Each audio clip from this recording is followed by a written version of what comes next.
Enter Paranormal M, where the unknown beckons. Subscribe and activate notifications to catch our latest eerie tales. Get ready for a spine-chilling experience. I'll keep you on edge. Long-ass story of the haunted house I loved in. This was around 2008 to 2009-ish.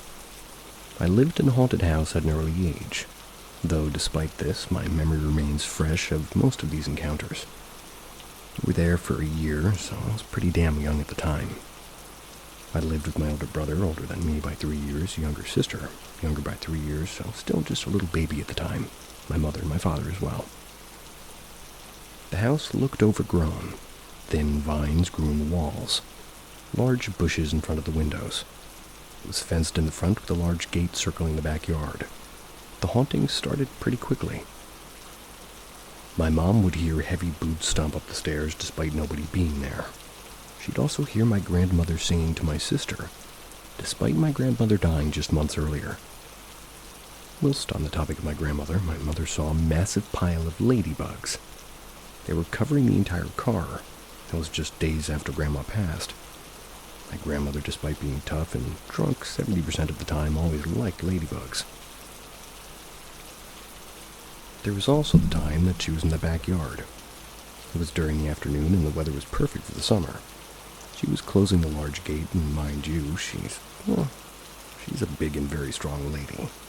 And yet this gate had her in one hell of a struggle. She finally closed and locked it, so she went to go inside until she heard a sharp, splintering snap. She turned around to see, well, the gate was wide open.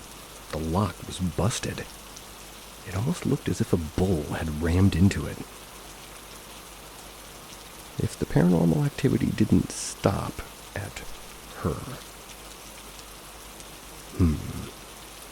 Anyhow, my father would get locked out of the house despite nobody being inside, and my brother would see doors opening and shutting by themselves. Every day, pretty much. But apparently, I got the worst of it. I, being a mother's boy, was looking out my window watching my mother go to work. She had a double shift as my dad wasn't the best of dads. He's kind of abusive and has no job. I stared until I noticed a large black snake following her to a car. The snake looked to be double her in length despite its slithering, thus curling its body. My mother's 5'9", which makes the snake maybe 10, maybe 11 feet long. It had followed her for a couple of minutes until she had gotten into her car. Then it slithered back into the bushes near my window. I looked down to see it looking right at me. Despite this, I still would go outside and play like always.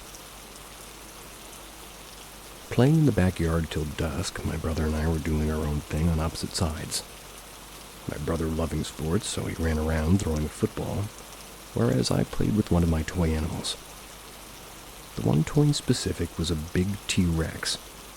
The T-Rex looked like one of the older renditions before Jurassic Park. It was upright with its tail dragging on the ground. So as the sun set further, our mother called us inside for dinner, so we went inside. I noticed that I left my toy and went to go get it. It was dark to where I couldn't make out any noticeable color, but not too dark so I could still see outlines and details of objects. I noticed the T-Rex chilling right by the tree where I'd left it. Went to pick it up only for it to crumble. It was dirt in the shape of a T-Rex. I got freaked out and ran back inside. Now notice I said that I can remember most of these encounters.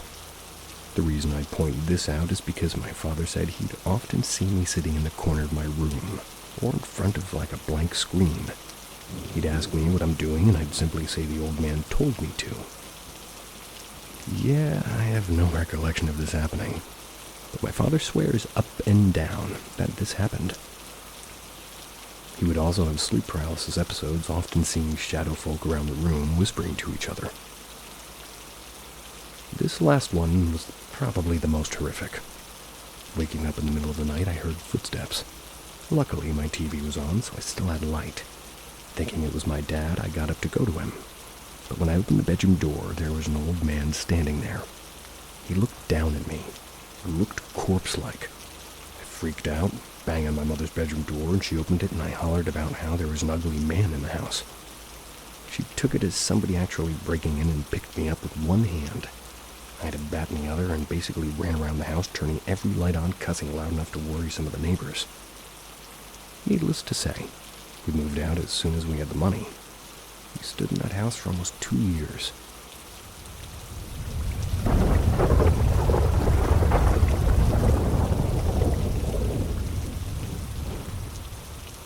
I have this little experience me and my friend had. I wanted to share it. What me and my friend saw. Hi, my name's Fred. I want to share what me and my friend witnessed at 2 or maybe 3 a.m. in Denmark. I know this might sound like bullshit, but it actually happened, and I need to share it to get some peace of mind. I want to share my story, and I want to get it off my chest.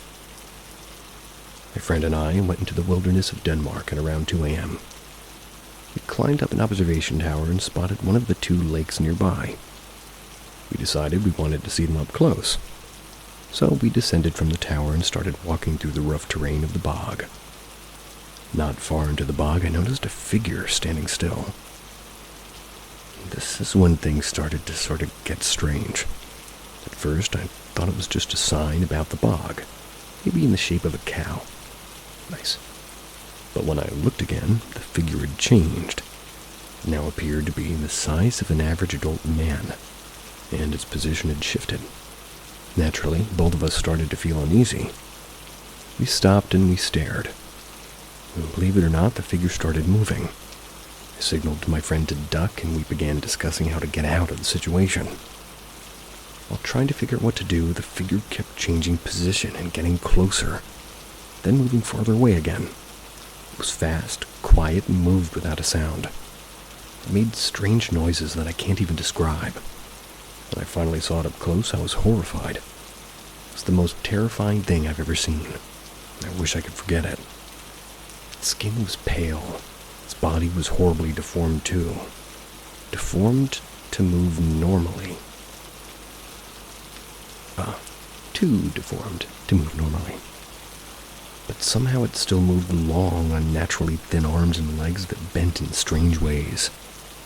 At that point, we decided that we couldn't stay any longer. We had to run.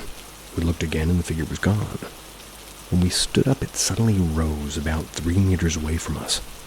It had been right there, only moments before. We hadn't heard a sound or seen it move. We had a standoff with it for what felt like 2 minutes. I was too scared to move. It paced back and forth almost like it was studying us. Finally, my friend and I ran for the car. We jumped in, locked the doors, drove off. We haven't been back since, and we have no intention of ever going back.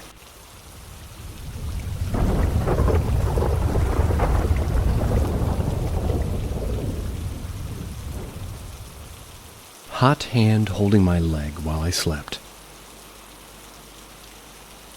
This happened a few years ago now. I was in a hotel in New York, UK for work. It had me there quite a bit at the time. The day was uneventful, and I went to sleep as normal. The room was a regular modern hotel room. As you walk in, there's a short hallway, maybe 3 meters. The bathroom on the right, bedroom opening up toward the right. The bed was placed perpendicular on the right, on the far wall. That way your feet are closest to the hall. Laying down on the right, there's a window. On the left, there's the hall described above. The dream. In the dream, I was in a burning house. It wasn't my house, or any that I could recognize. The fire was spreading, and I was trying to find my way out. At some point, I ended up going down these stairs, and I found myself in the basement. I remember noticing that I felt the heat of the fire in my dream. It was a very vivid dream and nightmare. I've had vivid nightmares like these, but not fire-related. They only occur when I really need to pee. When I really need to go while sleeping, I either have dreams of holding it and looking for a toilet until I wake up distressed from the dream and realize that I need to pee, or just distressing dreams of walking through places looking for something. Waking up. I woke up suddenly and very quickly I realized that it was a dream. Laying on my back, I sighed a sigh of relief, turned my head to the right. I took some deep breaths to slow my heart rate, raised my left arm over my head, something I normally do when I wake up at night. After a few seconds, I realized I felt something on my left leg, like the shin close to the ankle.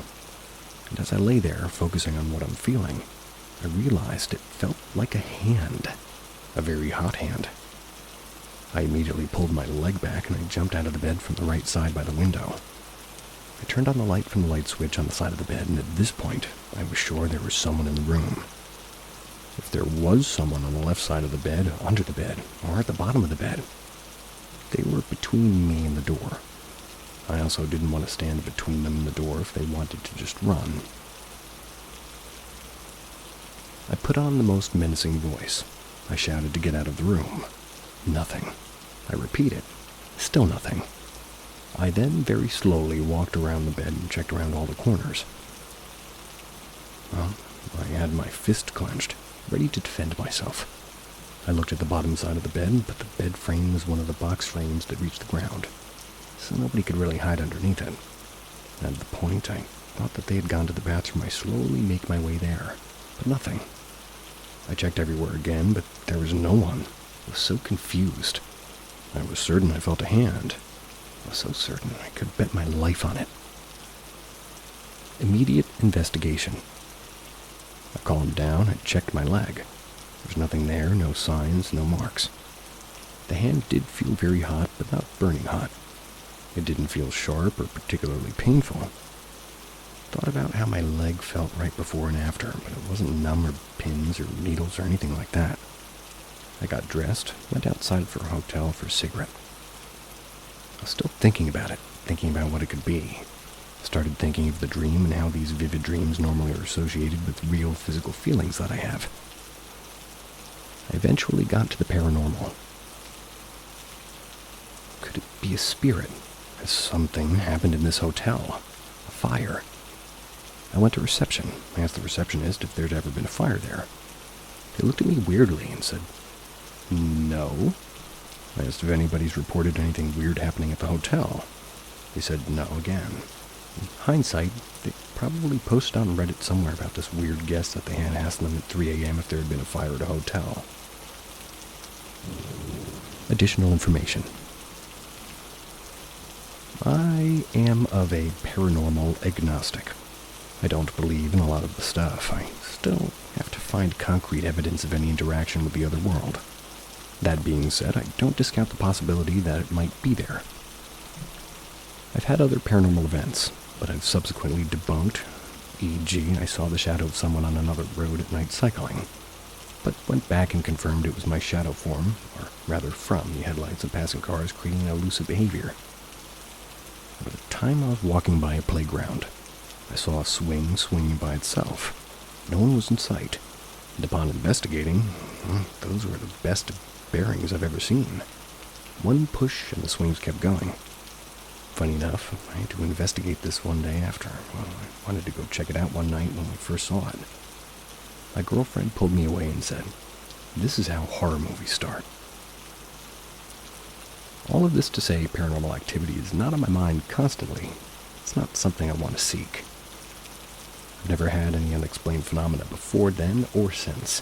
I can't remember which hotel it was, and as I said, this happened a few years ago. Probably 4 or 5. If our investigation really goes down this route, I can probably dig through my email to find out a list of all the hotels I've been to in York. It'll probably be around 6. I checked online at the time, but there was no mention of any fires at the hotel. Tried to find any info on what was there before the hotel, but I couldn't find anything. Guess there was really nothing controversial about it. With the city being built in 71 AD, anything could have happened. This has been popping into my mind every now and then. What's bothering me is a lot of it I can't explain. Not from a psychological or, physiological way. Not really from a paranormal way either. I consider this being sleep paralysis, but I definitely wasn't paralyzed when this happened. You guys have swing sets with ball bearings. I thought it was just a hook.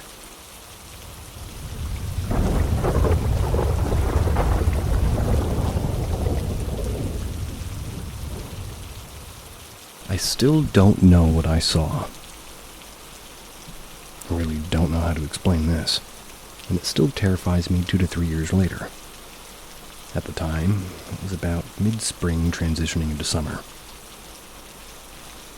My dog Sasha was old and had a weak bladder, so it was my job to make sure that she got let out whenever she needed. She would claw and whine in her cage to let us know.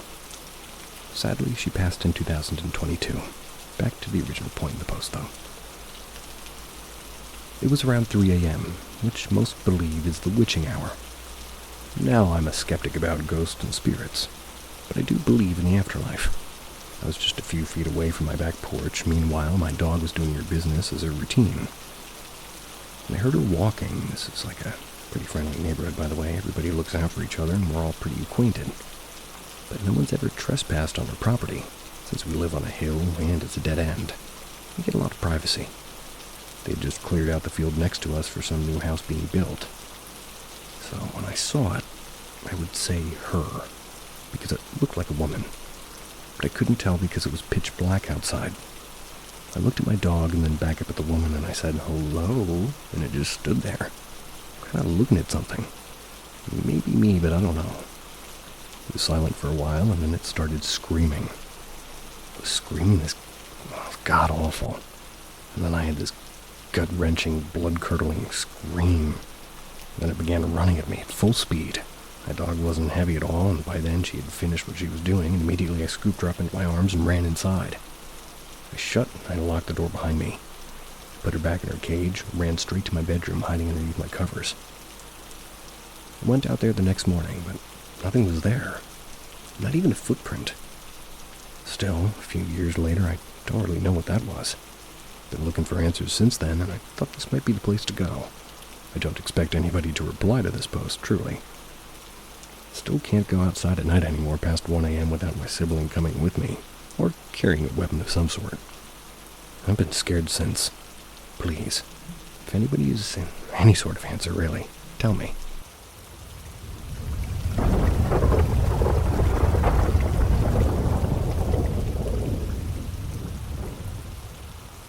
Can anybody help me make sense of this?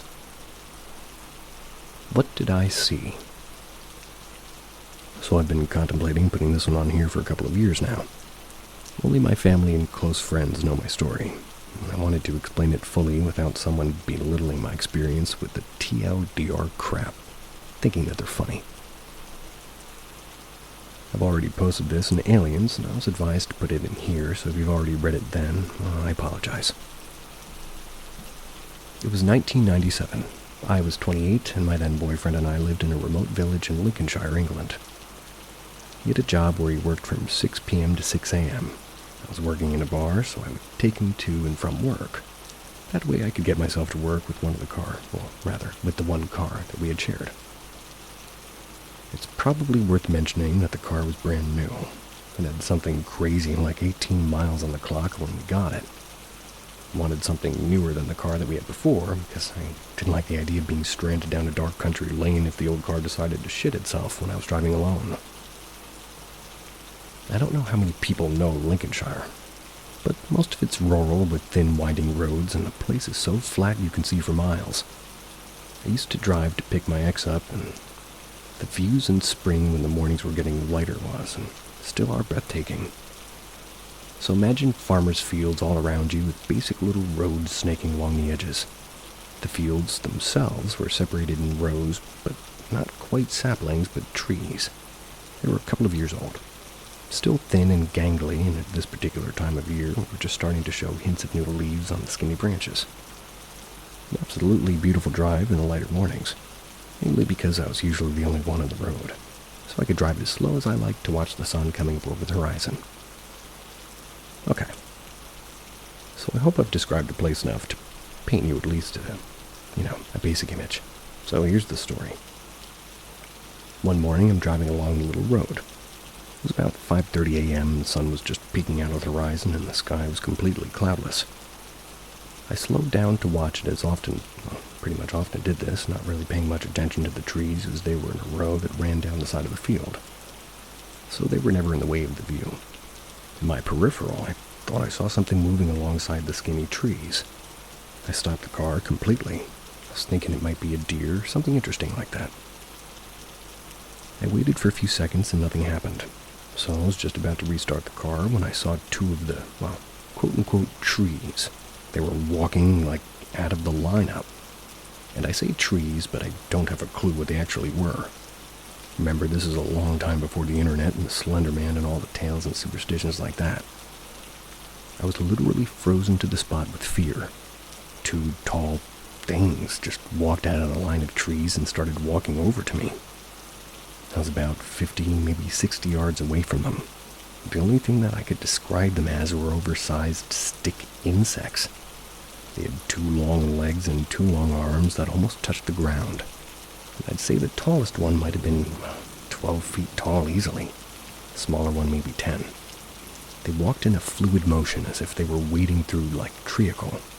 Like long hair would glide through water. It was just slow and graceful. When my brain finally kicked into flight mode, I started my car, glanced over to see how close they had gotten. All the while I was putting my car into gear and it started moving. The tallest one slowly lifted his arm up, like a silk scarf gliding through the light wind, and pointed it at me. My car instantly stalled. The dashboard warning lights were all on. All of them lit up and all at the same time. I got the worst pain in my face. Mainly my jaw, but it made me scream out in agony and I almost blacked out. With the pain debilitating me, I knew I needed to get away fast. I was so terrified that the car wouldn't start again because of all the lights were still on, so I turned the engine entirely off and thankfully started again and drove like a mad woman to get out of the sight. And all the time, my face and jaw was burning. When I got to my ex's work, he gave me a bottle of water to cool me down, but it didn't really do much to help. And for weeks, my mouth felt like I had chewed on poison ivy. My jaw, was feeling like I had an abscess underneath each molar. So, I needed to go see a dentist. I knew that. But explaining what happened would have made me feel stupid, so I put it off. I had 3 amalgam fillings, all in my lower molars, and once the worst of the pain had gone, a couple of months later, couldn't put anything metal in my mouth without getting a shock. Like licking a battery sort of a shock. So I was eating with plastic cutlery all the time and decided to give in and see if the dentist would change the fillings to ceramic ones. The dentist looked in my mouth and asked what had happened to my teeth. I played it off casually and I just asked why. My fillings looked like little balls of mercury. So I explained the car ride and etc., and he said that my fillings looked like they had melted and pooled into a smooth, rounded metal ball.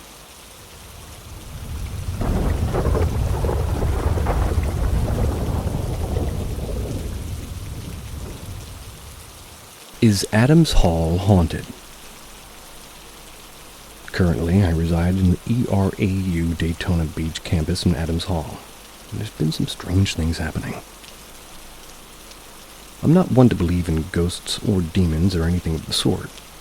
I come from a small coastal town that has ghost stories built into its culture, but I only ever bought into it as a kid. Every local has their story, and I guess I never expected mine to be in my college dorm an hour away. The first few incidents of strange things happening I dismissed as coming from normal college dorm stuff. The entire hall is just freshmen, so of course they're all up to pranks all the time. I've caught many in the act of ding-dong ditching and, tying a rope on my door handle. I don't know what that one was about. My walls are paper thin, and I can usually even hear my neighbors or what they're talking about specifically. My neighbors are noisy, but I've gotten used to it. The late-night door banging. Things only started getting out of hand when the noises weren't during quiet hours. Usually I was alone. Adams is a triple, but one roommate moved out and the other lives quite close, so they go home almost every weekend. I would hear very loud, persistent banging on my front door, the kind you get from campus safety or if housing is feeling aggressive. But those people call out things like campus safety open door or housing insert room number. These late-night bangs never came with a voice, not even a hushed whisper or even a giggle. Just repeated banging. Until I would get out of bed or shout it loud enough. First time I recall this happened, I had just been through something a little bit traumatic that involved my safety at my dorm, so I thought I was simply going crazy and being paranoid. But even after that, the banging went on. I asked my suite mates whether they had heard anything, and they hadn't at all. I don't know anyone else on my floor except my RA, and the banging is so loud that my walls shake a bit. So it'd be strange for some freshman that I don't know to knock only on my door, especially doing it consistently. So without me catching them too. It still happens to this day, and my roommate's heard it too. She's only heard it when I've been dead asleep, though. Strange. Strange how we never hear it together. We might both be crazy. The Whale. It's around 6 p.m., and I'm at my door much earlier than usual. I was sitting on my bed doing homework. My roommate was with me doing homework as well. We both hear this strange scream, more like a wail than anything. And for clarity, it sounded very painful, and not too aligned with community guidelines, quote-unquote adult. Thinking we were crazy hearing things, I'm telling you the door banging has drove us mad.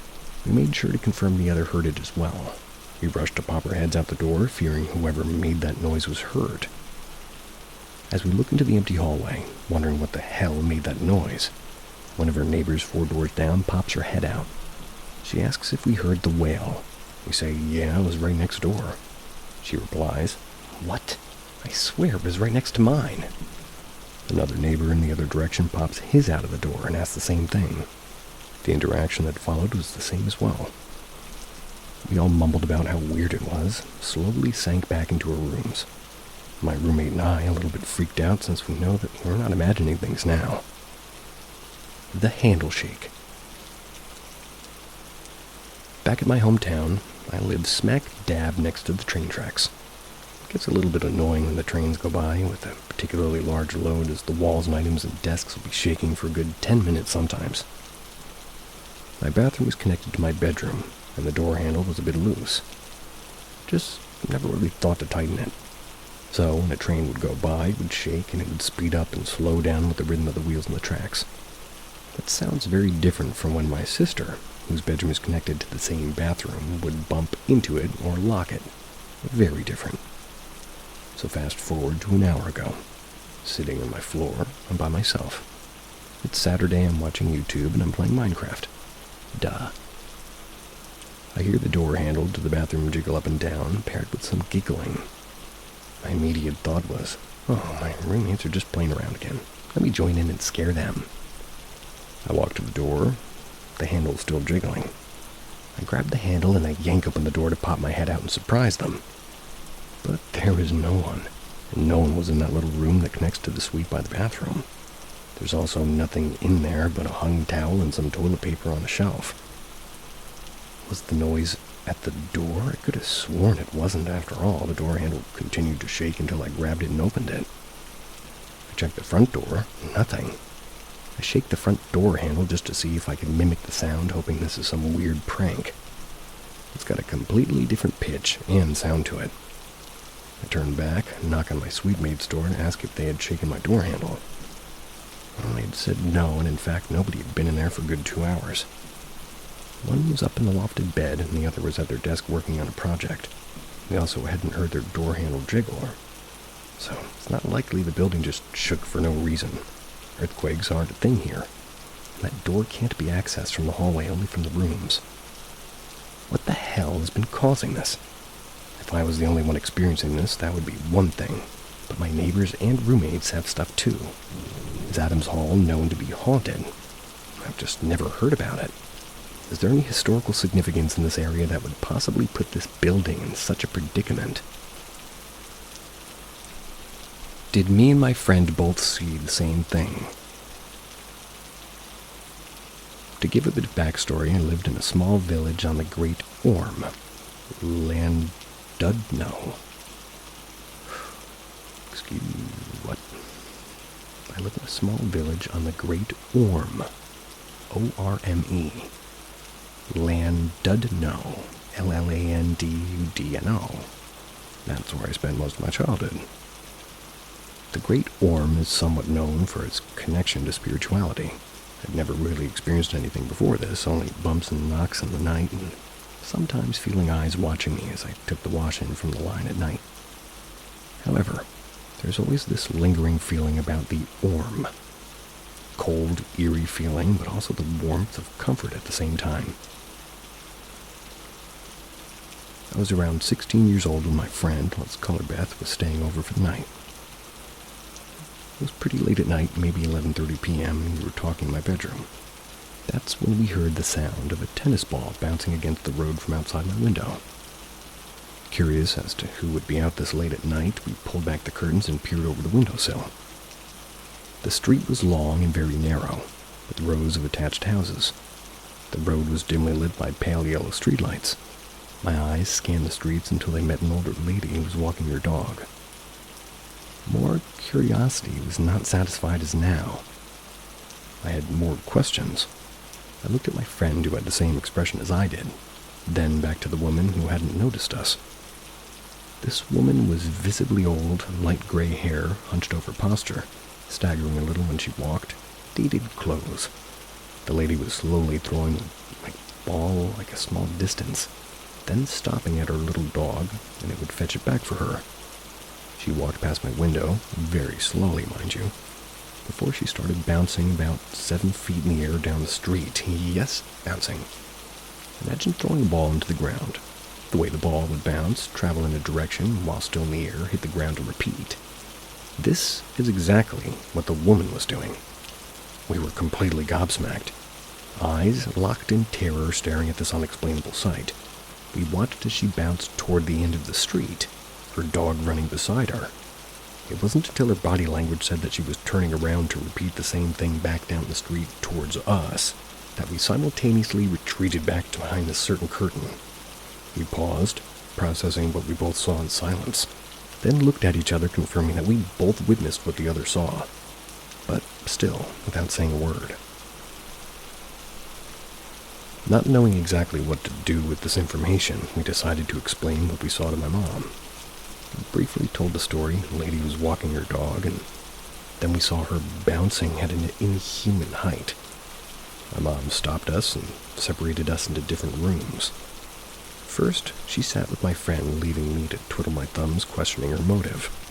After a couple of minutes, my mom swapped us around. She asked me to detail, and I remember of the woman, she asked me to draw exactly what I saw without missing a detail.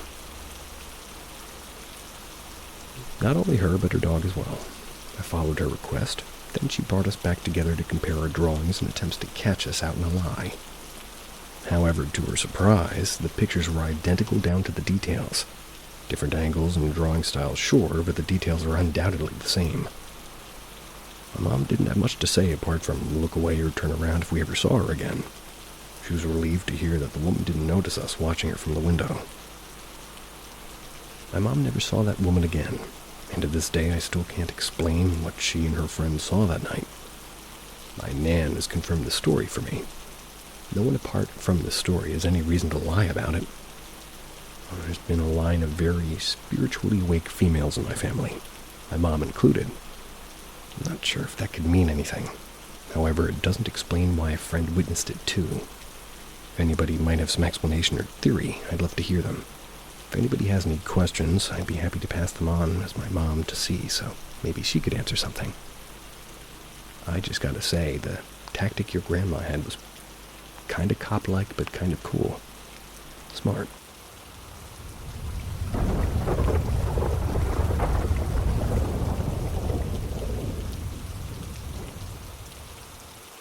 Machine spirits and purse gnomes. I was working my machine and felt the movement of air or change of atmosphere that indicates another approaching human. You know what I mean. I could feel somebody walking over to me. It's loud in the factory, so I couldn't hear any footsteps, but that's not really abnormal. However, feeling somebody walk towards you and hearing them call out, "Hey man," but turning to find no one there is extremely abnormal. And that's exactly what happened. I heard a man's voice seemingly right behind me, as if my boss or one of my buddies had come over to ask me something or to get my attention. My first thought was my coworker M. Perhaps the feeling had just been a feeling and the noise of the factory was just distorted. The direction of the sound too, maybe. I say that because if it had been M, the hey man in question should have come from in front of me. Well, because of how our machine is run, but I asked him if he had called for me. Well, of course he hadn't. My next thought was perhaps her co-workers, K or B, may have been the culprit. They are the two closest to us on the factory floor. However, K was way too busy to do much of anything besides work and told me as much. He hadn't spoken to anyone or said a word in at least an hour. B, on the other hand, was entirely not busy, but of course hadn't called out to anyone either.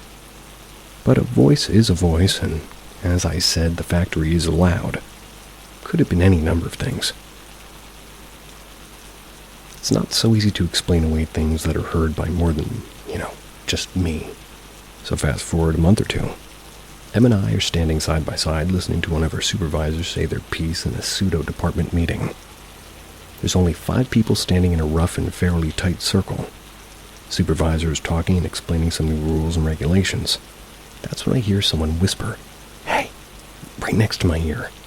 It's one of those whispers that you'd sort of do if you were quietly scolding a kid in a movie theater or something like that. Like a, "Hey, quiet down," kind of a whisper. I whipped my head around to see who had snuck up on me, and I locked eyes with them, who had turned to look back at the same time. I started to ask him if he heard that, but he beat me to it. "You hear that shit?" he asked me with a sort of a frown on his face. I told him I had, and we took a quick look to see if one of our coworkers was nearby messing with us or something. However, everybody else remotely close to us was similarly rounded up for this meeting with their own supervisors, ours of which had noticed our lack of attention and asked us what was wrong. Without thinking anything of it, I asked anybody if they'd heard somebody just say, "Hey." I kind of got a sideways look from everybody aside from M, who looked distinctly disturbed by the experience. M would be fine for a while, though. At least I thought he would have been more on like that later. So for now, we jumped forward again, but this time just a week or two, and I found myself working the aforementioned machine alone as M was sick. It was nearing lunch, and I was running out of gas, so I strolled to the restroom to answer the call of nature. Who says answer the call of nature? To answer nature's call. This, I don't want to sound like a dick, but it seems like it was edited by an AI thing. Anyway. Never got my drink. I'd been washing my hands, and as I looked down, my own shadow was blotted out by a much larger one. I glanced up into the mirror, expecting to see my little brother standing behind me. Both my younger and older brother work in the same factory, and my younger brother is fond of being annoying. But when I glanced up, there was no one besides me in the mirror, yet when I looked down, the shadow was still there. I was paralyzed for a moment as I tried to rationalize the situation, but before I could do that, the shadow that covered me melted back behind me. I took a quick look around the restroom, and I was disturbingly alone in there. You couldn't even sneak into or out of the restroom if you tried. The door is busted and practically screeches as you open it no matter how fast. I used the office restroom for a while after that. The activity continued like this, too. Like a hey here or shadow there. Started to become my almost background noise. But then I found myself in the back restroom once more. Unwise choice of venue, I know. But hey, what could be worse than a spooky shadow monster, right? So once again, I was washing my hands. That's when I caught a faint bit of movement out of the corner of my eye. I thought somebody had come out of the back stalls, glanced over to see if it was M or one of my buddies. There was no one there.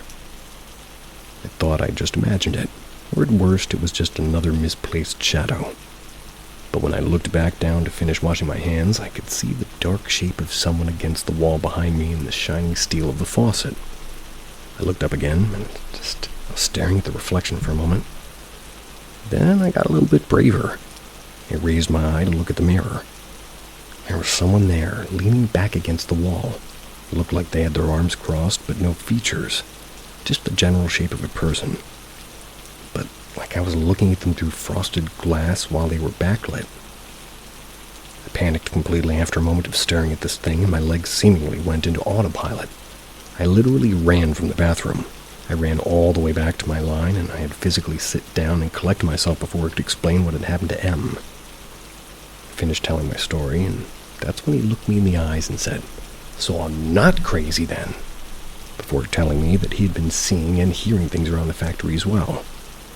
Worse yet, he said that he had been experiencing these things at home as well.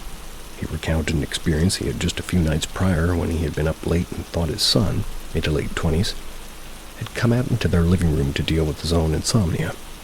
M sat in his recliner and chatted with who he thought was his son for a while, and only realized something was strange when he noticed his son hadn't sat down or even moved from the doorway. He said, "Well, sit down, dumbass, you're making me nervous." And the figure seemingly disappeared in that instant. Understandably confused, he wandered down into the basement. That's where his son stays, and he found him asleep and snoring. He thought it strange that he had seemingly fallen asleep so quickly, but decided to just ask him about it in the morning. When the time came, his son told him that he hadn't even spoken to M at all after he'd gotten home from work. Pretty much straight to bed for him.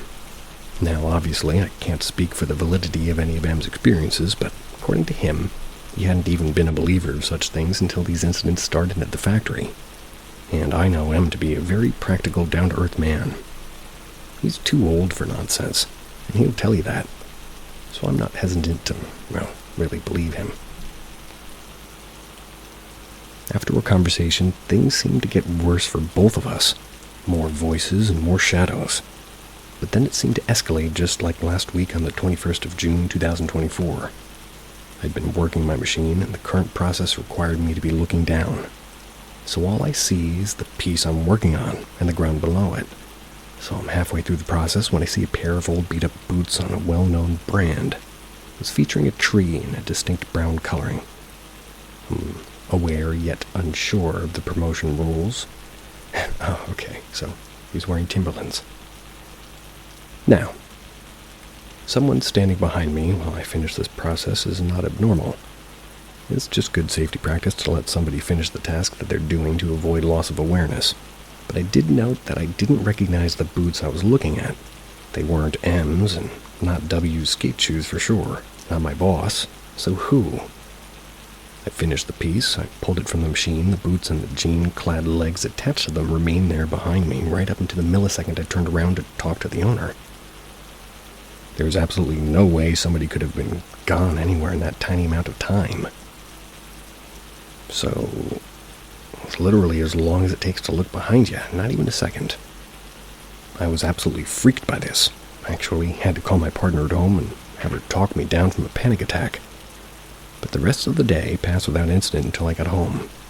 I was still shocked up, or rather shaken, but I had to work a night shift, so I'd be home alone for a few hours that night. Not ideal at all, but I'm a big boy and I can handle a few hours of terrifying loneliness. Or at least I thought I could, until I was sat at my desk, watching some crap on everyone's favorite tube. I had just stopped thinking about my experience at work, and I started getting absorbed by the true crime when I seen movement out of the corner of my eye.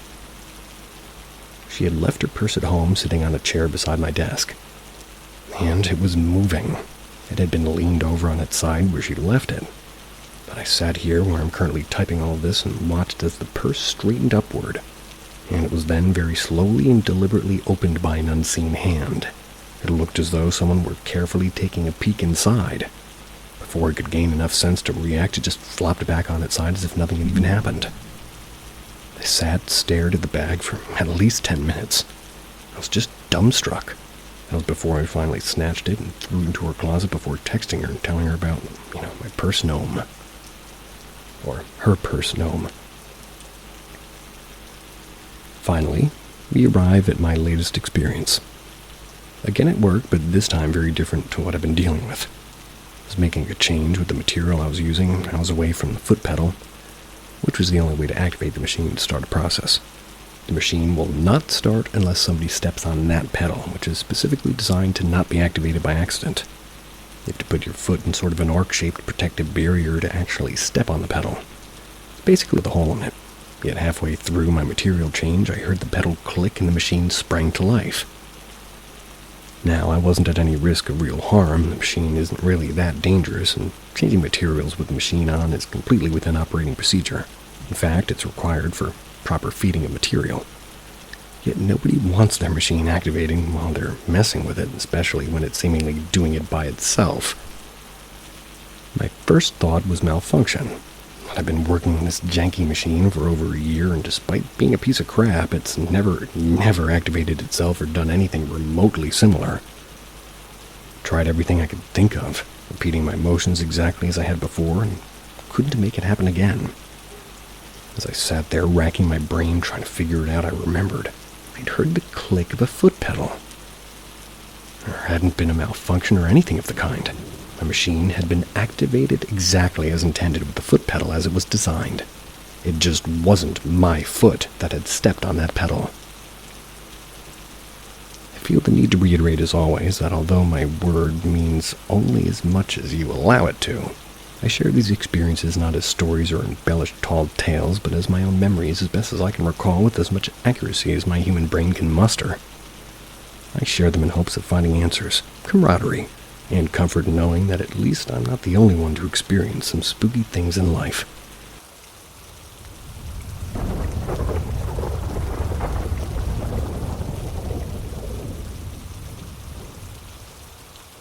A man who I believe was a ghost once helped me. I once had an encounter where I am sure it must have been a ghost. I've been looking for the right place to share and hope this fits here. It was a few years ago when I was riding my bicycle. I live in a small town in the countryside of Germany. Just outside the town there once was a railway. It had since been removed and repurposed for a very long straight path for cycling and walking. It intersects with local roads, and some places that's where you get on and off. It'll be important to note later. So, when I was cycling, there was just me all alone. Had headphones on for music, so I'd occasionally look back to make sure I wasn't in the way of somebody approaching. But there wasn't anyone around, and the last intersection was miles behind me. It was autumn and wet leaves covered the path. I began to slip and tumble, but somebody grabbed me until I stabilized. It was another cyclist, an old man and an older bicycle. He didn't say anything except, "Take care," and then accelerated and turned to leave the path on the next upcoming intersection, so when I reached it shortly after, I stopped and I didn't see him anywhere. Unusual, since the road from the intersection back to town was very long and straight. I should have seen him, but he was gone. No one should be able to reach the town on a bicycle, and that time it took me to reach the intersection and look. Ever since, I've been thinking of that old man as maybe some sort of ghost. He appeared out of the blue as I just checked seconds beforehand as if somebody was behind me so I could make my way. He casually prevented a fall of mine, accelerated to a speed that I never expected of a man of his age, and then seemingly disappeared into thin air behind the next corner. As I said, I live in a small town. I know almost everybody living here. I've never seen this man before, or I've seen him since at all, really, for that matter. And I still regularly cycle or walk on that path. I described the guy to my parents, but still, nobody knew who he was. Whenever I think back, I really doubt that this was a human being.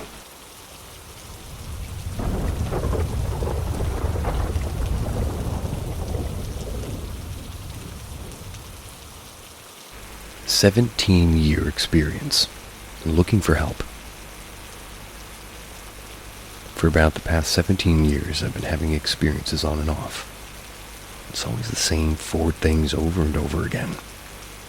I don't know what to do at this point. I've seen 3 separate mediums. Each one keeps telling me that it's a deceased male figure in my family who's protecting me, but can also get upset with me when I'm not headed down the path of life spirits want me to be on. This also happens when I travel for vacation. One of my 4 moves was also from New York to Oklahoma. It started when I was 19 in a new place my mother and I moved into. I just graduated high school and I left my bedroom door open that night. The moon was shining through the window. When I looked out my door, I saw the silhouette of a man. It was all black and was standing outside my doorway. I stared at it for a moment out of fear and then closed my eyes and screamed, "Go away." When I opened them, the shadow was gone. This has been a staple of this experience for 17 years. I've moved into 4 separate places since this happened. It keeps happening. Except now it lurks over my bed when I wake up in the middle of the night. I feel it looking over at me, or I can see it right at the edge of my bed. I repeat the eye closing, telling it to go away, and then it's gone. The second thing that happens is if I leave any sort of glass on the kitchen counter, it'll be thrown off. It either breaks or I'll find it in the floor the next morning. This experience hasn't happened to me in quite some time, as I no longer leave anything in my counters before I go to bed. This is when the mediums I saw told me the spirit was angry with me, and I needed to figure out what was upsetting it. The third thing is the most terrifying of them all. While sleeping, I have a nightmare. An old woman with white hair is watching me sleep. Everything looks exactly like my room or my surroundings. Once I look at it in the eyes, it rushes toward me with sharp teeth.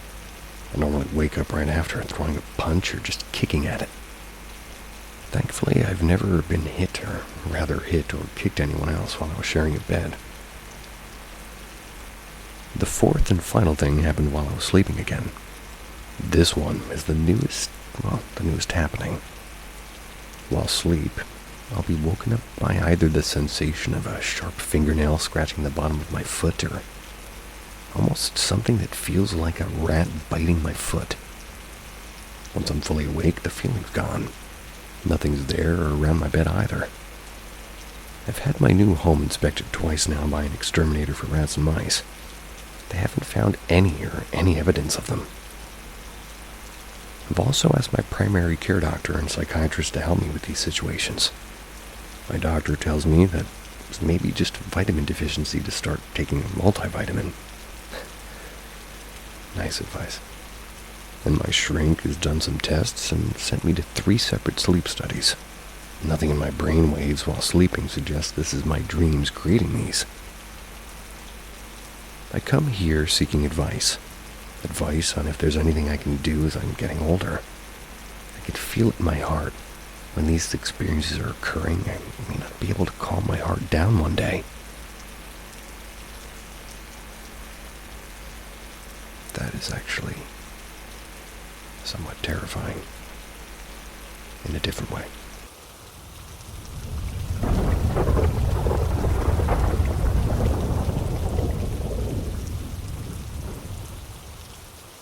Paranormal encounter. Story. Back in 2016, I worked at a barbershop with one other person. They were the owner. This barbershop was situated in the first floor of a very old 3-story building. Beneath us was a cafe. Above us on the top floor were 2 empty rooms. The cafe staff would often come upstairs onto our floor, and we shared a toilet in the kitchen with them.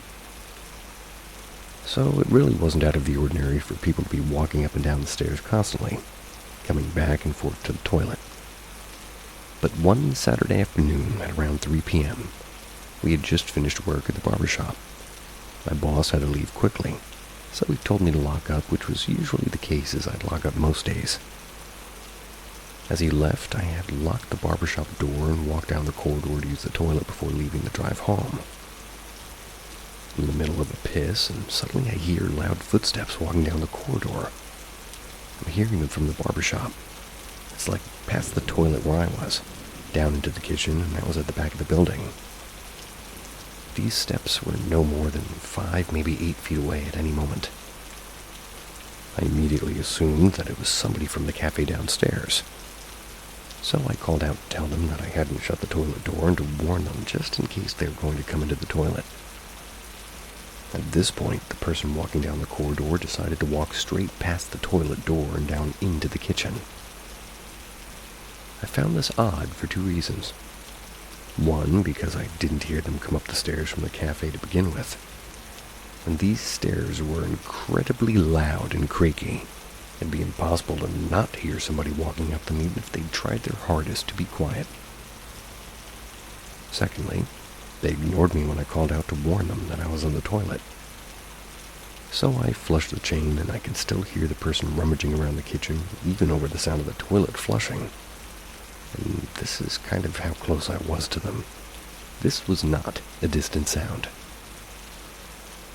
I proceeded to call out and tell them, that I'm about to leave for the weekend and I'll see them next week when we reopen. I head into the kitchen to see who was actually there, and nobody was in the kitchen at all. I raced to the back door, and the back door was locked with the key still inside the door, meaning nobody would have left via the door as it was locked from the inside. I head straight downstairs to lock up the building, and when I leave, I realize the cafe was completely shut. The car was pretty much parked outside, and it was gone. Everyone had gone home. Just to note, these footsteps were clear as day. The sound couldn't have been from any of the buildings next door to us. The walls were incredibly thick. I never ever heard a single noise from the next door buildings during the 10 years that I worked at this premise. The steps were unmistakably loud. The distinctive sound of each step slapping the laminate floor was something that I heard all day, every day. So this sound was extremely familiar to me. So it's kind of hard to put it down to something else other than footsteps. I'd love to hear any thoughts on what you guys think. Or maybe what it could have been, or if anybody's experienced anything similar.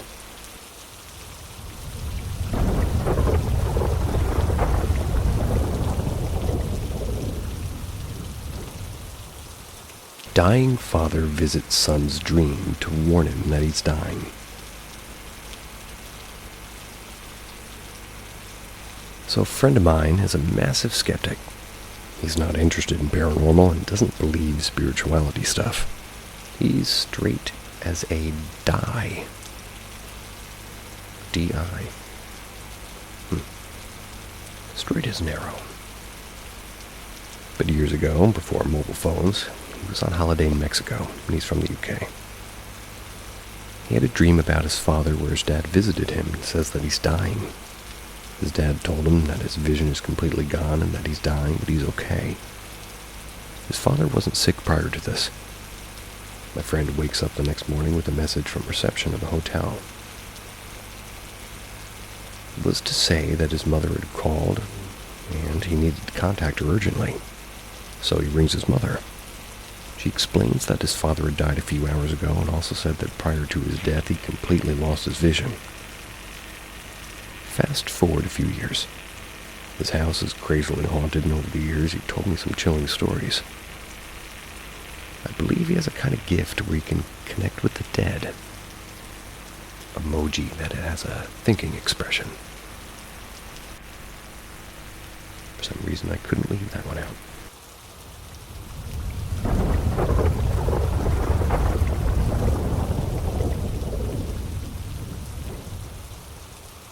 He saw me, but it wasn't me. D/T complications giving birth. My husband and I had to move to my father's house with our NB baby, newborn. We were living in my old room. A few months later, I go on a trip with the baby alone. So when we come back, my husband handles all the unpacking and cleaning. I head upstairs and I start to get ready for bed. I take a shower, let my hair down, put on my comfy oversized red shirt and a blue pair of his boxers to go to sleep with, and the baby. I'm already dozing off when he comes barging into the room asking if I had gone outside. My son has just fallen asleep as well, so I shush him and tell him to lower his voice. He just repeats himself, and this time I hear urgency in his voice. I looked up at him and I get up all concerned. I say something along the lines of, I've been in the room the whole time. Why would I go outside? He takes a deep breath and says, that was crazy. So I go from concerned to confused, and he tells me that he saw me. He says, and I quote, I was washing the baby's bottle, and I looked up at the window because I saw movement. Thought it was the old lady, the incident earlier that night. But I saw you in the reflection behind me going to the living room. He goes on to explain that when he looked at me through the reflection, I was looking in his direction, but walking a different direction toward the living room. I was wearing a blue t-shirt and black leggings, my hair up in a bun and my face was blurry. His initial thought is she must have forgotten something in the car. Then he heard the lock on the front door. Never opened, which, well, he found odd. When I was taking long to come back, he went to check on me. I was nowhere. Not in the car, the porch, the sidewalk, or the living room. That freaks him out and he runs upstairs to see if I went back up, which is, when he barges in. I start to tell him I was never downstairs. I was clearly not wearing what he saw me in. But now he's the one shushing me, saying, wait. He goes to the door, me following close behind. He leans out into the hallway and he looks down the steps, which are completely dark, and suddenly jumps backward and yells, "Oh shit!" Hauls ass back into the bedroom. He really almost closed the door on me from how scared he got. He's naturally a fighter, not a flyer, so he's running and so am I. We get into the room and he slams the door shut and locks it, while I rush past him and get into the bed. Once again, I ask for clarification, because why are we running for our lives right now? He looks at me in disbelief and says, "Didn't you hear that?" No, I didn't.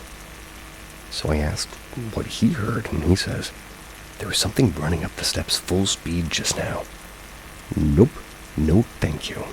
We stayed up a little while longer in silence, but both shook.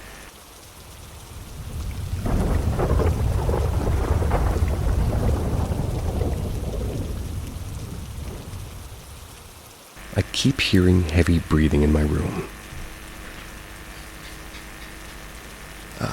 Indeed, gecko. So this just happened, but basically I was watching YouTube with headphones on my laptop. I got bored and turned it off, took my phone just to see and scroll a bit of social media. Then I started hearing this very heavy breathing near my bed. I didn't move for like a solid minute to see if I was, maybe tripping. But the heavy breathing continued. I lift my bed up, no one's there. I checked my wardrobe. Nobody to see. Then it stopped, but I swear that noise was coming from near my bed. This is also not the first time something strange like this has happened. Another time I was up studying late, and when I finished I turned my lights off, went to lay in my bed. The second I was in my bed I started hearing noises from my desk, like somebody was fumbling with plastic. This has happened like 3 times in the span of a month. The last time it happened I said a quick prayer and it stopped. But I saw a small dark shadow get up and walk away from behind my chair. Another thing that I also have experienced. I'm 19, by the way. I work at a college as a cleaner after school. But anyways, whenever I have to clean the 3rd and top floor, I have this eerie feeling like I'm being watched. And I feel this very negative presence there. Sometimes I think I'm seeing a dark shadow. But that could also be because of my bad eyesight. Sweet dreams.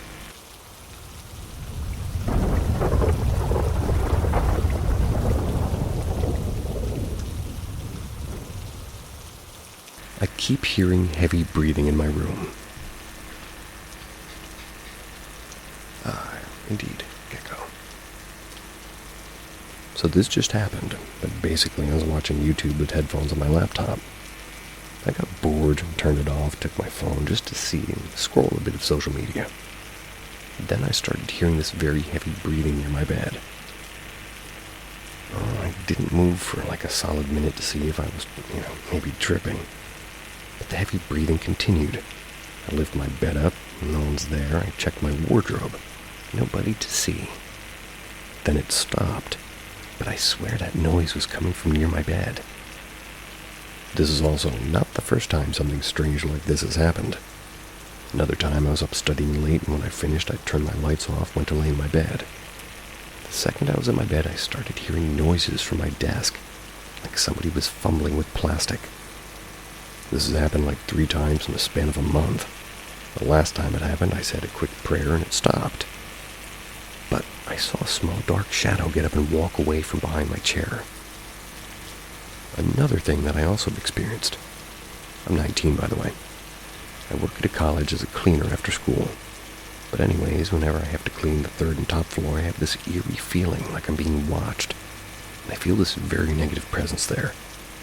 Sometimes I think I'm seeing a dark shadow, but that could also be because of my bad eyesight. Sweet dreams.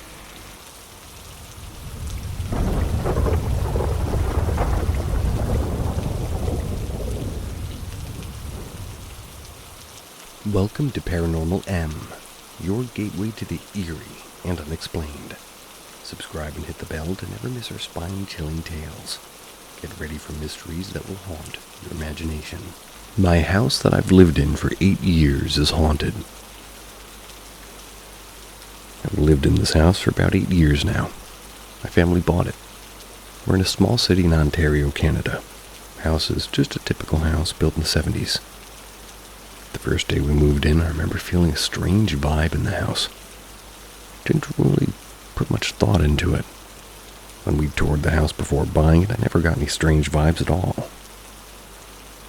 A few months in, we started experiencing strange, unexplainable things.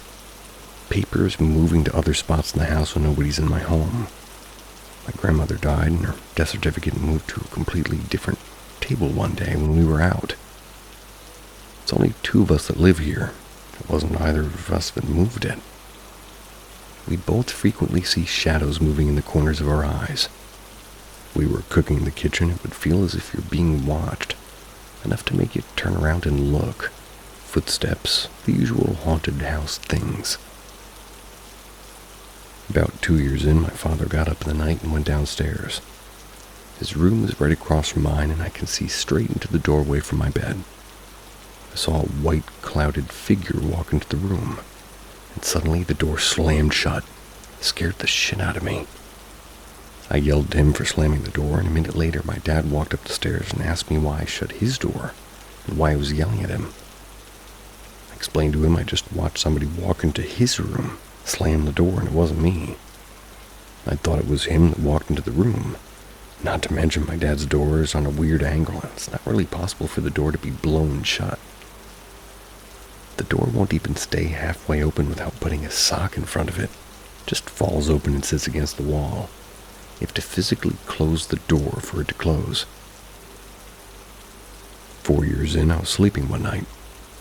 I randomly woke up. I looked at the foot of the bed and I saw a crystal clear image of a face staring at me. It was an old man. He was very blue-colored. Freaked out, went under the covers to fall back asleep. About 6 years in, we find out from our neighbor that one of the past owners passed away in the house from a heart attack. He was an older man, so this must be who I saw. We also randomly found out that one of my cousins was friends with the last owner's children. Spent a lot of time in his house. Before I even mentioned anything to her about the experiences that we've had in the house, she asked if we knew if it was haunted. I didn't get any stories from her about what the old owners experienced in the house, but they also knew that it was haunted. It wasn't just us. We've also seen some things that aren't explainable by the old man passing away in the house. We've seen shadow figures and non-human figures. We kind of describe them as alien-like.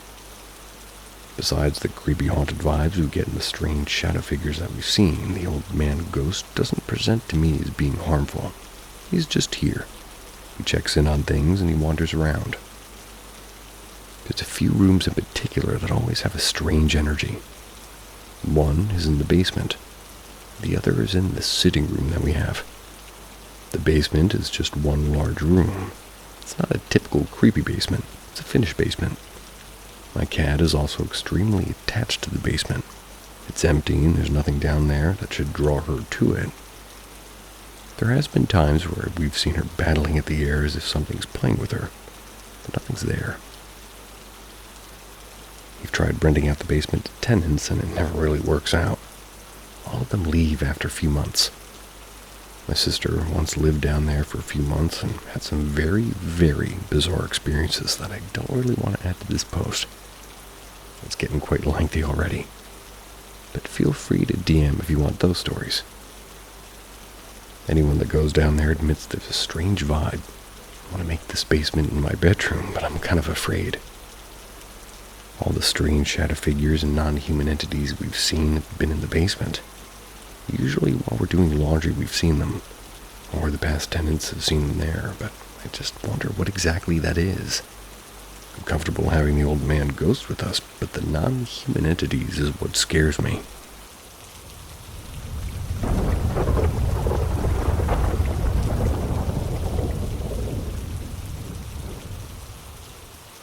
My cat said goodbye to me in a dream. Some time ago in November of 2021, my partner at that time gave me a kitten for my birthday. It was one of the offspring of his cat, whom we'd had helped deliver, and since then I'd become obsessed with the idea that I could raise it in my house. I'd never seen a kitten as beautiful as this white tabby with blue eyes. We quickly formed a strong bond. We were practically inseparable and had a connection that I'd never had with any animal before. He loved to play with the bugs he found, so much so that he used them as toys, hence his nickname, Bitchin', from the Spanish for little bug. Time went by, and as we grew, that bond grew stronger and stronger. By the end of May the following year, one day I decided to leave home and go to my partner's house to spend a few days. But something told me that I shouldn't leave. I had a strange feeling that it had to do with my cat. When I was leaving in the living room, I turned around to see him, and he's staring at me. There was something I felt at that moment that I'll never forget, like a sense of goodbye or an alert that something was going to happen. Being skeptical at the time, I decided to ignore it and left. The early morning of June the 1st, I remember that I was having a hard time falling asleep. But when I finally managed to fall asleep, I dreamt clearly that I was walking around my city, going from place to place, till at one point I got to my neighborhood and the neighbors told me that there was a cat, specifically my cat, that was looking for me, asking for help on the roofs of the neighborhood. In the dream, without knowing where it was, I went to one of the roofs and there it was. I climbed some stairs, took it down while the whole neighborhood was watching. I was carrying it like a baby and I woke up. I told my now ex-girlfriend that I'd dreamed something strange, but that I didn't want to manifest anything, and that I wanted to go home and go be with my cat. When I got home, I called him as usual. He didn't answer. He was nowhere to be found. He wasn't on the roofs nor hiding in the rooms. And it was then that we realized that something had happened. Until the neighbors told me that there was a kitten that was dead in the same corner of the dream where I was looking for him. And indeed it was him. The shock and sadness were, well, it was too much, until I remembered that I had dreamed in the early morning, and there I fell automatically, and I thought, came to say goodbye. All the sadness and despair of the situation almost disappeared completely. Since then, I believe more than ever. And I couldn't stop believing since then. I really found comfort with the memory of that dream, and since then I can never really be skeptical about death or anything dreamlike like that. It really helped me to go through my grief in a way that I'd never gone through before.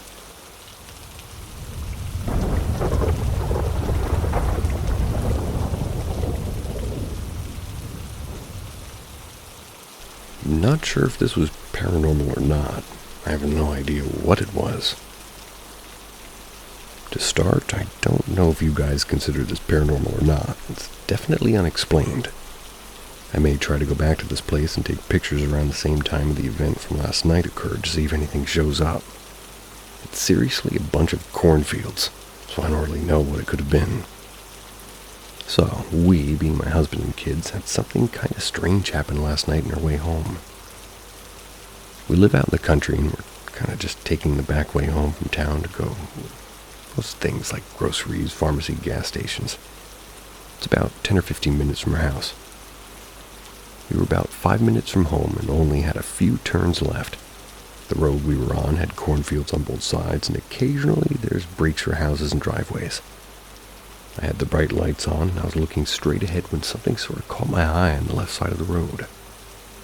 Also, I'm always extremely kind of cautious. I have this fear of hitting deer. So my eyes went to the left side of the road, and I don't even really know what I saw. It looked like this large, transparent yet glowing rectangular shape. Sort of hazy looking. The weather was clear around 9:30 p.m., and immediately after I see this small thing, I guess, dart across the road insanely fast. Thought maybe it was just my eyes. I didn't immediately say anything. But right then my husband says, "I think I just saw something." I said, "No, you didn't. I did too." And then at the same time we both said, "It was like a glowing rectangle." We honestly couldn't believe that the other had seen the same thing. We continued to talk about it and make jokes about it being Sasquatch or aliens, but it was wild. After talking about it, we both remember seeing a mailbox on the same side of the road, but it was like you could see through this rectangle. It was perfectly rectangularly shaped, but transparent. Neither of us have ever seen anything like this, and I've driven that road hundreds of times. And I actually hit a deer right around the same spot one time, too. Wasn't even going to say anything and just chalked up to my eyes and an animal running across the road, but didn't even see the thing run across the road. He was still staring at the strange glowing rectangle. To add, after driving a minute or two more, when we looked to the right, there were lights in the sky that we didn't think it was a plane at first. It was kind of particularly low, and the angle. But it slowly took off. It was just kind of strange how low it was. There had been crop dusting this past week, but they do that during the daytime. Never seen it done at night around here. Nowadays they're doing that with drones, I hear. And at night, because during the day people are throwing sticks in them.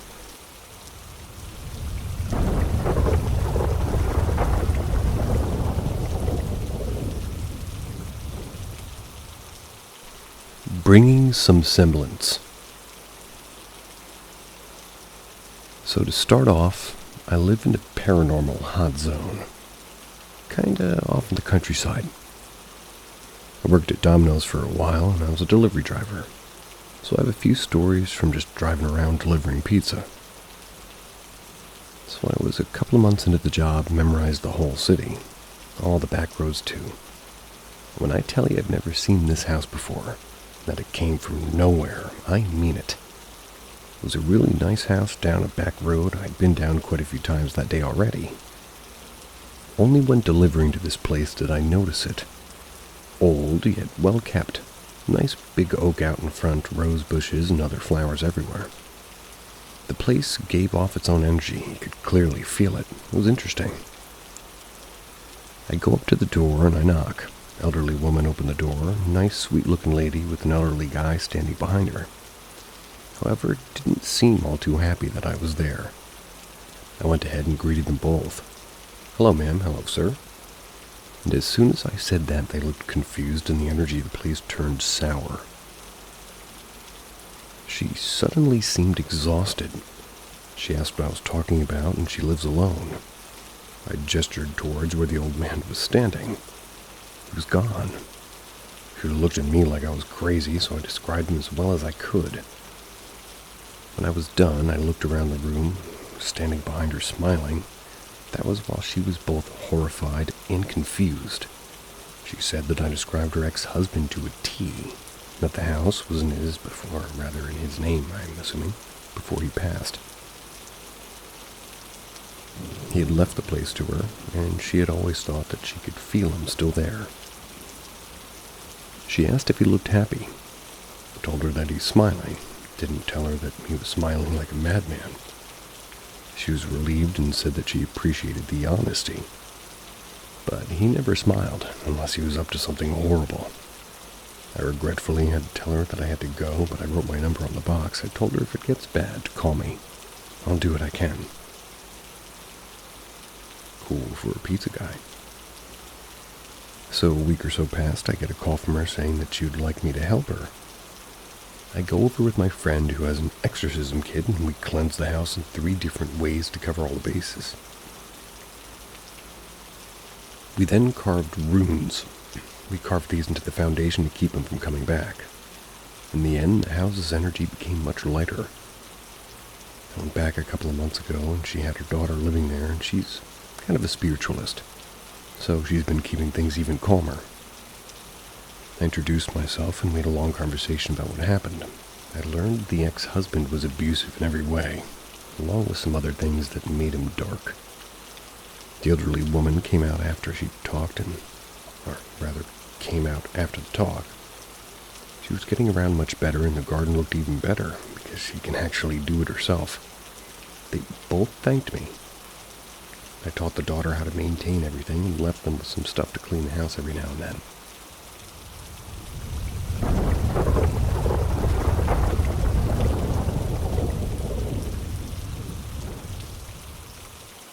The Kitchen Ghost and the Black Attic. To begin with, I was engaged to a woman for 4 years whose family owns an old house, 1860s. That's here in Texas. It's only had 3 families live in it over the generations. The previous owner was an older woman that we're going to call Edith, the kitchen ghost. Though the ones before Edith we have no clue about. I walked into their house for the first time and immediately got hit with a barrage of different stimuli. Goosebumps, the smell of fresh-baked goods, a cold chill down my spine. And the most overpowering of all was a sense of pain accompanied with the feeling of heat dizziness. There was the taste of ash in my mouth. My ex-mother noticed my face go white. I sat down looking through the living room, through the dining room, and into the doorway of the kitchen. I saw what looked like a hand on the doorway, and when I was asked what was up, I pointed out the hand just for it to be gone. All the cabinets being open. The family acted like everything was normal and stuff like that happened all the time. So fast forward a year or so, and fiancé's family leave to go to work out of state and move into the house with the fiancé. Moving in was interesting as the house creaked and groaned while I was alone in the room. I'd taste ash and I'd smell either fresh baked goods or burning. I didn't know the source of the burning and the ash till one night I was at the house alone. I heard what sounded like small footprints in what was supposed to be the attic. The attic access was in a small half closet off the living room and across from the room that we slept in. As the night continued, I started hearing more noises in the attic. Thought it was just an animal. But oh boy was I wrong. It's about 3 a.m. and I hear a child's giggle come from the hall closet. I immediately unlock the 3 locks that they had in the door and look inside, finding nothing but old blanket fans and school bags. The steep stairs leading up to the attic, well, they were there too, so being a curious person, I pull stuff out of the way and I head up. The second I touched the stairs, I could only smell burn and taste ash. My body started feeling warmer and warmer with each step up. Once the top, I saw what was an extra bedroom and a bathroom blackened and charred. All the furniture and items were left up there. The place looked like it had been in an intense fire, like old children's toys burnt sitting on top of a burnt-up bed. After looking around a bit, I started having a seriously hard time breathing.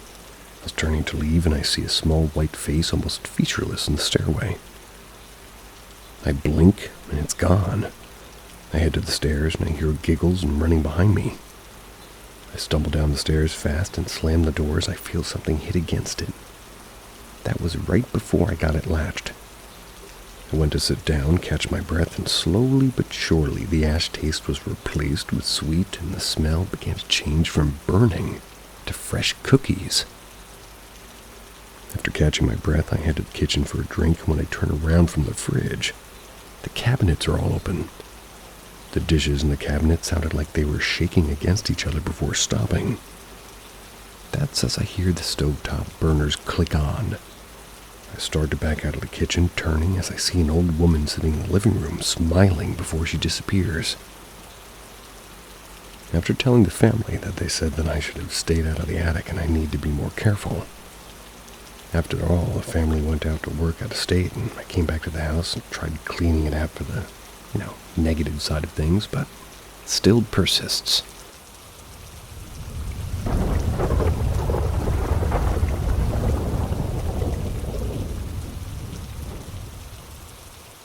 Hotels are always haunted.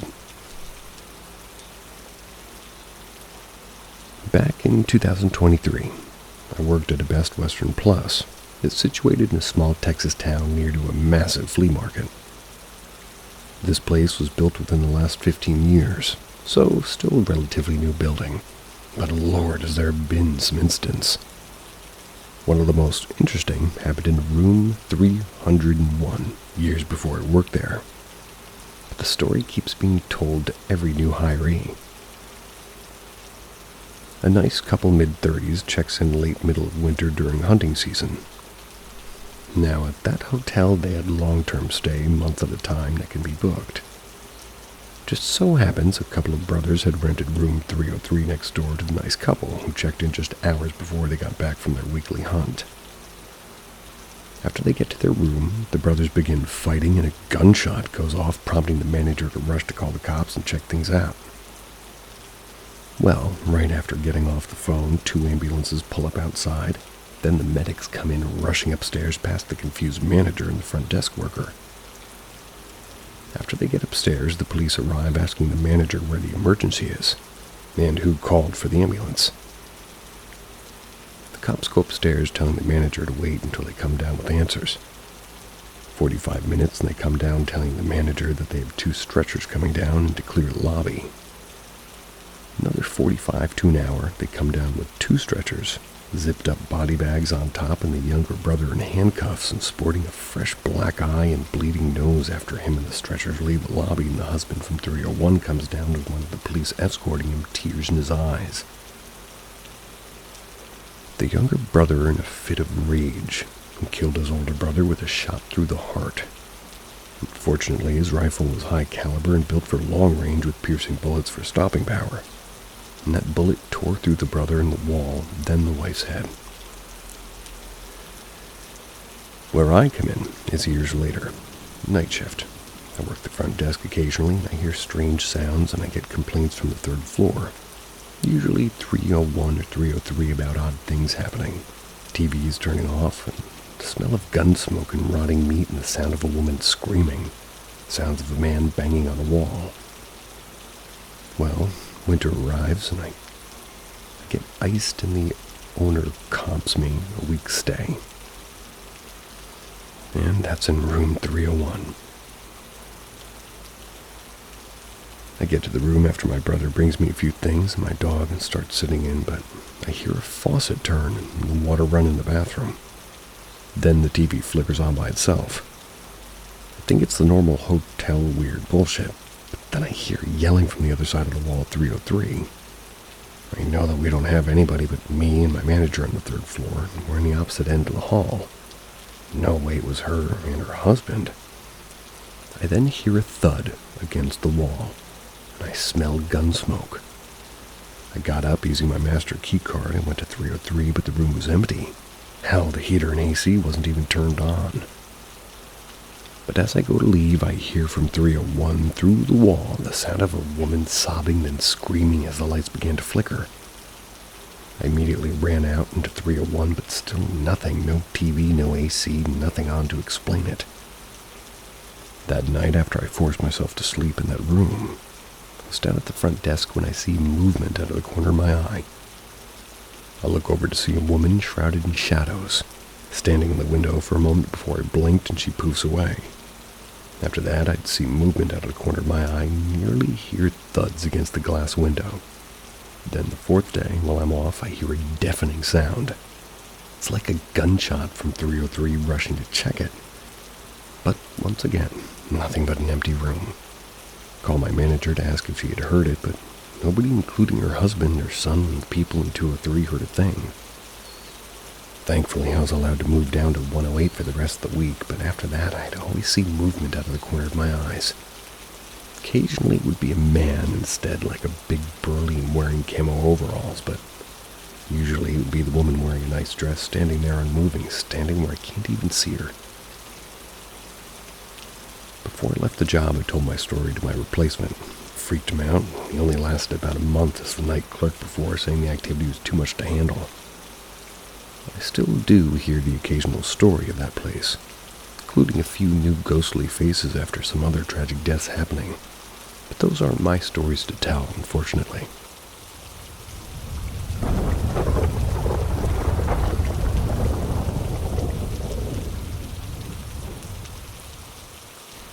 Strange Forest.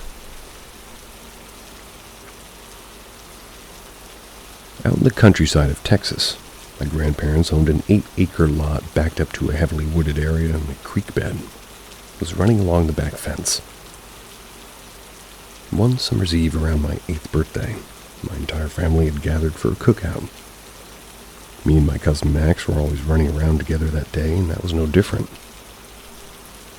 I decided to head down the creek bed into the woods, as I heard what sounded like a whisper beckoning me to follow deeper in. My cousin happily followed behind me as we walked over a fallen fence line.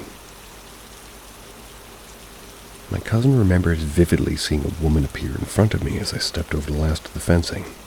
I continued walking, kind of obliviously, as my cousin attempted to rush and follow me. However, he remembers the fencing seemingly reaching up and wrapping his ankle, causing him to fall into the mud. He says that I continued walking despite him yelling for me to help him. It took a second to look and tore his ankle with barbed wire wrapped around it. Upon looking up, he said I was nowhere to be seen. When my older brother came down the creek following his screams, he and my cousin claimed my footprints in the creek bed stopped just a few feet beyond the spot Max had seen me last. My entire family is pretty adamant that I was gone for maybe 4 hours. They had the police scour the woods and dogs try to track, but nothing went beyond the last footsteps I left in the mud. Upon my return, they were all terrified and worried that something had happened. There's no scratch on me, though. What I remember of the events after stepping over the fencing is hearing a distant song being sung by some sort of feminine voice. The smell of wild berries. There were smells of sweets and the feeling of happiness. It was increasing with every step. From my perspective, I found a small clearing and relaxed eating wild berries, playing with some small animals I could say were kind of weird-looking cats. Then standing back up after what I felt to be maybe a few moments, I looked around and I saw a movement of what seemed like dozens of people hiding behind the trees. I looked around, slowly regaining senses, and I was wondering where my cousin went. I see the path I came down, as I just started to go toward the environment, it just started feeling more off, like it didn't want me to leave. Like it was angry that I was even trying to leave. The movement of the quote-unquote people behind the trees began to increase as if they were moving toward my exit to block me.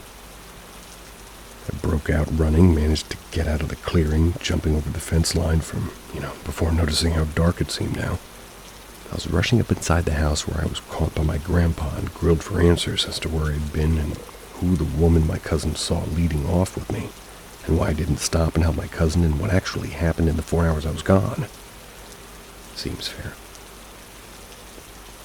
However, when I told him it felt like mere moments, my grandfather looked more concerned than anyone else. By the time we went back to my grandparents' home for my birthday party, he had already built up a new fence, fixed the fallen one down in the creek, and had even planted some herbs and stuff that quickly took over the fence line, sealing it off with vines and bushes.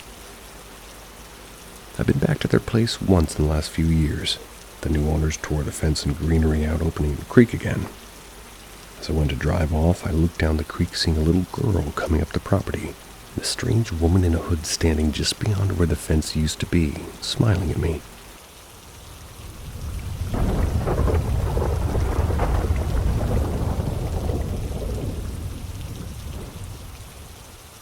Country roads and phantom homes. Back in 2018, I was working for Domino's. I was delivering pizzas out in the north part of Texas. That's east of Dallas, out in the countryside. So a nice, normal summer evening of delivering pizzas, getting lots of tips because it's always hot, heated seats for the win. I'm nearing the end of the day and the sun's starting to set as I pull onto it's kind of an old country road I'd been on dozens of times, really. That's including twice that very day I'm telling the story. I take a curve and I see movement in the trees, and then I crest over a small hill to see like an old rotten burnt home and what I knew was a pretty empty field. I delivered a pizza earlier to the property across the road from the lot and had been parked in the empty driveway to the field. I went ahead, drove down another block to my delivery, feeling like something was watching me from the burnt house. Spent a few extra minutes chatting with the people I delivered to before heading back up the road, but when I looked to where the burnt house had been, it was gone, the empty field. Figured I just hallucinated it, but a few days later the same thing happened. The house was there and I felt like I was being watched, but I didn't view the house for more than a few minutes and it would disappear. Though this wasn't the only oddity that started happening. In other areas, the buildings would seemingly appear and disappear along with seeing movement along the side of the road. Though the thing that finally made me quit was I had finished my shift but did a ride along with my buddy. We went to deliver the food and we were both off the next day, so we planned to go hang at my house, then get my car later. We deliver the pizzas and the GPS suddenly goes blank, and then redirecting notifications started spamming and his lights flickered as we take a turn down a dark road, no house lights in sight. Not only that, but the feeling of being watched beginning to crawl in the road and dirt and small gravel. So we drive down a quarter mile and suddenly the car is forced to stop. That's as the road looked solid but gave way under us, trapping the car in the mud. The road had looked the same as we drove through, but we both freaked as the car rocked and stopped in place from the collapse. We got out to see how bad it was, and his lights were flickering and the car was stuck. We checked the GPS to see how far we were from the main road. Seeing the road continued, supposedly linking to the one next to mine, we decided to start walking. We had over 2 hours to wait for a tow. It was well and truly dark. The feeling of being watched and the sound of movement increased.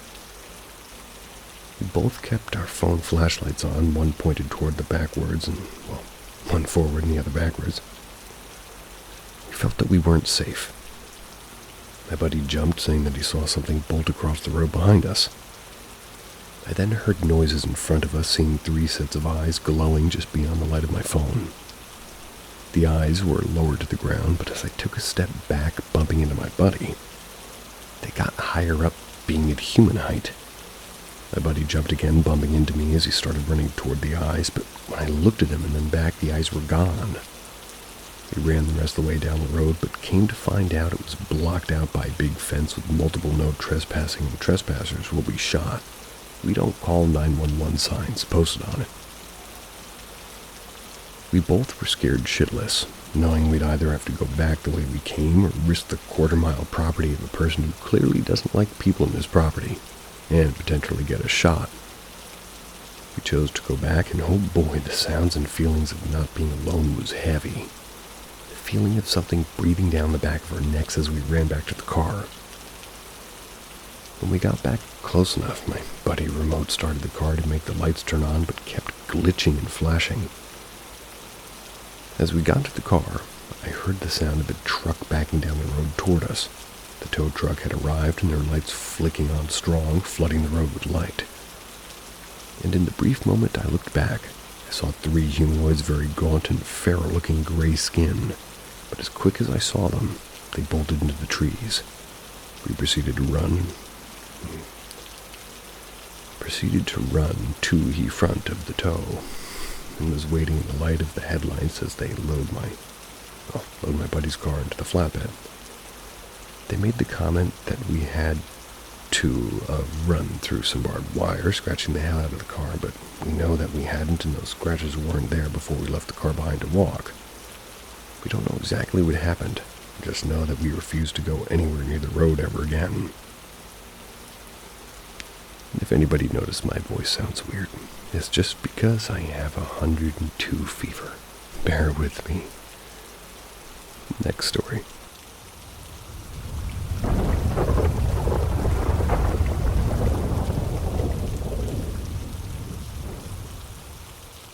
A blue orb rose about 10 feet from out of a ditch to be at eye level to me.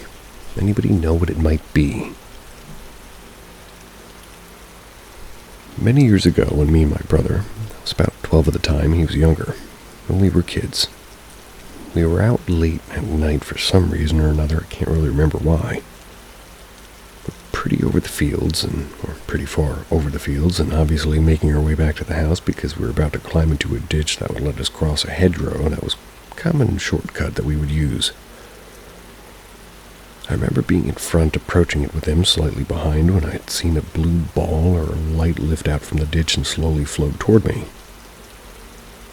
I froze, and when it was at eye level and close to me, it disappeared. I remember it being really hard to judge the distance of it, like I couldn't tell if it was small and within arm's reach or larger and further away. After a few seconds, I said, "Let's go the long way." He said, "You saw that too, didn't you?"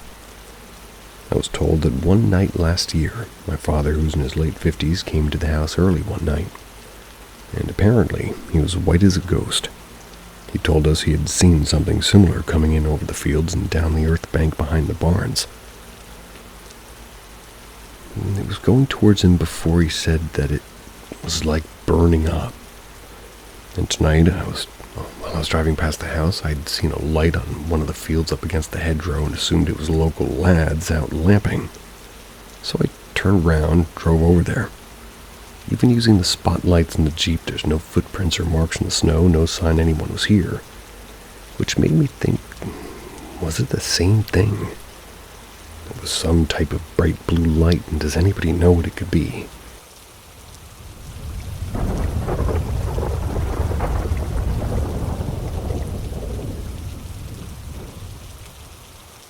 A stray cat protected us. What happened to me may actually be a paranormal event. I will tell the full story, and I do not intend to embellish or dramatize the events. I'm hoping that somebody can tell me if it was actually paranormal, and if so, what kind of entity it is, or was. This event happened about a year ago, and as usual, I was awake at home late at night watching videos. The video is about hidden messages on old vinyl that you can hear if you play them backwards. I watched the video out of curiosity, but because I believed in ghosts and demons, not so much. But anyways, I listened to the recording over and over until suddenly the power went out. Although I didn't believe in the paranormal, the situation with the context of the content I was consuming was quite scary. However, I kept my cool and looked for the cause. Every time I pushed the fuse in the box, it blew out again. I left it for the night and went to bed. The next day after school, I decided to look for the cause again. It was already dark, and I was annoyed that I couldn't at least charge my phone. I remembered that there was a hot plate connected to the balcony, which that might cause a short circuit, so I wanted to unplug it from the power supply. So I went out into the balcony, and I discovered a cat that had recently been pregnant. You could tell by its belly. So I stood in the balcony looking west. The door was behind me, the cat was in front of me. But it wasn't looking at me, it had its back turned to me. It was hissing at something at the corner of the balcony. I knew immediately that it wanted to protect us from something that was on the balcony but couldn't be seen by the human eye. This event repeated itself the following evening, until I finally managed to turn the power back on. The cat stayed there for a few more days before disappearing. About 6 months later, I dealt with the issue described above again. Again, hidden messages, another power outage. Again, the cat was there, but this time it didn't hiss. Can't shake the feeling that this cat was protecting our home twice. If it had only happened once, I would think it was just a really, really weird coincidence, but twice under these circumstances and context, I don't know. In any case, I've since reconsidered my attitude toward the supernatural. I asked my family for reports of experiences and have a story or two to tell you, if it's of interest. If you have any questions, don't hesitate to ask.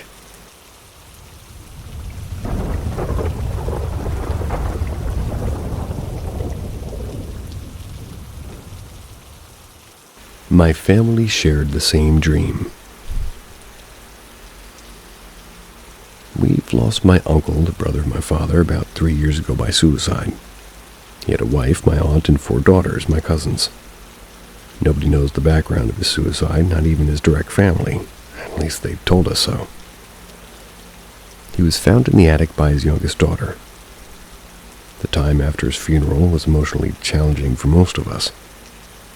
My father's dreamed about my uncle at least 20 times, and in every single one of them he was unable to talk, just smiling sadly. In one dream, my father was mad because my uncle never talked and told him to leave. He didn't appear for a few months before the routine restarted. I didn't dream of my uncle for the last 3 years until a few months ago. In my dream, he didn't talk either, we just looked at each other. Until now, there doesn't seem to be anything paranormal, and like I said, until now. We had a family reunion, told him about my dream. I told him that in my dream he was nicely dressed, and he rarely was in reality.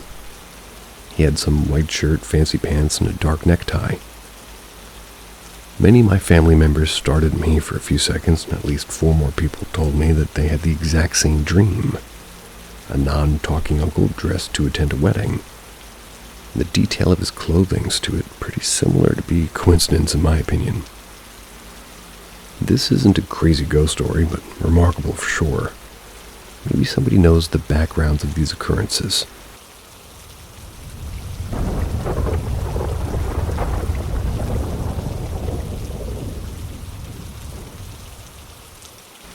I dreamt of 2 people while they were dying, but never again.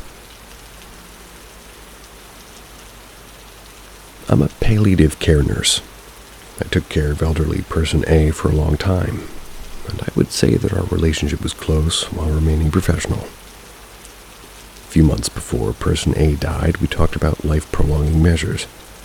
Person A told me that they didn't want any measures taken. A few months pass, and I'm dreaming of them, sitting in their wheelchair, and they started smiling when they saw me and nodded, like it's an okay sort of a nod. I was woken up by the phone ringing at 3 in the morning. It was my boss calling me because person A had been transported to the hospital around, and they had gotten worse real quick and had to be put in a respirator. Person A was allegedly saying my name a few times before they felt unconscious. That's why my boss called me, and because he wanted to ask if I knew any measurements they wanted to have taken. I told him that they got taken to life support. Person B was young, also a patient, and I didn't know them very well. But we were always friendly. They cried about losing their long hair to chemo, and we talked a long time about this topic. A few days later, I saw them in my dream. They were standing behind their couch, the face turning purple as they were suffocating. They fell behind the couch but quickly got back up. When they came back up, they were looking healthy and had their long hair showing it off like in the commercials. I woke up the next day and I was told that their time of death was 20 minutes after I woke up from the dream. Happened like in my dream too. And this was 10 years ago. Never had any of these dreams again. Not with my best friend, not with family members, which honestly kind of hurts. Why did I have these dreams about them and not loved ones?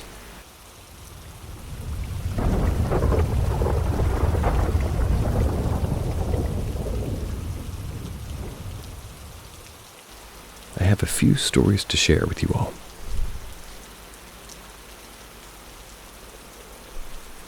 After almost 2 whole years, I'm back and with some new stories to tell. I've only posted about 2 or 3 of my paranormal encounters so far, one of which is still one of the scariest ones. All the time I experience weird things in the corner of my eye. Random touches, random noises, things falling when they were clearly far from the edges. But these are some of the stories I remember clearly, and are more serious than those.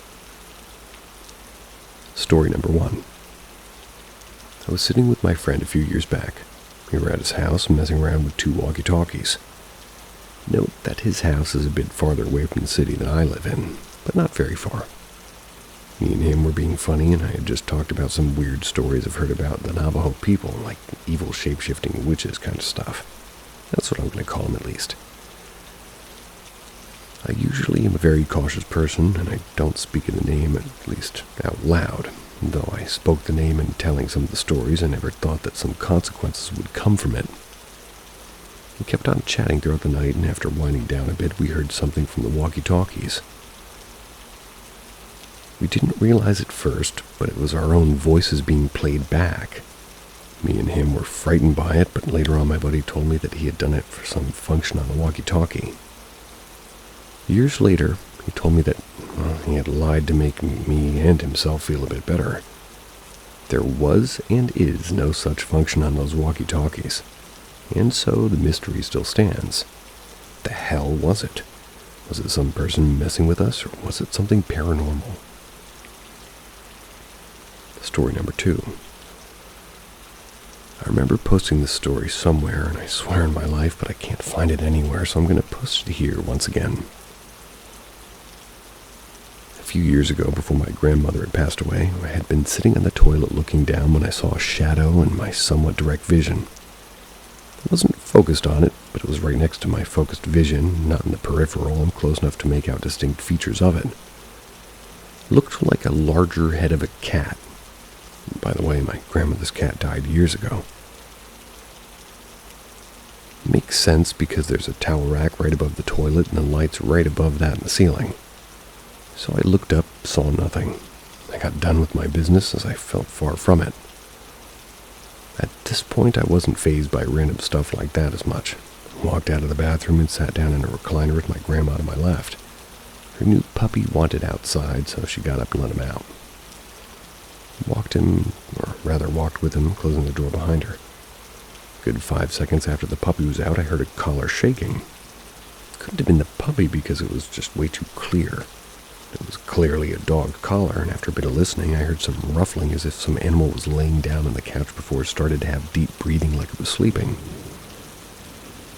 Now, I think this was my grandma's old dog, Bear. He had died a few months before, and it was mainly the only explanation I could think of. My grandma has since passed away, and today is her 1-year death anniversary, I just realized. Rest in peace to Todd, Puff, Tinker, Alex, Cricket, Cole, Rufus, Samson, Bear, and especially my grandmother.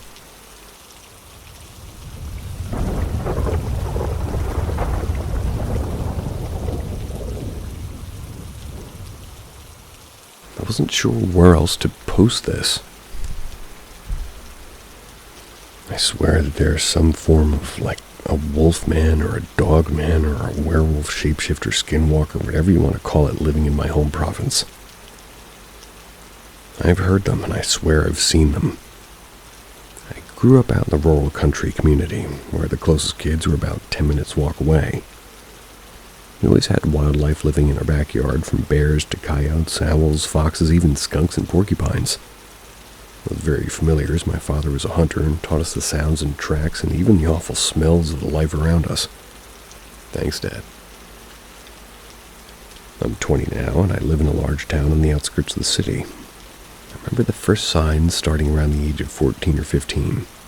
I'd be trying to sleep with my window open at night during the summer, and I would hear these mutilated howls.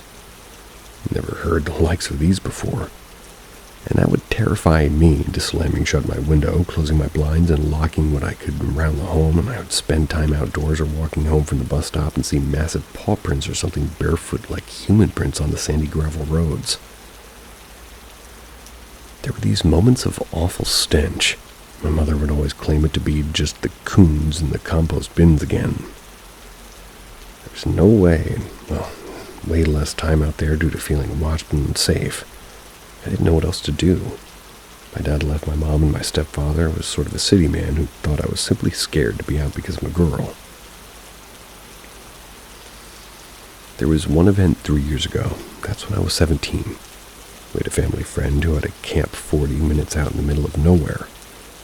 And of course, being myself, I wanted to go and hang out with all my friends near my age. So we went. No cell service, no plumbing.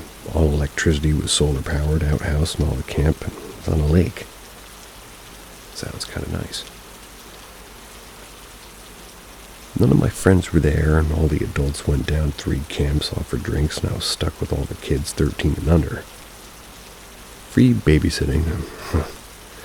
So anyway, I had settled in, and I was reading a book with my flashlight while the kids were watching a movie on their tablet. What's the point of camping if you're on your electronics? I agree.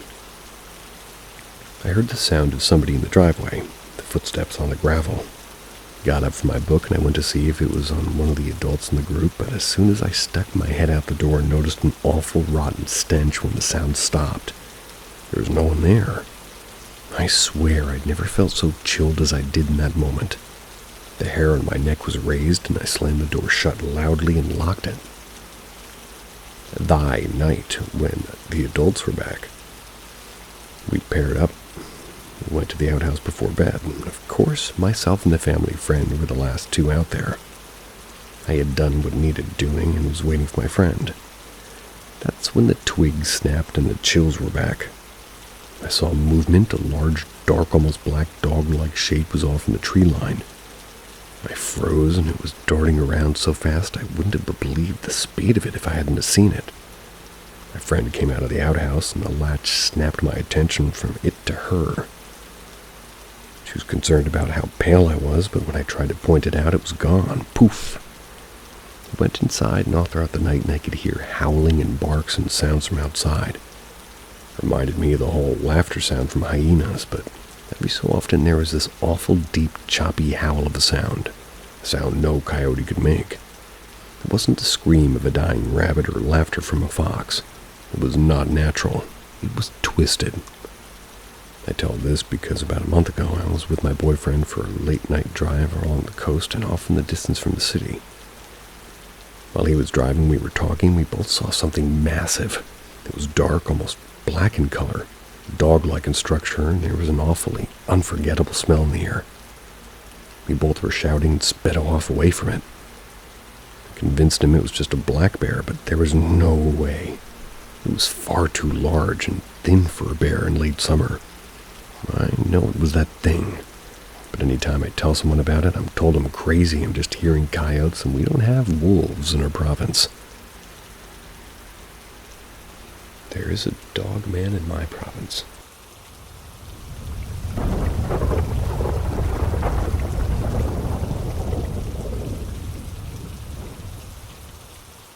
My first paranormal encounter. I was just visiting my parents for Thanksgiving, sleeping on a pull-out couch in the basement. There's nothing in front of the bed that could possibly be mistaken for a person. This is not the house that I grew up in.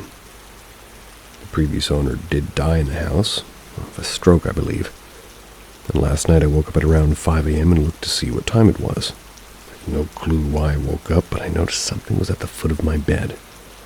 I immediately thought it was one of my brothers and was about to sit up and ask why he was watching me sleep. My eyes focused on him, though, and I realized this wasn't my brother. It was definitely a tall man, and he was wearing a yellow turtleneck. Not only that, he had a very long neck and long arms. He didn't have a face, at least from what I could tell. He had his hand on his hip, almost like he was annoyed at me. Closed my eyes, pretended to be asleep for about 40 minutes after this, and as soon as I closed my eyes, the foot of the bed started shaking. I broke out in a cold sweat and felt extremely nauseous. Said a few Hail Marys under my breath because I was so freaked out. When I got up in the morning, I realized that my dog had moved into the other room at some point that night before it woke up. And that's very unusual for him. I googled the man who had died in this house, and I do have the same name as his mother. And this is my first time having a paranormal encounter that I was sure of. My main questions are, what could this thing have been? Why didn't it have a face? Could it have possibly had a face and just didn't want me to see it?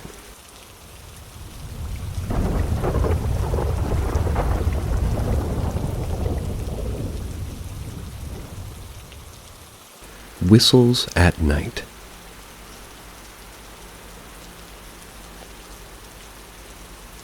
The other night, my boyfriend and I are in our room watching our favorite show to wind down in the evening.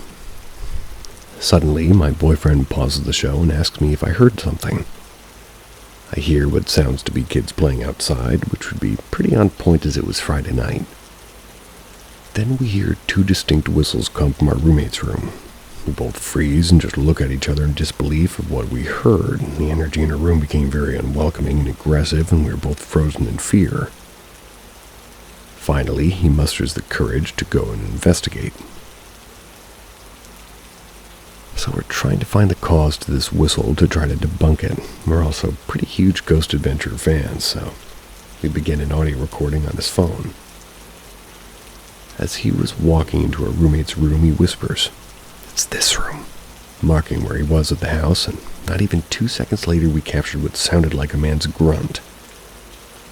While he was out of the room, both my dogs went on defensive mode. Never heard them snarl and bark the way they did. I called for my boyfriend, but found he was downstairs and not upstairs with me at all.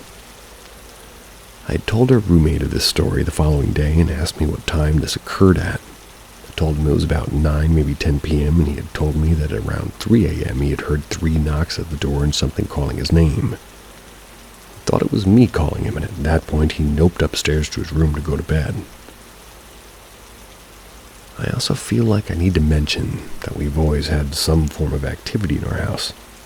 We hear the occasional footsteps and taps. We believe that to be a loved one coming to visit, as I have an old furniture from them and also my dog's ashes.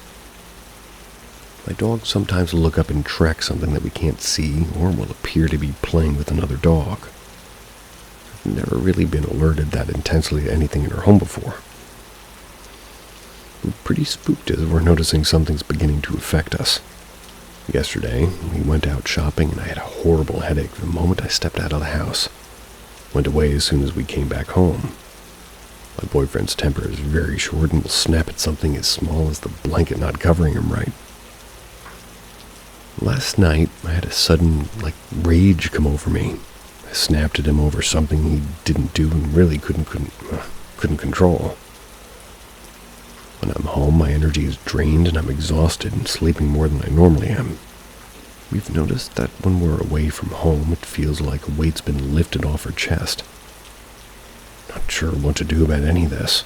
We're almost certain that we have something demonic that's maybe it's, what they say here. Well, something demonic based off the calling of names and the knocking in threes. Fair assessment. Some friends have told me to burn sage, but I'm hesitant as I know that can anger a spirit and possibly make the situation worse. Any guidance or help would be appreciated.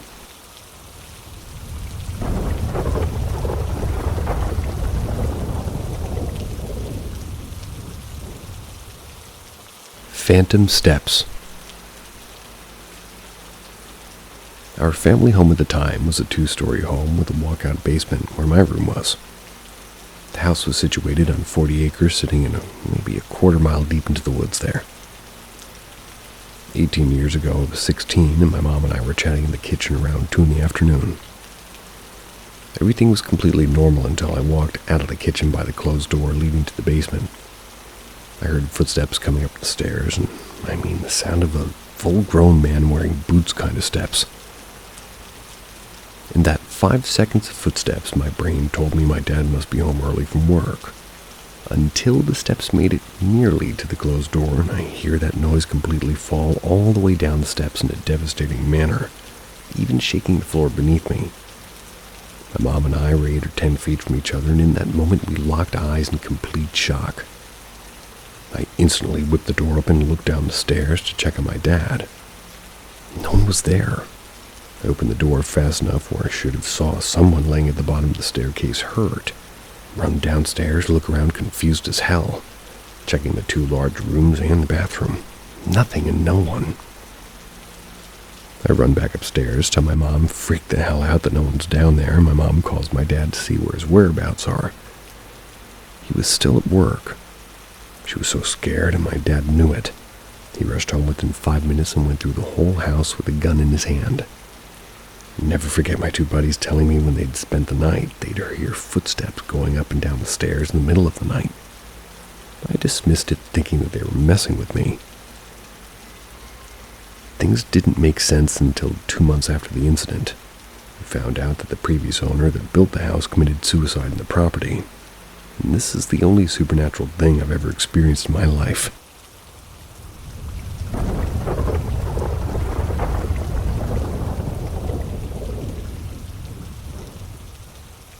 My niece is being haunted by my father.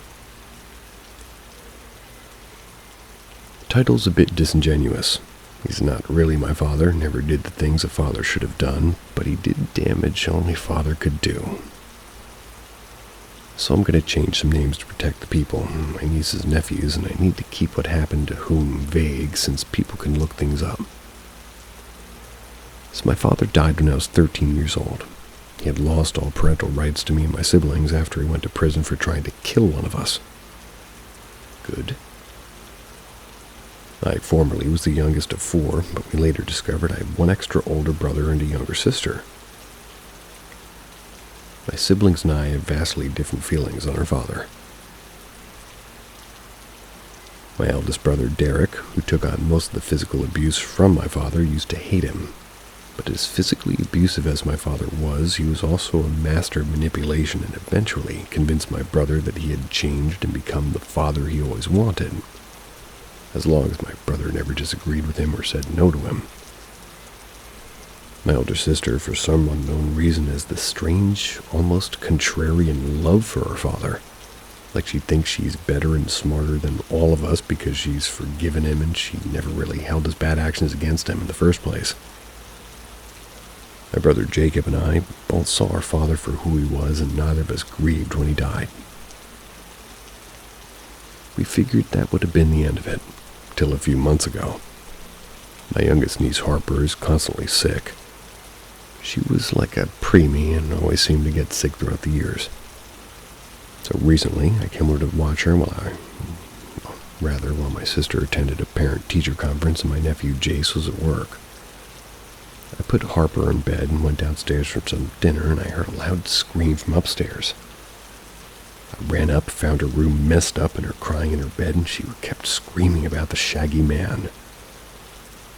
I was able to calm her down a bit, and she explained to me that a shaggy-looking man was constantly staring at her through the window and he won't go away. Now, I didn't suspect anything paranormal. I thought some pervert was creeping on my niece, so I just kind of cleaned her up and texted Jacob. After I put her to sleep, Jacob and I looked around the house, and one of his friends looked around outside. No perverts. But eventually, Harper started screaming again, and this time we were ready. We ran in and saw the window was wide open. She's screaming, trying to get away from someone that we can't even see. Jacob picked her up, and I got in front of her and tried to get a look, but I couldn't see anything. After calming her down, Jacob had her describe what the shaggy-looking thing was, and what her description was a bit crude. It sounded familiar to us, though. I pulled up an old photo and I asked her if the man was the shaggy man. She confirmed that he was, and that he's been showing up for months now. We brought her downstairs and let her sleep on the couch, and then when my sister got home we explained what happened, but we didn't get the reaction that we expected. Instead of consoling her daughter, my sister got very annoyed at her and told her that her grandpa was simply looking over her, not to be afraid of him. When she told her that, when she told her that he'd never hurt her, that's when I had to say something. The 3 of us had argued about this, and I'm not even sure if it's really a ghost or my niece that found out about my father and having these nightmares. I'm not sure how to fix this exactly. If it's paranormal, maybe a blessing or maybe some sage. Maybe I'll see you tomorrow night, whoever you are that's listening. Sweet dreams. And sorry about my crazy voice and fever today. See ya.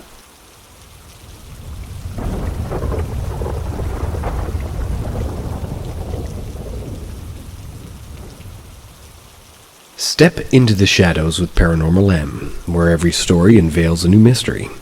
Don't forget to subscribe and turn on notifications to stay connected. Let's dive into the unknown together. Houses on a graveyard. The other night, I was putting my 9-month-old son to sleep. We have a memory foam mattress topper on the ground. I found my son loves this thing. He'll sleep the entire night on this thing versus waking up every couple of hours in his crib. Anyways, I was on the ground watching TV, giving my son a bottle. Had the bedroom door closed, and you could see the soft glow of the living room lamp underneath the door. I happened to hit a commercial in the program I was watching, and I happened to look at the door. Under the door, I could see two thin shadows that were shaped like peg legs. They were standing outside the door. My first thought was that it was my wife checking on me. But suddenly, I heard her voice sound like it was far away talking to my daughter. The shadow was there for a good 10 seconds and then vanished. The next was in the early morning as I was getting ready for work. It was about 6 a.m. and I was tying my shoes, about to leave, and heard my keys drag on top of the counter and fall hard into the floor. That night, I knew I placed it in the center of the counter like I usually do, and if I don't, my wife will. I could actually hear as the keys dragged and dropped. Now, like a dumbass that I am, I sat there and continued to listen, thinking I'd seen something. All it managed to do was to wake my son and wife and get me blamed for being clumsy. Although I know what I heard. The last part of this feels a bit more threatening, as my wife and I both witnessed this. In 2 prior posts, I talked about a mass or a figure that we've seen in my daughter's room. My daughter's autistic and nonverbal, so she can't tell me if she sees anything, but sometimes I catch her like staring into space. I can't tell if it's her being a space cadet or she sees something. However, she doesn't really act scared. She usually just carries on with her hums and squeals. Anyways, my daughter was in bed and my wife and I were in our room in bed. We had her door open, and from bed I can see into my daughter's room. Due to my last posts, we had bought a Wi-Fi bulb for her room, and we keep it in a barely on status to cast a night light type of a glow, you know. Well, that night my wife happened to look at her door, and she suddenly grabbed my hand.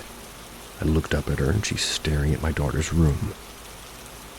I look, and I can see my daughter's door, and it's slowly closing. I got up quickly, I ran to her room and opened the door. There was nothing there, and my daughter was still asleep.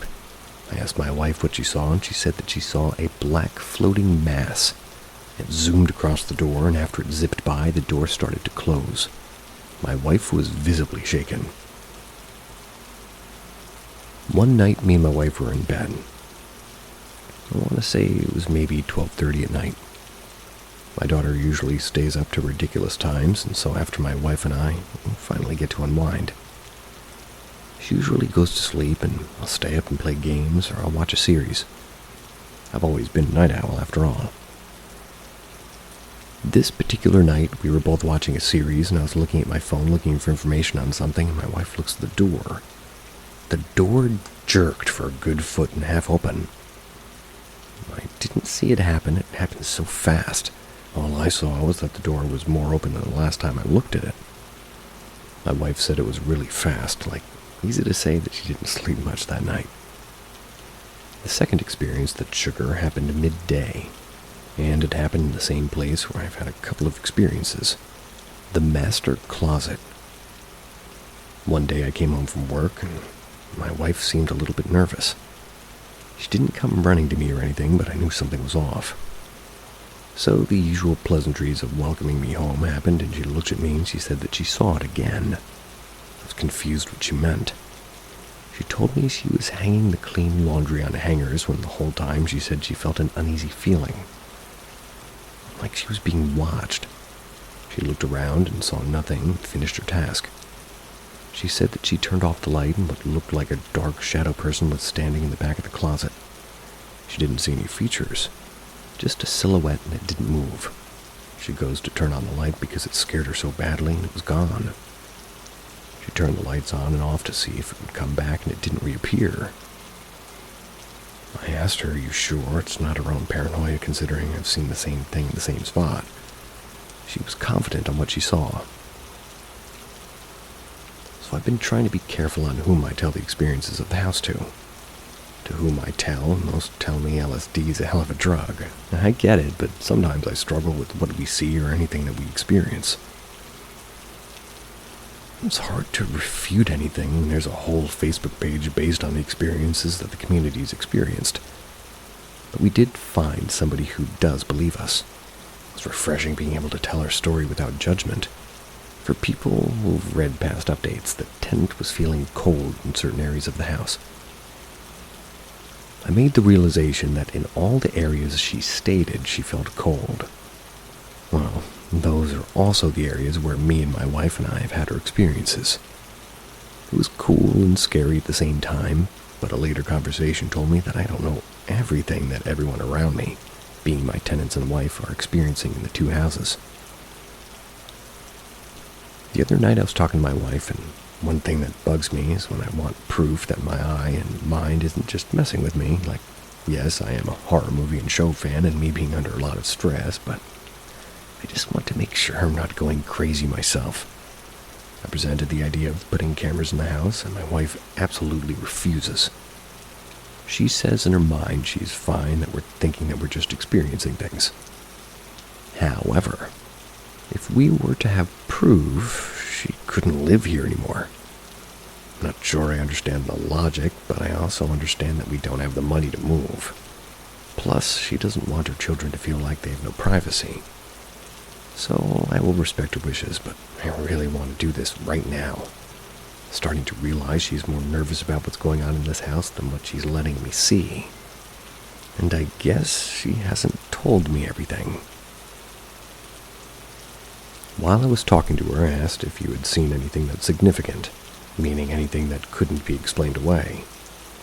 She stated that out of nowhere about a week ago, she saw a figure.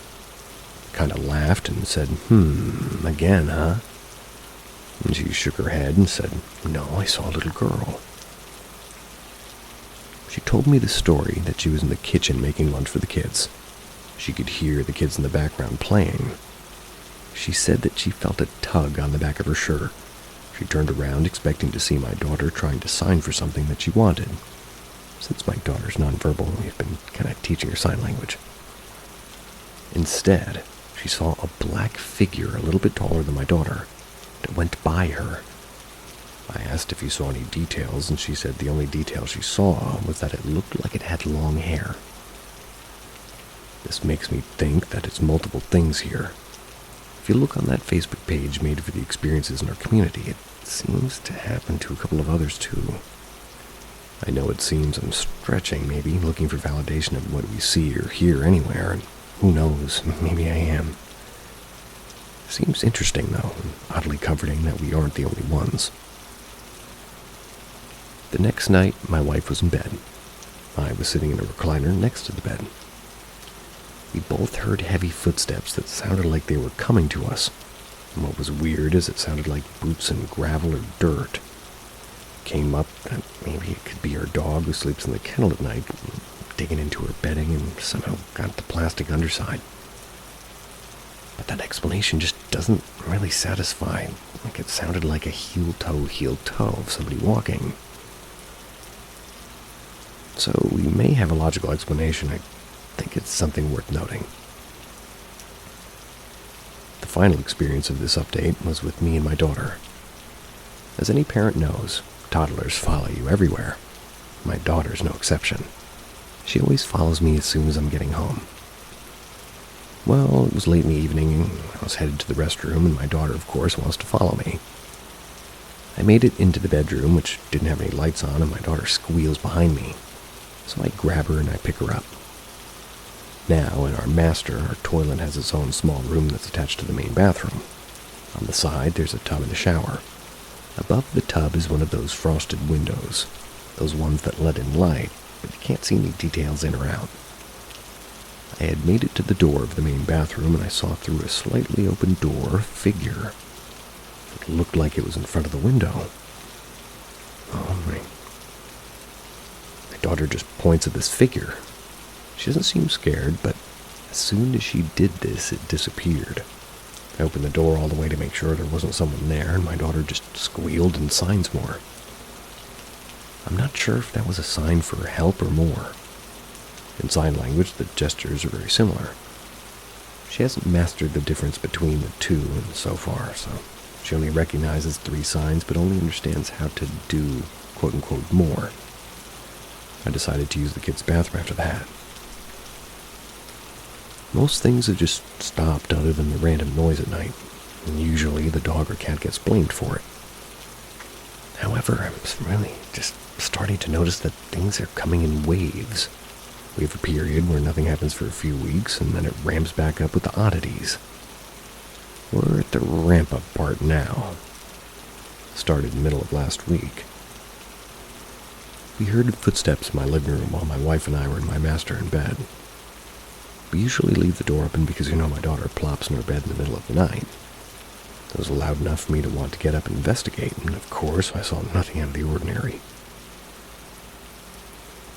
2 things did happen over the weekend that were notable.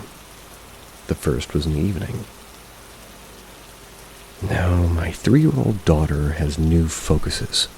To people who are reading my post for the first time, my daughter has autism. It's anything that's alphabet, numbers, and colors. We bought her puzzles and various toys that involve that, and she will demand with squeals, intense staring, and shoving various things in your face that she wants you to say, and what it is with what color the object is. After you've done that, she happily squeals and goes to get whatever's next in the chain and repeats that till we've gone through the whole puzzle or toy or whatever it is. Well, that particular evening, I caught in her room, she was holding a letter up in her traditional mannerisms and squealing happily as if someone told her what she wanted to hear. I walked in expecting to see my wife, but there was no one there. The only thing my daughter's learned is how to open doorknobs. This has made my 1-year-old son very happy since he just learned to walk and has discovered the toilet has water. And he loves water. So I now have to make sure I close all the doors my daughter opens to make sure my son doesn't do a toilet dive.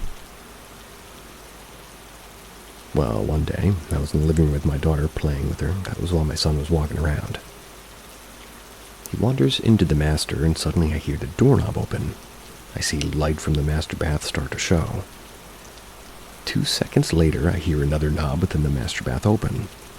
I walk into the master, and I see the master bath and closet door open as well. My son was happily looking into the tub, wanting to get in for a bath. It's odd because the door opens out, and obviously my son isn't even tall enough to reach a knob. I came back into the living room with my son, and I looked at my wife. She responded by saying, "Now that's weird." This update has me a little nervous. I've always been okay speculating what happens at this house, and we can argue maybe I'm paranoid and that my wife and I watch too many horror movies, and maybe that's kind of bled into our everyday lives, at least in our imaginations. I won't fully claim my house is flat-out haunted, but I have my suspicions based off of how much we've seen at this house. But something happened that's made me question what has happened even further. I took a picture of something, let's just say it was very hard to debunk. And the more we would try, my blood would run cold. Now, this being Reddit, I will attach the pictures on my page if you care to see them.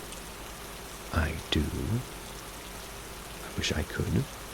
But before I do that, let me tell you how I got here, and just for your information, this will be a long post, so buckle up. You heard him. This happened just a little bit, maybe over a week ago. My son's at a point where I no longer have to rock him to sleep. All I have to do is hang out with him until he falls asleep in his mat, and after that, I usually go to my room and watch TV. Well, one night I'm on my phone. I looked up and I saw a shadow. I quickly opened up my camera and snapped a picture. I looked up and saw the shadow was gone. I looked at the photo and the shadow was pretty dark. Now my first thought was maybe it was just a toy. Maybe my daughter forgot a toy and it was a coincidence that I saw it and she grabbed it. But that doesn't make logical sense. My daughter's kind of flat-footed, if you've heard of that. We have no carpet anywhere in the house, so you can hear it coming from like a mile away.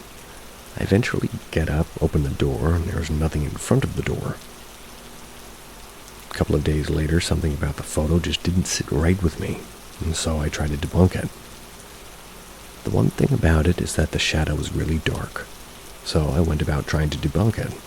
I placed balls and various toys behind the door and tried to use the same lighting that was in the original photo. The issues I came up against were plentiful. The first issue was that to get close to the darkness of the shadow, I had to have the object really close to the door. And that sort of means that I could see what it was. If I pushed it away where I couldn't see the object, then the shadow wasn't close enough to the door, so... Plus, this is a wood veneer, and we keep our floors reasonably clean, so it created a reflection of the object. The original photo, there's no reflection. Lastly, when you blow up the picture, it's like as he's putting it, it is potato quality. I like that. However, you saw some lighter pixels in the middle of the shadow, which sort of insinuated that it was possibly two shadows side by side. A couple of days after that, I had the courage to tell my wife about the photo. I had no idea how she would react because it was unnerving. She was sort of by it, but was open to me investigating further. I reached out to a local podcast called Weekly Creep. It's a cool name. They had talked to me in the past and were great to talk to. It didn't make me feel like I was insane.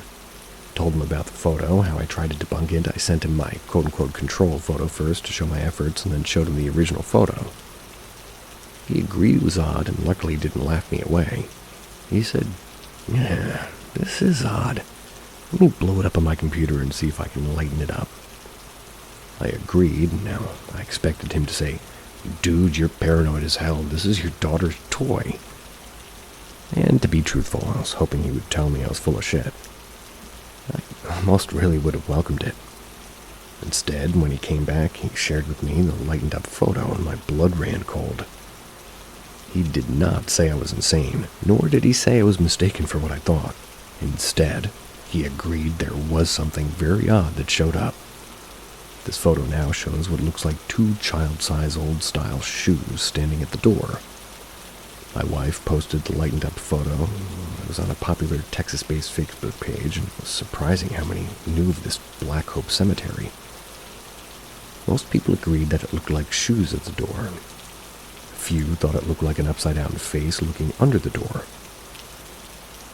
I know what I think it is, but curious what y'all think. Like I said, I hope somebody can debunk this photo and actually put my mind at ease, because it's one thing to speculate, and at the end of the day, that's what this photo is. But it's also a photo that could contain evidence. I'll put them on my page and tell me what you see. I wish I could. And I would if I could. So I feel our wave of oddities hasn't ended here, oddly enough. We acknowledge something is here, and after that, it's been off to the races. I still try to debunk or think irrational about things I think are odd, and I also have to admit I'm now hyper-aware of things. I'm not scared, but I am on guard because it seems like it happens mostly around me and the kids. Now, I'm a dummy because I've been talking about putting up cameras and actually have a camera system, but it doesn't do audio, and lately, sounds have definitely ramped up. And the camera systems I have is nice, however it's wired, and kids and wires don't mix. However, we had a day last week. I wish I had just gone ahead and bought wireless cameras. This update starts on a Friday night. For context, my nighttime ritual is to usually stay in my son's room till he falls asleep, and then after he goes to sleep, I'll get up and crack his door so I can hear him cry at night and meet my wife and daughter and my master. Usually, by this time, my daughter is asleep. I'll carry her to bed and crack the door. This particular night, I did my usual for my son and then did my usual for my daughter. However, at this night, there was a baby walker that was leaning against the wall, and it prevented me from cracking the door. This thing was motion activated, and so I just put the door to the wheels and didn't move the walker so it wouldn't wake the kids. The next morning, I woke up to my wife questioning me if I had shut my daughter's door and opened my son's door. This was weird, considering my daughter was in her usual spot, and my son actually slept the entire night. This is particularly odd because of two things. When my daughter comes to my bed at night, she doesn't care to close the door. If anything, she doesn't like closed doors at all. The second reason is that the walker was now over by her bed. Now, most parents would say, maybe, kids are random. How do you know she didn't do it? What about your son's door? Couldn't your daughter have done it? And the answer is yes, she could have, but her being a creature of habit and with autism I'm pretty sure that she didn't. For a 3-year-old, the girl is methodical in everything she does. Plus, I'm a night owl, 9 times out of 10 at least. I see her leave her room for mine, and it's usually the door flies open and she's running for my bed. She takes the time to stop for nothing. She'd rather trip over it and keep on running and stop and go around the object. That same morning, I was lazy in my son's room as he plays. We have his toys and then a tall tower fan. I came in, turned it on, and laid on the ground bed and watched my son play. Now this fan is old, like over 15 years old. The damn thing only works if the cord's in a certain way. But I'm a cheapskate and the thing still works, so don't judge me. I can't. That's everything I own, sir. Anyway, I was laying there, and all of a sudden I heard a button being pressed, and the fan beeps, and the fan goes higher. Now this fan is a, piece of shit. It only works when it wants to. Picky fan. The buttons push. Well, they push okay. Doesn't mean the fan will work, though. But the buttons have never gotten stuck, and a logical explanation is maybe there's a malfunction inside the buttons themselves. However, I feel the buttons are okay, and I think it's worth noting that. And when it did happen, I did hear the press and release of the button. The thing creaks and pops when you press it, so there's a maybe possible logical theory here on what happened. However, it's the first time I've seen this happen, and I find it very strange. That same night, everybody had gone to bed. My daughter was in my bed already, and I want to say it was maybe 2:30 a.m. I was in bed just thinking, and I heard what sounded like somebody snorting, or the sound of, hawking a spit. It sounded far away, but it was pronounced enough that I had to check if my son was okay. He was dead asleep, and the sound didn't sound like that of a baby. It sounded like a woman did it. My daughter and wife are with me, and the babies don't clear their throats, they cough. Haven't found an explanation for this yet. About a month ago, we let an investigator do what they call a mini investigation on my house. I had been warned that this could slow down activity or ramp it up. Well, it definitely ramped it up. We went from 2 noticeable events a month to now 2 or 3 a week. And we get tons of EVPs. We have another clip that's currently under review, and a 16-minute clip, and we're being told that there's at least 5 or 6 notable EVPs. I'll post the new EVPs when we get them. I don't have the skill to send or really find EVPs, so you kind of have to reach out for help from local paranormal groups.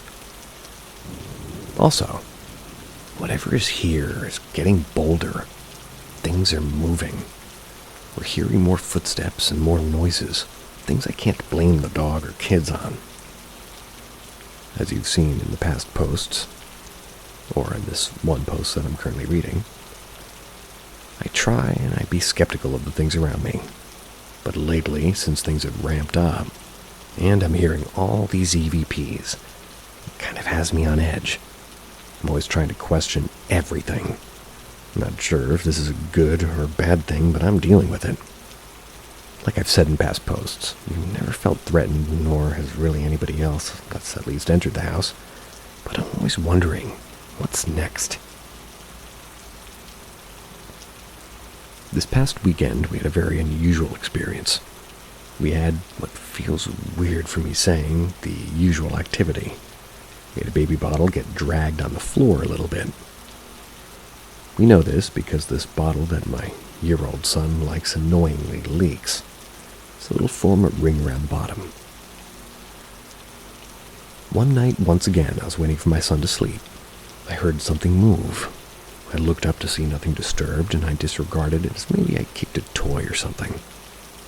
My son falls asleep. I go to retrieve his bottle off the ground. I see a drag mark in a freshly leaked milk. That same night, my wife saw a black shadow shoot across my daughter's room. Stuff that's happened in the past, but Thursday and Saturday of last week were extremely unusual. Thursday night, we had a friend come over, and he had heard the history of the land, and so he brought over a spirit box. He brought balls with little lights in them, a recorder, and an EMF detector. Ironically, not a lot happened that night, and he was about to give up. We were talking in the kitchen, and he suddenly looked past me to a window that looked to my backyard. He told me that he had noticed a reflection, but thought it could have been my kids, but this time he saw it again, and my daughter was being lazy on an ottoman in the living room, and I was holding my son. He described seeing an arm, child's height, going into my daughter's room. I attempted to imitate what he saw and see if maybe there was an explanation. The only light source was a TV that was reflecting off of a wall. This TV was on the same side of the door, and so it was reflecting light off the wall opposite of it, which could be seen from the kitchen via the reflection of the window in the living room. He thought it could have been a reflection of the events on TV. However, the wall the TV was reflecting off of was a matte finish, so all the details would have been absorbed, and the reflection was of single dominant color and varied brightness. That pretty much means that details would be impossible. Plus, the height explained made it even harder since what he saw was lower than the actual reflection of the TV on the wall. A Saturday night. Once again, I was waiting for my son to fall asleep. I was laying on his mat with my head against the wall as I played a game. He had just fallen asleep, and I'll usually hang out for about 10 minutes just in case he wakes up. It had been a couple of minutes. I heard what sounded like a plastic base getting rocked back and forth. Thought it was the fan getting caught on itself, and for shits and giggles, I opened an EMF app on my phone. I found an app that seems pretty accurate. It'll respond if I get near appliances or TVs, and I won't say it's 100% accurate, but it seems like it works. Anyways, I noticed it was reading a high level, and I was sitting in the center of the room where there was nothing electronic. So I texted my wife, and she comes in. Well, the first thing that she says is, "Why is it so cold in here?" Well, I personally hadn't noticed. I'm a chubby dude, so don't pay attention as much as my wife, who's slender and will get cold easier. I could see goosebumps on my wife's arms and legs, which is kind of odd considering my kids' rooms are usually a little bit warmer than the other rooms in the house. We were just grabbing a thermometer when the EMF went back to normal. My wife said the temperature went back to normal as well. We started an EVP session, starting in my son's room, then the kitchen, then my daughter's room. We had thought whatever had happened was done. So, during the recording, you can hear my wife and I talking normally. However, we didn't know what we were catching. Upon review, we heard things immediately. And what was unnerving was there was a breathing that wasn't me or my wife's. It sounded like somebody that needed to blow their nose. And it wasn't a narrator. There was a whistle, like when you have a stuffy nose or have a booger stuck. It was heard in my son's room, and then you heard like a young girl's laughter. The group we have sent the recording to also found the word friend. So we moved to the kitchen. Didn't get much, but my daughter's room, the breathing's back. And this time I'm far away. My wife's holding the recorder out, and this breathing with a whistle is loud. Almost like somebody's on the recorder while you hear me and my wife chat away. Which kinda scared us. And we sent the clip to a paranormal group to see what they hear. And so we hope to get the rest of the findings soon. On the east side of Houston, a community was built in the 1800s graveyard called the Black Hope Cemetery. People in the 1970s bought these homes, dug for pools, and they'd find skeletal remains. Basically, the Texas version of the movie Poltergeist. And for more information, there's an Unsolved Mysteries episode in the Black Hope Cemetery. So anyways, I have 2 houses in the newer section. Congratulations. And I've been using Reddit as a way to document and digest the things I've seen in my house. So Hurricane Beryl hit last Monday and left my community in a pretty bad sort. Many houses were damaged by trees and debris. Power was out for almost a week, plus there was a heat index of over 100 degrees Fahrenheit. It was absolutely miserable. At my house, we did have a small generator that could keep the fridge and fans and TV and internet going. I occasionally turned on the portable air conditioner when the heat became unbearable for the kids, though.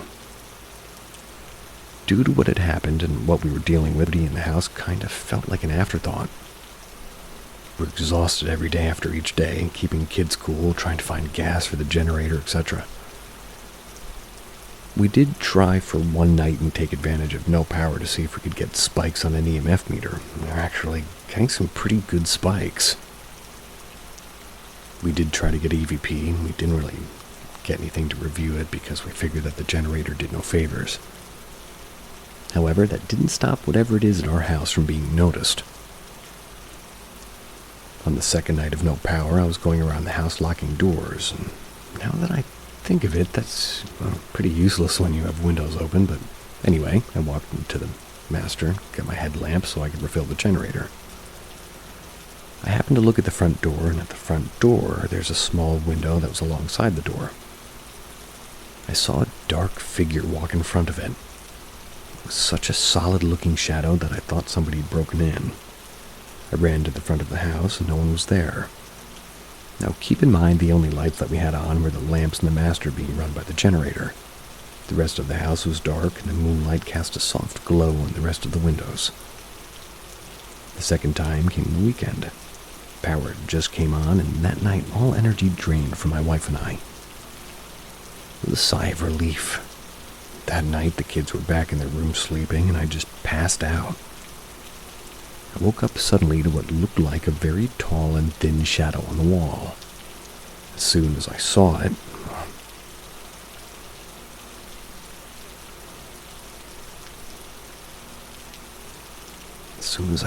my phone went to sleep. It bolted to the master bath, even looking like it bent over to get through the door. Now it's one of two things. I was still in a dream state or imagining things, or I really saw this. I remember being awake and staring at the master expecting to hear or to see something, but once again, I don't know. I questioned this experience. Is my paranoia getting the best of me, or I'm seeing things? Like, I know in the past I've obsessed about work to a point where I would dream about it, but who's to say I didn't? I really try to look at things from a skeptic's view, and this is one of those things where I doubt myself. In Texas, on the outskirts of Houston, in the east, a 1970 subdivision was built on an 1800s graveyard. The graveyard was considered abandoned, so they cleared the grave markers, but not the graves. Eventually, new homeowners would dig for pools and then find these graves. There's a whole Unsolved Mysteries episode called The Black Hope Cemetery for people who are interested in the history of the subdivision. I use Reddit to document my experiences at my house. So anybody that's kept up with my story, we aren't strangers to things moving in my house. Ever since my, first couple of posts, things have always moved, and we've always kind of thought it was one of our children that did it. Any parent will know what I mean. We've really only had 2, maybe 3 experiences that was undisputedly not one of the kids. I've only ever been present for the gray ball incident and the keys sliding. Well, about a month ago, I witnessed one more. In my son's room at night, I was waiting for my son to sleep. I was sitting on the ground as usual, watching some YouTube stuff, and suddenly I hear something slide across the ground. I looked around to see what was sliding and realized it was the baby bottle that moved. The only way I realized this happened was that it was like a tear in the nipple. If you don't pay attention, it leaks. I noticed there's a milk ring from it leaking onto the ground. The narrator had deja vu, but understands this is a second telling, so we will continue. But it had a smear mark through it like something had moved through it. It was a good 4 or 5 feet away from me, so it couldn't have been me bumping it, and my son had just drifted off to sleep. We've also had a ramp-up of sounds and sightings. For almost a week straight, I'd hear knocking on walls, and In this house, could be settling during the summer, maybe. However, the house was built in 2021. The knocking sounds as like it's on drywall or wood. Haven't thought of a logical explanation for that one just yet. For sightings, we've seen more black masses, particularly in our daughter's room and living room now. One night while we were in bed watching TV, my wife looked up. She stares out the door, asking me if I heard a sigh. I personally didn't hear anything. She disregarded it as possibly the dog resting. We both suddenly hear what sounds like something in the kitchen being moved. My wife and I look at each other, and I get out of bed and I look into the kitchen. I see nothing out of the ordinary. Get back into bed, and about 5 minutes later I see a black mass shoot from the kitchen to my daughter's room while my daughter's asleep. I went in there and I saw nothing, and my daughter was still asleep. A week later, I think I see what looks like a hand going close to my daughter's door. Certainly deja vu. That scared the hell out of me, but at the exact same time I always wondered if I had an overactive imagination. We also had a ton of new EVPs. We captured all of them clear as a bell. Some we were guessing what they are. Well, I say the term they loosely. We've been able to hear at least 2 different voices in the audio recordings. A man and a woman, at least from what we think that we hear. Last time we posted on Reddit the recordings, for some reason it said that it went against the standards, so we need to find another way to upload them. What's interesting is you hear them say hey a lot, as if they're trying to get our attention. We get a lot of responses. One day we were discussing my son, and he had a cold at the time. In the background you heard a voice saying, "He's sick." They now have said my name and my daughter's name. We've even brought it up to a relative, and in the background you hear, "Don't tell her." It's known that this relative is a skeptic. Maybe they know that. Still trying to figure out how all this works. The last part of this is kind of hearsay, and I wish I had proof. Anybody who gets to know me personally, I'm a smartass and I'm very uncensored. Well, while doing a recording, I said something backhanded and sarcastic about whoever's here. My wife got concerned and told me my comment may be a bit too offensive. So later I went into the kitchen and I apologized. I felt awkward doing it, but it's hard to refuse that something isn't here and intelligent when I have actual recordings of them responding. After the apology, I went to bed. 20 minutes later, I'm in an obscure corner of the room and I thought I heard, "You're forgiven." Creeped me the hell out. It's odd to say, but I've gotten used to not understanding everything that happens in the house. It's even weirder to say that I've kind of gotten used to seeing the stuff that happens. Whenever an object moves or we see a door close, my wife and I point it out.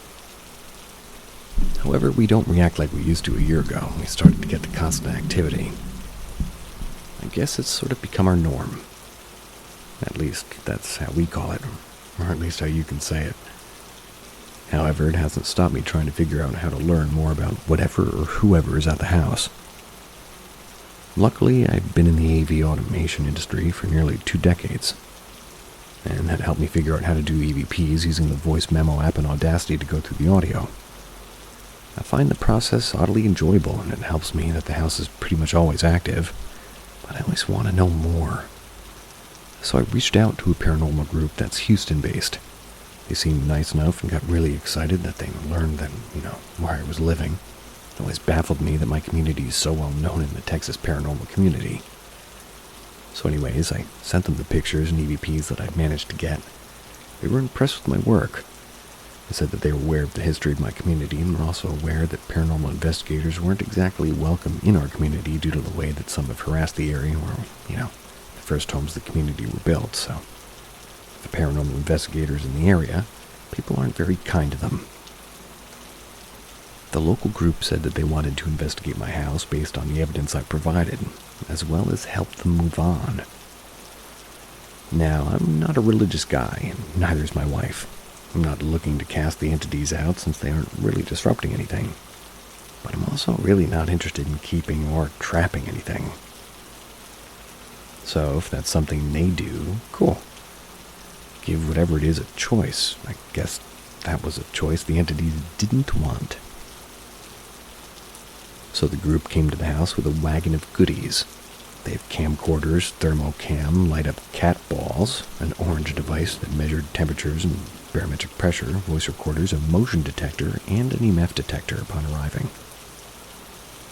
So they set up a webcam for an investigator who couldn't make it, but was willing to call out if he saw anything. They also sketched the layout of the house and then took thermal base readings around the house. At this time, they were in the kitchen. They were able to capture a tall female figure against my coffee bar area. My first reaction was, is the surface reflective? No, it's wood that's painted, but not shiny, and the figure was cold and transparent. You could see my coffee maker through it, and it was a full figure that covered other things on the counter that aren't reflective. If anyone's curious to see, I'll post the picture. After the excitement died down from this and they set up all the equipment, they started the investigation by turning off the lights and sitting on the couch and introducing themselves. They stated names and intentions, and this is where the first EVP was caught. The lead investigator asked if the entities would talk to him because they obviously have talked to me, the homeowner. So maybe that made him think that they should talk to him. I think this was said oddly because the EVP that came through said, "Talk? Can you talk?" It was an odd response, and keep in mind these responses were found after the investigation was completed. The next response came after the lead investigator asked if the entity was alone. The EVP response was, "Take a hint." Kind of odd to hear these responses as they were never acted in that manner with me, at least. In the next part of the investigation, they used dowsing rods. I personally don't believe in them because there can be too much human influence, but at the same time, they do make me curious, as if you read my past posts as my neighbor's house. Their little girl used them and had a name of an entity that was repeated in the EVP that we caught there. As well, they've been used to find water, so there might be a little bit of merit there. I don't know.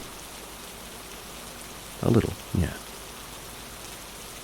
Anyways, the lead investigator asked a series of interesting questions, like how far their grave from the house was. Is there more than two entities here? This is where the third EVP came into play, and is interesting.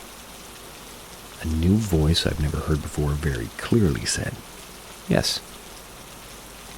Now, it is to be said that the investigator was getting his own answers using the rods, and that answer matched the dowsing rods. Then the next question changed the whole dynamics of the investigation. He asked if they needed help moving on. The dowsing rod said yes. They stopped what they were doing, came to find out that the dude that was on the webcam was an ordained minister. He immediately said a prayer, and it seemed that they were convinced the ghosts were gone and they were about to get ready to leave. That's quick. Suddenly, I personally felt uneasy. It was like I was on caffeine and I hadn't had anything to eat. Tell me about it. Something felt wrong. I'd never felt that way in my own investigations. The house matched the way I felt, and the orange thing, sorry, I don't know the technical name, registered that it registered a 6-degree drop in the 30-minute span. This orange thing had an SD card and spit out an Excel-like datasheet, and it told every minute the temperature and pressure. This baffled the investigators because they eventually told me that they were hoping you'd be able to help me not have ghosts anymore by helping them move on. I'd hopefully recommend them to the community, and they could discreetly help others move on. I don't think there was a malicious act behind it. However, maybe if there was a negative motivation, my house didn't like it. After they felt the temperature change, they sat with me on the couch, wondering what to do. They discussed that now they may have created a floodgate into my house. Happy to report this didn't happen, though. The entity is looking to move on, and they needed to come back and figure out what to do. The lead investigator almost looked defeated. It was really weird and almost awkward. He asked the priest on the webcam what he thought of the situation and what to do. The priest reminded him that I never asked for them to get rid of the ghosts, and I was only looking to make contact. Eventually, the lead investigator looked at me and was like, "Well, why don't we try and do the investigation the way you usually do it? I was like, okay. Told him the steps my wife and I took, and he said, well, lead on. He followed me with the camcorder. So I took my phone and I started recording like I usually do. Now, keep in mind, I don't know the EVPs yet, so I don't know if the entities had left or moved on. So I was searching on what to say because what if? So I asked if Abigail, a name that's popped over multiple EVPs, if she's still there. So we're in the kitchen. A single EVP of a familiar-sounding voice says, Abigail. Abigail. I did the same thing in the playroom.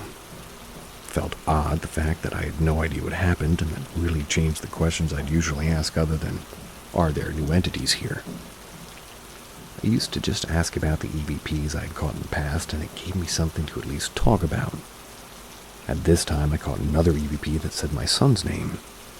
After the playroom, we went to my daughter's room. While everyone was perfectly still, the motion detector that was placed facing my daughter's room started to go off. I started to ask questions, and it seemed the motion detector was acting randomly, so I can't say one way or another if it was paranormal or not. However, in the recorder was a different story. There were two separate EVPs that said, get out. Whatever's here was mad either about what happened, or maybe they were mad that they were in that room, but they definitely weren't pleased. We moved to my son's room, but there was nothing that happened in there, and after this, the paranormal team packed up and left. I'm happy to report things have returned to our quote-unquote normal. Not normal, our normal.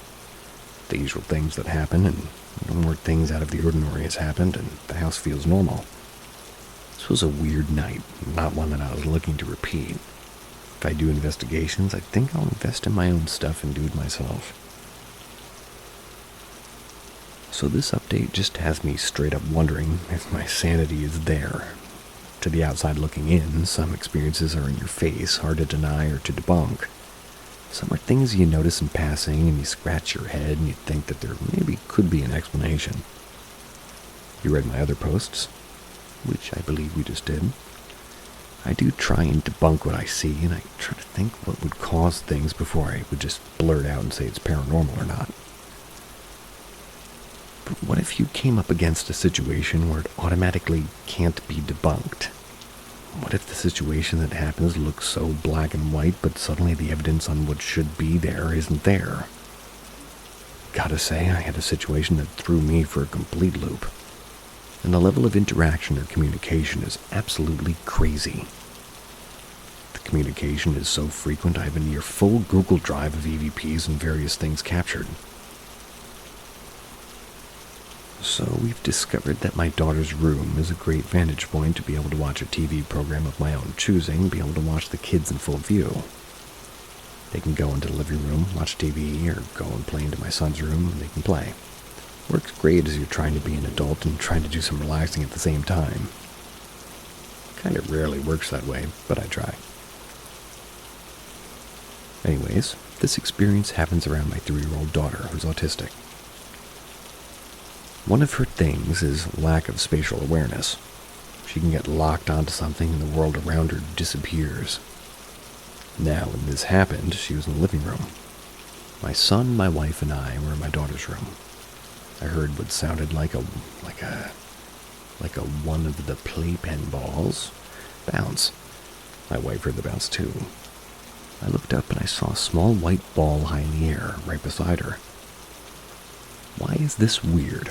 Sounds pretty normal, right? Well, one, my daughter wasn't playing ball, she was fixated on the TV.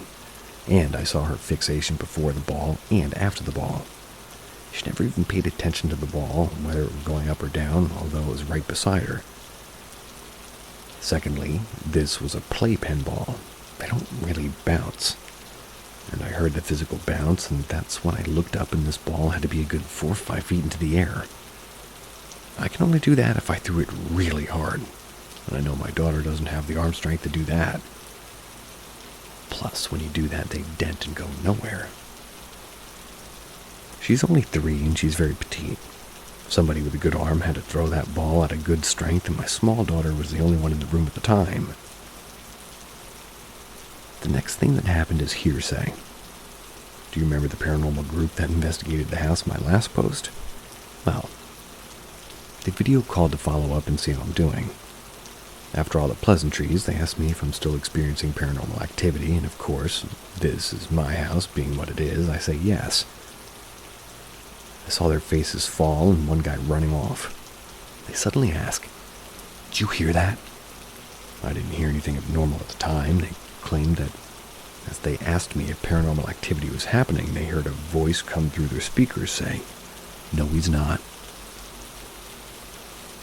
I guess it was maybe said 2 times. The only reason I'm entertaining this is because the collective look on their faces when it supposedly happened and the way the one guy ran out of the room. I guess he went to go get an audio recorder. But it didn't happen again. Now, could just be program running behind the Facebook call. Strong possibility. But what made it interesting is they described the voice as a gruff, strong voice, and there is a male voice I've heard my EVPs that I would describe in the same manner.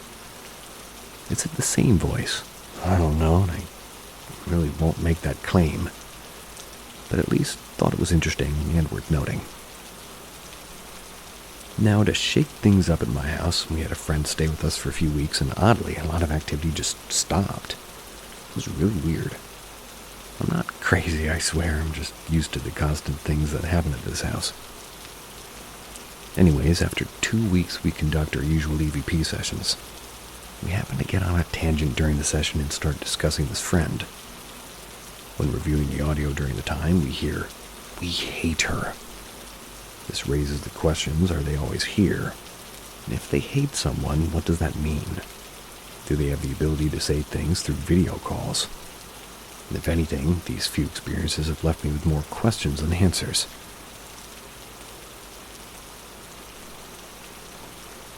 On the east side of Houston, Texas, a 1960s community was built in an 1800s graveyard. People began digging for pools and a landscape and found graves in their backyard. The story of the lawsuits and hauntings gained popularity, and there is an Unsolved Mysteries episode about the neighborhood as well as an Oprah episode that I recently found. Haunted Oprah episode.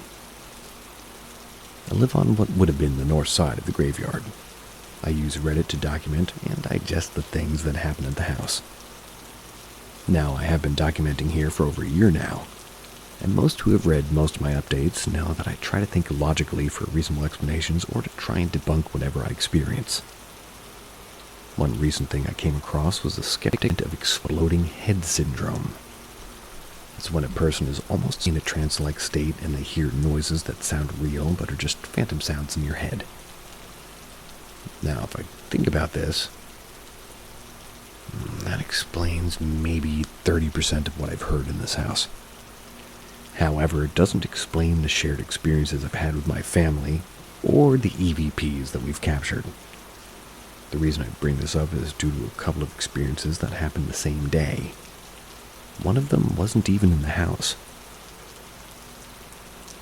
Now, I work far from my house. It generally takes me about an hour to an hour 30 to get to work. I'm usually listening to podcasts or music as I drive. One night as I drove home, I was listening to a podcast. I'd just gotten off the freeway and it was about maybe a 7-minute drive from my house. Suddenly, as I pass under the freeway, I hear my radio in my car cut out and I hear a familiar small female hum come over the speakers. It lasted maybe 2 seconds and then the radio came back on. What was weird is that the hum sounded terribly close to a hum I've captured on my EVPs. And what was exploding head syndrome, or did I just hear a girl's hum? I've heard it in my house on the radio of my car. I honestly don't know. The same day I'm telling my wife what happened. She recognizes that although she has her own experiences, most things seem to happen around my daughter and I. They've taken an interest in our experiences. I told her what happened and we both heard what sounded like a door handle turn and then a door close. My son and daughter were both with us when we heard this, and I went around the house but didn't find the door that was closed. My wife confirmed that we both heard the same thing, and were baffled. We saw nothing moved. Now, we're used to seeing oddities, and my wife and I both had seen black masses in my daughter's rooms and sometimes in the master suite. It's gotten to a point where we wonder if our paranoia is getting the best of us. One night I had just gotten home. I had used the restroom and I came out and I saw a white something standing there. It was maybe 4 feet in height. As soon as I see it, it zoomed off to the living room. Now, like I said in the past, there's no carpet in the house and my daughter has flat feet, so there's no sneaking away. And it moved fast. It was gone in a flash. My wife and the kids were halfway across the house. The second oddity was in my son's room last Sunday. I'm waiting for him to wind down so he can sleep. We're in his room and he's playing with the toy in the bed. I'm on my phone and my son, who's just under 2, he looks up at a noise and I ignored it first. He points and I look up. As soon as I look up, a little baby basketball hoop moves about 6 inches. My son points again and does a small yell as if he was like, "Yeah, I saw too." He didn't look scared. It's almost like he has the same attitude I do about it. Like he's used to it.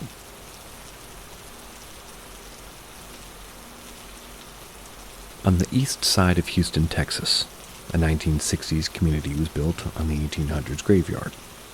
The first homeowner in the community found graves they dug for pools. Triple deja vu. But we all know why. It's cool. And why not? They've had their own paranormal experiences which triggered lawsuits in which they lost. There's a full Unsolved Mysteries episode, the 90s version, as well as an Oprah episode that I recently found, and I use Reddit to document and digest what I've seen or what I've experienced. Buckle up and get ready for another long post, otherwise known as the same post I've been reading to me. Part of living here is trying to keep a stable mind. A lot of the time, unless I get it on an EVP or on a picture or a video, it's all hearsay, and personally, drives me loony. What's worse is that most things happen around me. So, when validation happens, it's nice, especially when it's a third party that sees it. During the end of October, the family and I went out of town for the weekend, and my neighbor looked after the house and my dog. After we returned, I met with the neighbor and she said at around 9 p.m. one night, she was walking up the side of my house. She went through my dining room window and she saw what looked like someone in the house. She claimed she got in our house, looked around, saw no one. She said that she searched the closets, the rooms, even looked into the garage and nothing. Now this person knows the history of the land and the history of what we've experienced at her house. She claimed one thing to hear her stories, but now that she has experienced it, kinda shines a new light. Now, it's no secret that whatever's here is intelligent. For example, my wife and I did an EVP session and we mentioned somebody who had a negative situation at our house. As soon as we mentioned the name, we heard a direct response saying, she or he mocked us. And when you get those type of responses, it's pretty shocking. I still question these EVPs. I recognize I'm searching for things in this, and maybe in my own twisted way I'm hearing things that aren't there. That's how far I question my own sanity in all of this. One evening, it was maybe 5 p.m. and I was giving the kids a bath. The TV was going and I was watching them splash and have fun.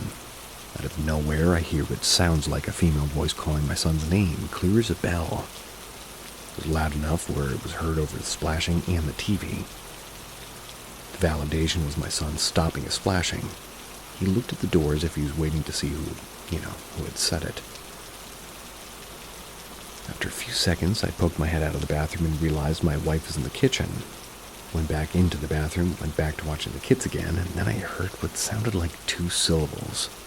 Couldn't make out the words, but my son looked up again. My daughter, who has autism, was in her own world and didn't notice anything. I asked my wife if she was calling her son. She gave me a bewildered look. I told her what we had heard, and she confirmed that she was in the kitchen cooking dinner, but didn't hear anything herself. In the last part of this update, I was in my son's room waiting for him to go to sleep. It was maybe 11:30 p.m. My wife and daughter were in the master bedroom sleeping or getting ready to sleep. I was watching TV. I heard what sounded like when a door sort of moves, like a single creak sound. I looked over to see that the door was opening and closing, maybe about a foot, but it was in a waving manner. It was hard to describe. It was like you were opening and closing the door, but were shaking it as you did it. It was enough to where my son sat up and watched the door with me. That sadly made me happy I wasn't the only one. Thought maybe it was a trick of the light, but I could tell the door was definitely moving. My son looked at me and pointed and did a little yell as if it was, asking her, or rather if he was asking, like who or what this thing was that he saw. I saw it do that 2 or 3 times before I came to my senses to dive for my phone, But by the time I opened my phone, it stopped.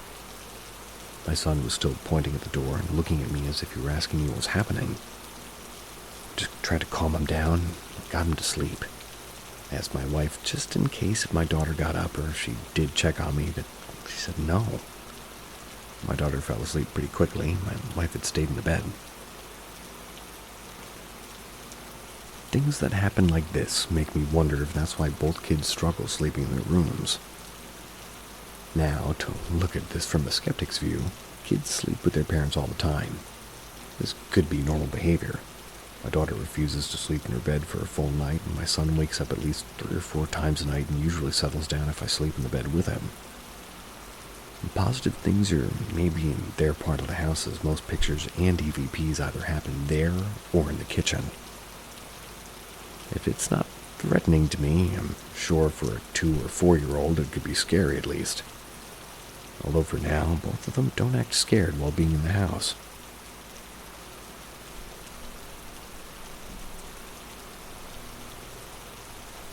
I want to see those pictures still, and I want to see the wave files of your EVPs.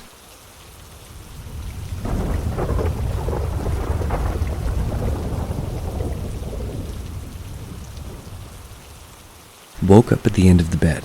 No pillows on top of the blankets.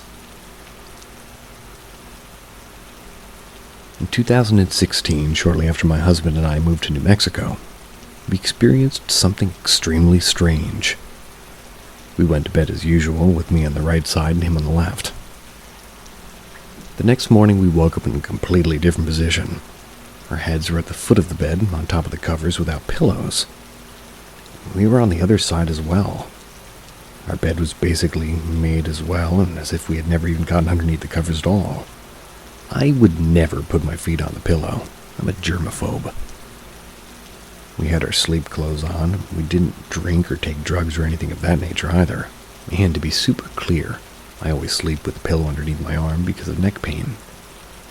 Neither of us have any memory of really how we ended up there, and to this day we have no explanation. It's a mystery that still baffles us. Has anybody else ever experienced anything like this? The last story was so long that story scared me just by how short it was.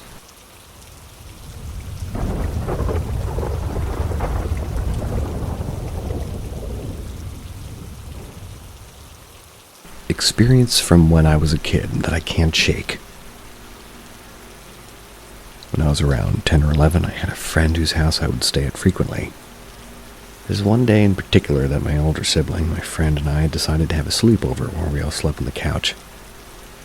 The couch had this U-shaped layout, so my friend slept on the left side of the couch, I slept in the middle of the couch, and my sibling slept on the right. My friend's house had this sort of leg-D type area. Leg-D type area that looked into the kitchen, almost like diners have, and from where it was laying, I had a perfect view of the back door if I propped myself up a little bit. I woke up earliest, around 5, maybe 6 a.m., but it was summer, so the sun was starting to rise. I could see outside pretty clearly at this point, and out of nowhere, not long after I woke up, I heard 3 knocks at the back door. Nothing weird about the knocks, other than the fact that they're on the back door at 5 or 6 a.m. My friend's sibling was staying out in the garage, so my immediate thought was he must have locked himself out. I look up, though, and there's nobody at the door. I even get up to look at the window better from a distance, and there's nobody. I start to get weirded out at this point, so I lay back down and I try to forget about it. A minute or so later, there's these 3 knocks again, but this time they're slow. I look up, still nobody. I don't get up at this point because I'm freaked the hell out, and another minute goes by and I hear scrape, scrape, scrape at the door. Almost as if somebody or something is dragging long nails down the door. I don't even look up because I'm about to crap myself at this point. Nothing happened after that, but I still can't stop thinking. What was at that door? What if I had opened it? Could that have been some prank? I need a fresh perspective, because even 8 years later, I'm still thinking about it. Sweet dreams. See ya.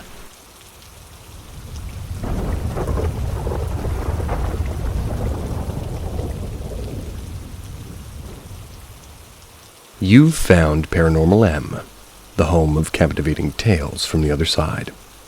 Subscribe now and ring the bell to stay updated on every haunting episode. Dare to join us on this chilling journey? Something in this house doesn't feel right, and it's really throwing me off.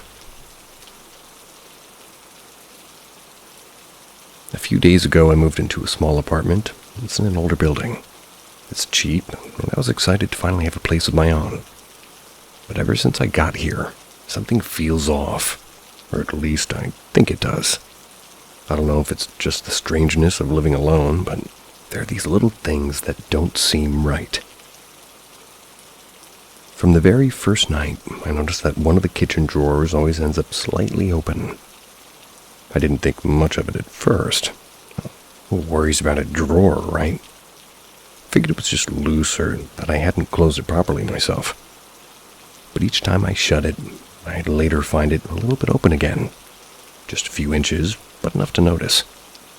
I pushed it shut harder, thinking that would solve the problem, but it didn't. Next morning, there was again, just slightly ajar, like someone had peeked inside and left it that way. Last night, it started just getting to me. Shut the drawer really hard, almost kicking it shut to make sure that it stayed that way. I even stood there, staring at it, waiting to see if it would move. Nothing happened. But today when I got home from work, it was open a little bit again. It's like the drawer has a mind of its own. Or maybe I'm just going nuts. So tonight I tried to ignore it. I sat down to dinner and I tried telling myself it was probably something minor or a loose hinge or maybe something to do with the building's structure, but the back of my mind, still thinking about it, wondering if it would open again tomorrow. Just as I was finishing up, I heard a loud knock on my door. It was so sudden and forceful that I nearly dropped my fork. My heart pounded as I just sat there, frozen for a moment. I thought about ignoring it, but what if it was important? So, trying to sort of steady my nerves, I got up and walked over to the door. When I opened it, there was no one there. I looked both ways down the dimly lit hallway, but it was completely empty. Not a sound, not a single person. I thought maybe it was a prank or one of the neighbors, but somehow it didn't feel like that. There was a weird sense of silence, like the air itself was holding its breath. I shut the door, trying to shake off the unease creeping up my spine. As I walked back to the table, I kept glancing over my shoulder, half expecting to see something or someone lurking in the shadows. I tried to laugh it off, but I was definitely feeling on edge. After all, who knocks that hard on a door just to disappear? Finished my dinner, trying not to let my imagination run wild, but as I cleaned up and went to put my dishes away, my eyes drifted over to that drawer in the kitchen. And, of course, it was open again. Just enough to be noticeable, as if something was taunting me. I reached over and slammed it shut. My heart was pounding faster. This wasn't normal. Drawers don't just open on their own, and people don't just knock on doors and vanish. Couldn't shake the feeling that I wasn't alone in the apartment. It felt like something was watching and waiting. Maybe it's just paranoia, or maybe it's because I've been sleeping poorly. But I swear, this isn't something I can explain away so easily anymore. I'm not the type to believe in ghosts, or the paranormal, but honestly, I don't know what else to think. I keep telling myself it has to be logical. Maybe there's an airflow issue with the drawer, or Maybe the knock was just somebody in another apartment and I misheard it. I don't know. But tonight, as I get ready for bed, I'm on edge. I left a chair pushed up against the kitchen drawer to see if it moves again. If I hear that knock one more time, I don't know what I'm going to do. This happened a few days before I posted this part. Things seemed to have calmed down a little bit, and, well, one morning the infamous kitchen drawer was slightly open again. I slammed it shut in frustration, almost more of an irritation than anything else. I think 2 days passed without any incident. That's when I convinced myself that maybe it was just the sound of the building's pipes. I'd wake up, check the drawer, and it would be closed. During those days, I even started to think the place was pretty peaceful. Maybe I just let paranoia get the better of me.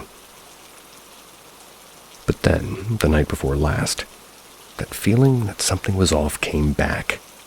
It was nighttime. I was lying in bed, almost drifting off to sleep. My eyes were closed when I heard a noise in the kitchen. This time, I wasn't just hearing a faint thud. It was something dragging slowly. Something heavy scraping across the floor. My first thought was the cat, who might have decided to wander around in the dark. But when I glanced toward the foot of my bed, there he was, sound asleep, not having moved even an inch. I felt a sharp pang of unease, because if it wasn't the cat, then what the hell was making that noise in the kitchen? I stayed still listening, hoping the sound would stop. And it did, eventually. But the cursed silence that followed was somehow worse. What if whatever was in the kitchen had stopped moving, listening to me in return? I didn't dare get up. I stayed in bed trying to convince myself it was just the pipes again. Maybe some noise from the building itself. It was hard to fall back asleep. I don't know how long I lay there, eyes wide open in the darkness, listening to every creak and groan in the damned house. I woke up, at least I thought I did. My room was the same as always. But something was different. The darkness seemed denser, as if it clung to the walls, and the silence had a weight I'd never felt before. I tried to move, but my body didn't respond. Is this what they call sleep paralysis? I'd read and I'd heard something about it.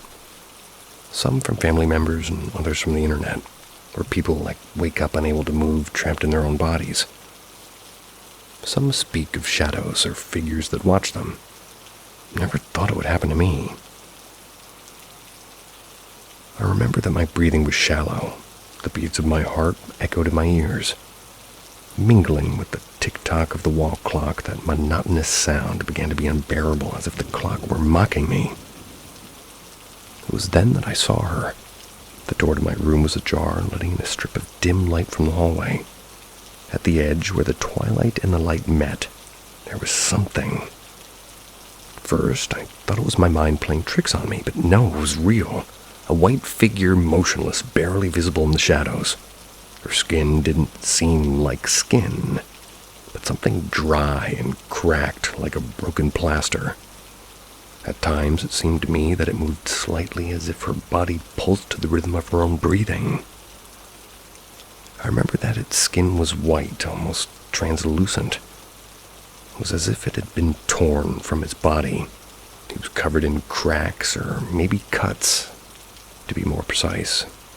Some oozing almost a dark liquid in its face. God, from a distance there was no defined features, just white skin. I wanted to look away, but my eyes were glued to her. Her head tilted slowly as if she were watching me. A shiver ran down my spine. That thing began to move. Its steps were slow and heavy, and each one accompanied by a strange kind of cracking that made my skin crawl. Its form was tall, gangly, with long limbs that seemed to lack much strength, but they did sway with a disturbing cadence. It reached the foot of my bed and leaned toward me, and I could see it better. There were no eyes, no nose, just white skin where they should be. And its mouth moved in a very erratic way, as if trying to form words that couldn't quite come out. Finally, He spoke. "Don't you recognize me?" The voice was strange, as if an echo accompanied each word. It was neither masculine nor feminine. It sounded like a child, but there was something strange in their voice, something that made every word fill me with disgust. "I was always with you." My mind tried to make sense of what he was saying, but I couldn't concentrate. The creature climbed onto the bed. The mattress kind of protested under its weight, and I felt its cold, damp body sliding toward me. I tried to scream, but my throat was closed. All my being was trapped in anguish. The creature or thing moved closer, till its face was just inches from mine. Its breath was so icy that it seeped through my skin. Suddenly, he hugged me. His long, slender arms wrapped around my body with impossible strength. His skin was cold, like touching something dead, and his presence was suffocating. My chest burned with fear, and my mind screamed while my body remained motionless. The clock kept ticking away the seconds, each tick and tock like a hammer blow to my conscience. With one final effort, something inside me burst, and I woke up. I sat up abruptly in bed, gasping in sweat and soaking. My bedroom door was closed, and the hallway light was off. Although the words they told me weren't exactly the same, they were somewhat similar. But again, the day was calm. I almost felt relieved. For a moment, I even laughed at myself, thinking it was all just nonsense. But as soon as night fell, the noises came back. This time, it was different, more subtle, but just as unnerving. I was sitting on the couch, scrolling through my phone. I heard a faint tapping sound. It was soft, almost like drumming on the window. At first, I thought it might be the wind or a branch, though there's no trees nearby. The tapping continued, light and deliberate, like somebody gently drumming their fingers in a slow, rhythmic pattern. I stood up, my heart pounding faster, and I walked toward the living room window. Couldn't see anything. The tapping, however, didn't stop. I moved from one window to another, trying to figure out where it was coming from, but I could never really pinpoint it. It felt like the sound was moving, or worse, like it was inside my head. Then suddenly the sound stopped. It was so abrupt that I felt a chill run up my spine. I stood there, frozen, waiting for something, anything, to happen. There was only silence. Trying to stay calm, to tell myself that this is all just nonsense, that there's nothing out of the ordinary. But the truth is, I'm scared. I decided I couldn't keep this to myself anymore. It was too much. So the next morning, I mustered the courage to talk to my neighbor, an older man who's been living in this building for years. Since I met him, he always seemed like a calm person, someone with like a peaceful aura. I found him in the hallway carrying bags from the grocery store. After a bit of casual conversation, I took the opportunity to tell him a bit about my recent experiences. Not only that, I asked if he had ever noticed anything strange, or if he knew of anything odd in the building. He paused for a moment.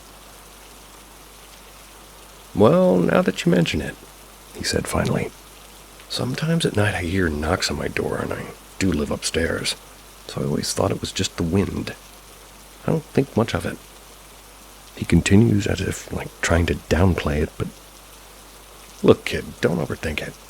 These things don't have explanations, and if you think too hard, you'll drive yourself crazy. Just relax, ignore it, and everything will calm down." I thanked him for his words, but when I returned to my apartment, I didn't feel any better. In fact, I felt even more uneasy. That night, I was scrolling through Reddit comments and looking for something to calm me down. That's not a good place for that. Or at least understand what was happening. Some mentioned doing a cleansing. I'm not superstitious, but at that point, I was willing to try anything. I bought some sage and lit candles in every room. I walked around the apartment repeating things like this in my space. "You're not welcome here." Stuff like that. I felt a bit silly, but by the end I felt like the atmosphere was calmer, as if the air had been cleared. That calm only lasted about 2 days. The next morning when I woke up, I noticed something strange in the kitchen. At first, I didn't know what it was, but as I checked the drawers, I saw there were ants all in one corner of the wall. It was so gross. I suffer from trypophobia, and this lasted for days. They even show up in the bathroom. As I inspected it, I heard a whisper, though. I'm not really sure if it was my imagination. Days have passed, and that damn drawer still keeps popping open, even when I close it firmly and secure it with tape. The knocks on the window have gotten more frequent. Always around 2 or 4 a.m., insomnia is becoming bearable. Some nights I give in to the exhaustion and I fall asleep. But I always wake up startled by the same creature from my dreams. In my dreams, it's always in the corner of my room, still at first, but then slowly approaching. Then comes the paralysis. My body freezes, I can't move, and I only watch it as it leans over me, breathing with a wet, heavy sound, as if it had water trapped in its lungs. 2 nights ago, I woke up at 2:33 a.m. for no apparent reason. Just opened my eyes and I heard footsteps in the hallway. At first, I thought it was my imagination, but the steps stopped right in front of my door. Suddenly, the doorknob started turning, but it didn't open. It just stayed there, turning slowly as if someone was trying to open the door. When I finally mustered the courage to get up, I slammed the door open. There's no one there. Of course, I can't record anything because I left my phone charging all night in another room in case my cat might damage it while I slept. Honestly, I'm starting to doubt my own mind. What if it's not paranormal? What if I'm losing my grip on reality? Sometimes I wonder if I'm calling it without meaning to, if something I did during the cleansing invited something to stay. This morning I found something new. On my phone there was an audio recording that I don't remember making. I don't know what to do. Should I try another cleansing or just accept that I'm not alone here anymore? Maybe I'll post the audio. I'll try talking to the neighbor again. I don't really know if it'll help much. All of this is starting to be too much.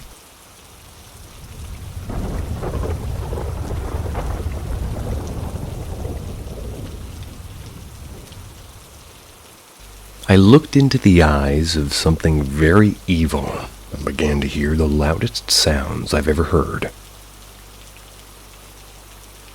This story takes place in 2022, so a little bit over 2 years ago.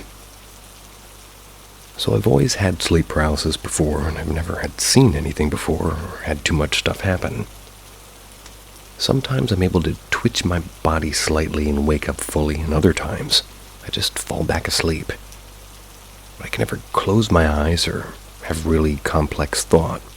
Just kind of an, oh shit, I need to wake up feeling. And this will be important later. Anyways, one night it's getting late, so my family heads to bed, myself included.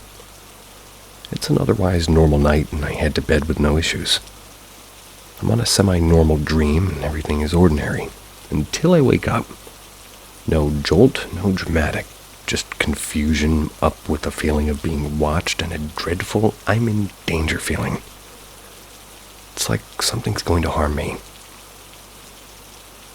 Slowly, my brain starts processing my surroundings, and I see a dark figure over my bed. This thing is the blackest black, and its eyes are the whitest white I've ever seen. No, I'm not a short guy. I'm 6 foot tall as of now, and I'm still growing. But this thing was definitely taller than me and my dad. I shared a bunk with my little brother, and at the time of the story, I was definitely shorter.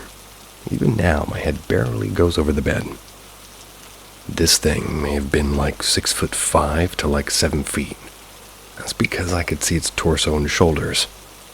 It may have had messy hair, if I can remember. But all I can, guarantee that I remember is its eyes. The fucking eyes, dude. That shit will never leave my mind. The eyes are looking at me, and somehow I thought at the same time. I tried to conceal or not think about the fact that I noticed this looming, ominous, big-ass evil shadow over me. I somehow knew that guess I knew that it knew what I was thinking somehow. I look into its eyes, and it's fucking awful. In my head, like only I could hear it. It started making these awful, super loud noises. Mind you, I've been to shooting ranges and speedways with cars that rattle your skull from how loud they are. This is way louder, but it doesn't feel damaging to my hearing somehow. I'm stuck in this thing's eyes. It's hard to look away even though my gut is saying bad things may happen if I keep looking. Eventually, I close my eyes and I go back to sleep. The next morning, I started out normal until, horror and realization set in. I sat in bed thinking it was a dream until I remembered I fell back asleep. I thought it was sleep paralysis hallucinations until I remembered I closed my eyes, like, unwillingly. Or rather, not unwillingly. But I forced them shut. Something not possible when I get sleep paralysis. I'm scared shitless and I bring it up to my mom and she looks at me in shock. She had seen the same thing, sitting in one of her cars watching her when she was taking out the trash. I don't know what this thing was or really why this was happening, but if somebody could explain that, it would be nice. I've had a lot of fear at night now and sometimes see things in my doorway. I have a lot more paranormal stories if anybody wants to hear some.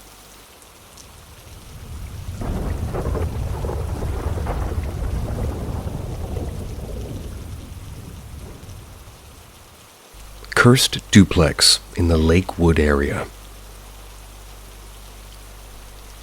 So I live in Colorado as of now. I spent all of my early childhood in Denver. While not super common, some odd things have definitely happened while in Denver. So a few of these stories take place near the Lakewood area where I spent most childhood living in a duplex. This place was weird to me as a kid because I had an unfinished basement. That doesn't really make it scary. The thing that happened while living there is what really makes all these stories odd. So I'm half Mexican, and some people in the area are into the occult or whatever. I mean, people do that stuff like anywhere, and I'm too young to care or give a shit. I used to play outside and leave my shoes outside a lot, something my mom would get mad at me for. One day I'm chilling in my room, and suddenly I just feel like checking my shoes. I go to the shoes I had just brought in, a dead mouse was in my shoe. I recoil back in shock and tell my mom, who just brushes it off. Well, rather why I remember this is because this was not a whole mouse. It was the severed head of a mouse in my shoes. To make matters worse, this wasn't even the whole head. It was just skin and stuff. Like someone just took the eyes and skull and left the little head. There was a little bit of blood too, and I'd smelled something a little bit off with the shoes prior. I just thought it was a cat or something that had killed a mouse and, left it in my shoes. I mentioned this story to my dad, and we all started to really think about it. Someone had also tried to break into my parents' window prior, and sometimes candles and other stuff would be found outside our house. No bones or tail were ever found in my shoe or anywhere near the shoe after. So whoever left the deboned head of a mouse in my shoe was either not in their right mind, or something possibly more malevolent. That was also not in its right mind. It's highly possible that someone cursed me or my house because even more things had begun to occur. All of our rooms are very close to one another, and weird shit has happened either in the hall, my room I share with my brother, and my parents' room. Before my brother was born, my sister had told me that she had seen a girl standing in my room, or my window. That's when I'm sleeping in my room at night. She has memory issues, unfortunately, so she can't really remember too much from her childhood. So telling her this made her like, what the fuck, I don't remember that. But enough shit had happened at this point to where she had believed me. My mom had had problems with shadow people like me, but hers were different. They had red eyes compared to white, and were average height opposed to the tall ones I had seen with white eyes. Her experiences were different as they would, whisper to her, and only appear during sleep paralysis. unlike me, who had been fully awake and able to move.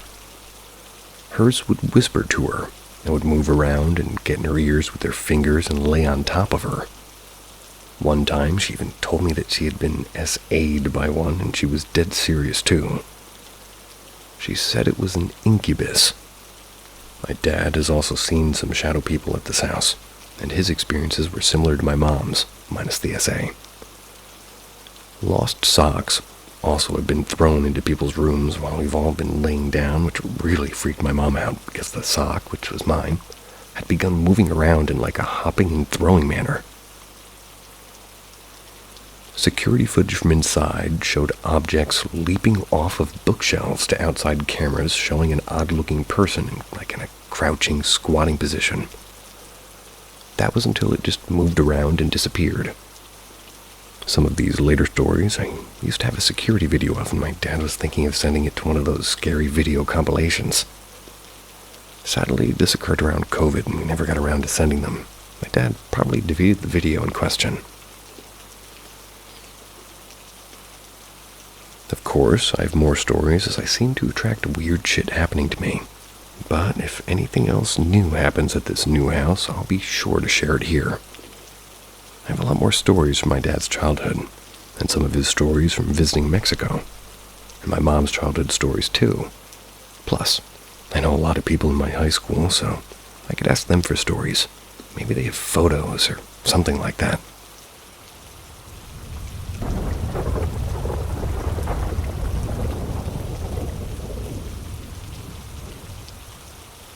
Underwater floodlights. Currently, I live in Tenerife, that's in the Canary Islands, a place where UFO activity is quite common.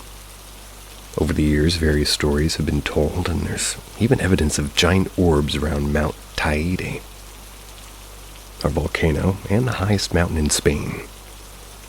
Strange metallic objects flying over the sea, tales of diggers coming face to face with supposed gray aliens, and anecdotes of mysterious lights under the sea near coastal towns and cities.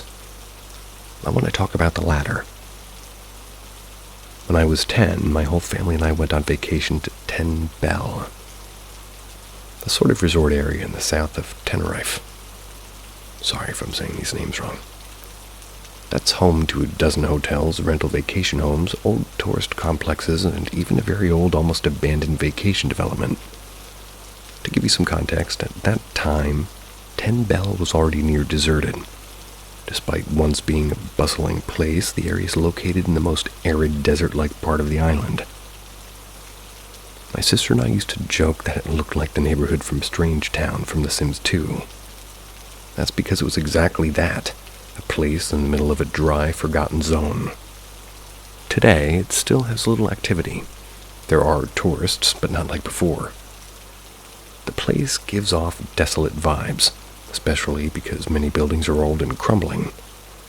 One of those buildings was where my family and I would spend most of the summer, an enormous apartment block straight out of a Soviet-style design from the 80s.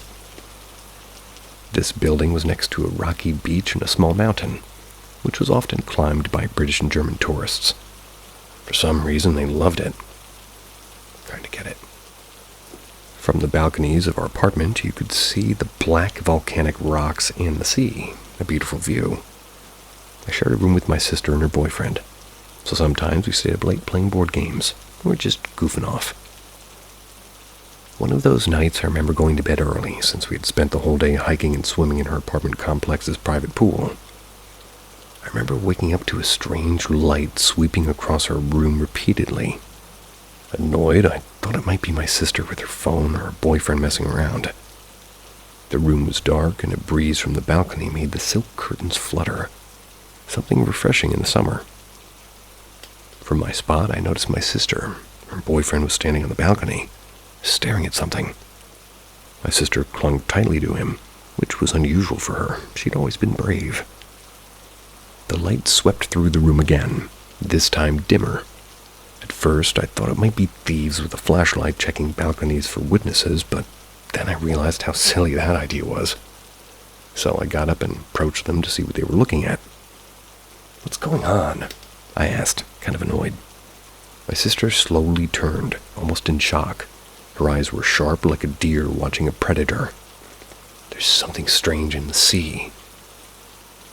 I thought she was joking, so I chuckled and looked where they were staring.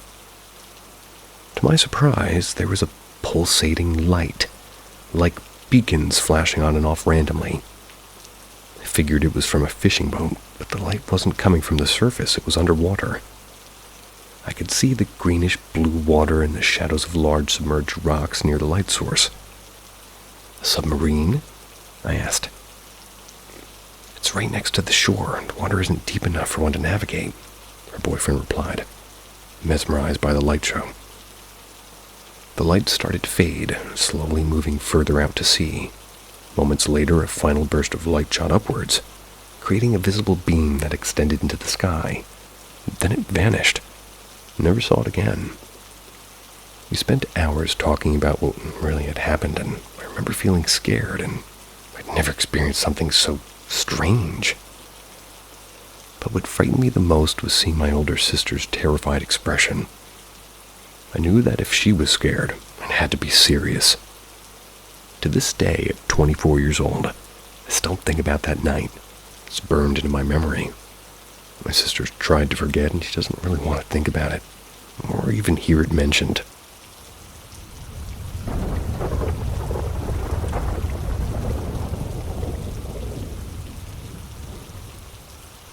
My father's story.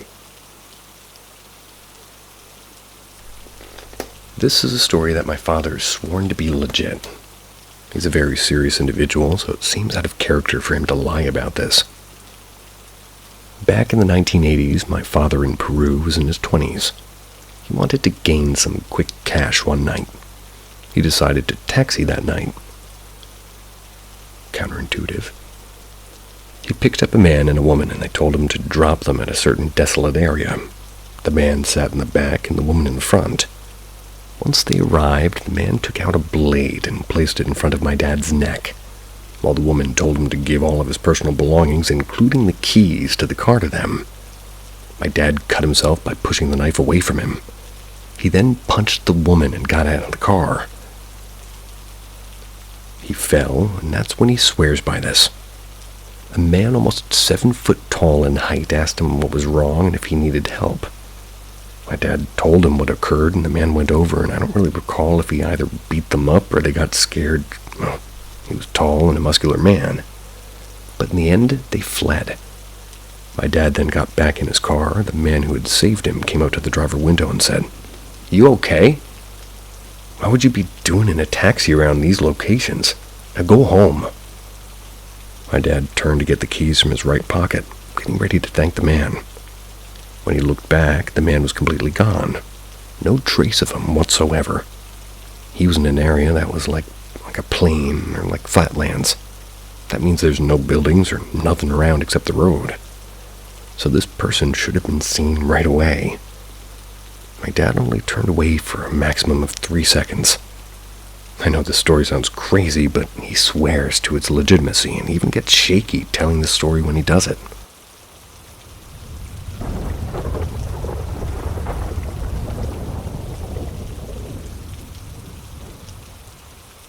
Ghosts on my house. What to do. It all started a month ago. That's when my parents went to get groceries. They usually leave for like 2 or 3 hours in these cases.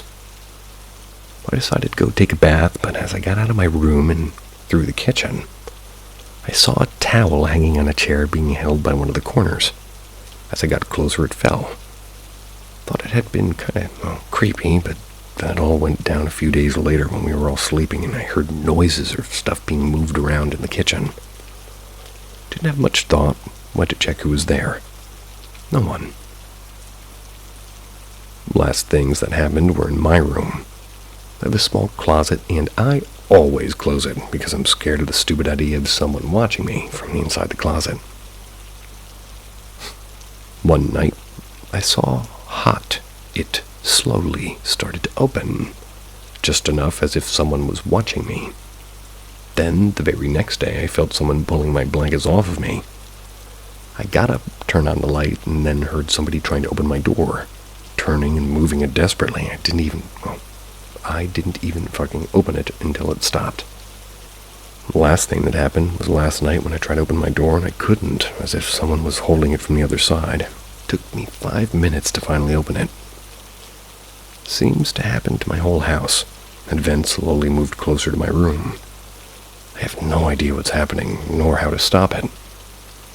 I ain't pretty much scared of a ghost. I'm just kind of stressed because I haven't slept properly in days.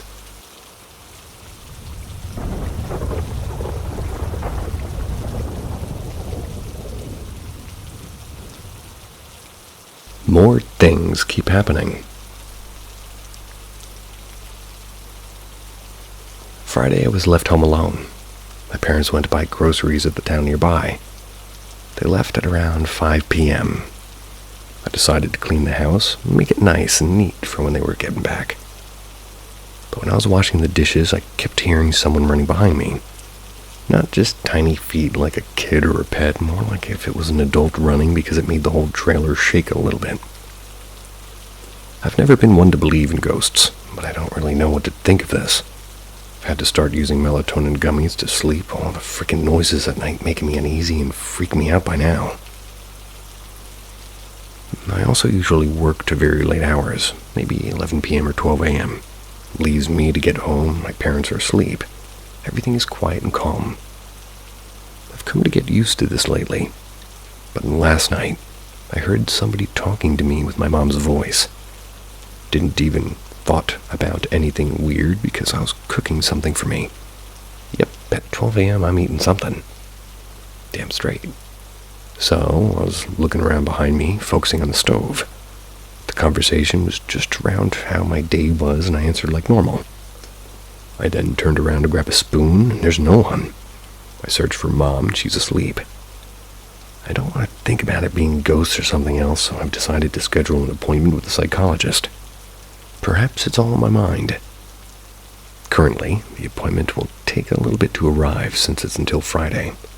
Hopefully I won't run into more crap like this. But this is genuinely affecting me right now.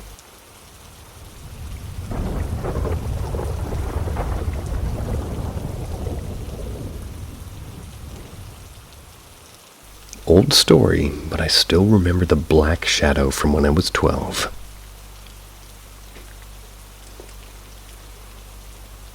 Hi, didn't know there was a paranormal sub, and I have many stories from the household I live in.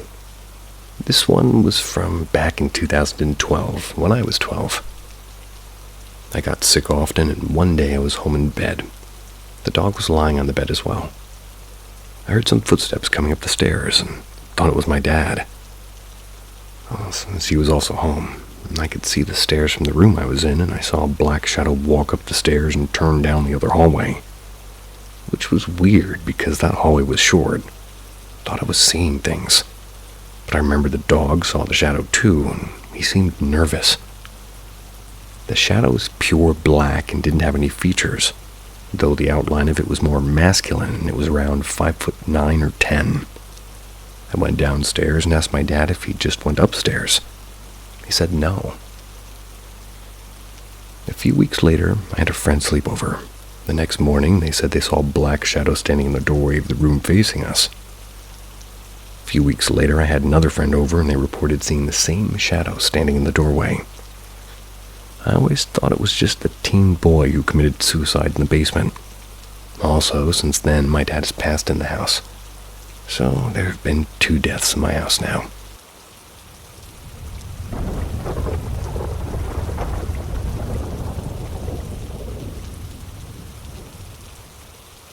My and my mother's paranormal experiences with my dad. My mother and I both have some paranormal experiences with my dad, who passed in the house in 2016 from ALS. That sucks. This one was my mom's.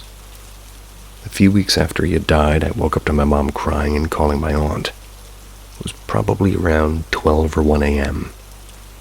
She had said that she felt the bedsheet lift up in a cold air lying next to her. She said she didn't feel scared and knew it was my father's spirit who did that. She had told me about it the next day. A few times in the next few years, my mom and I would find stuff moved around.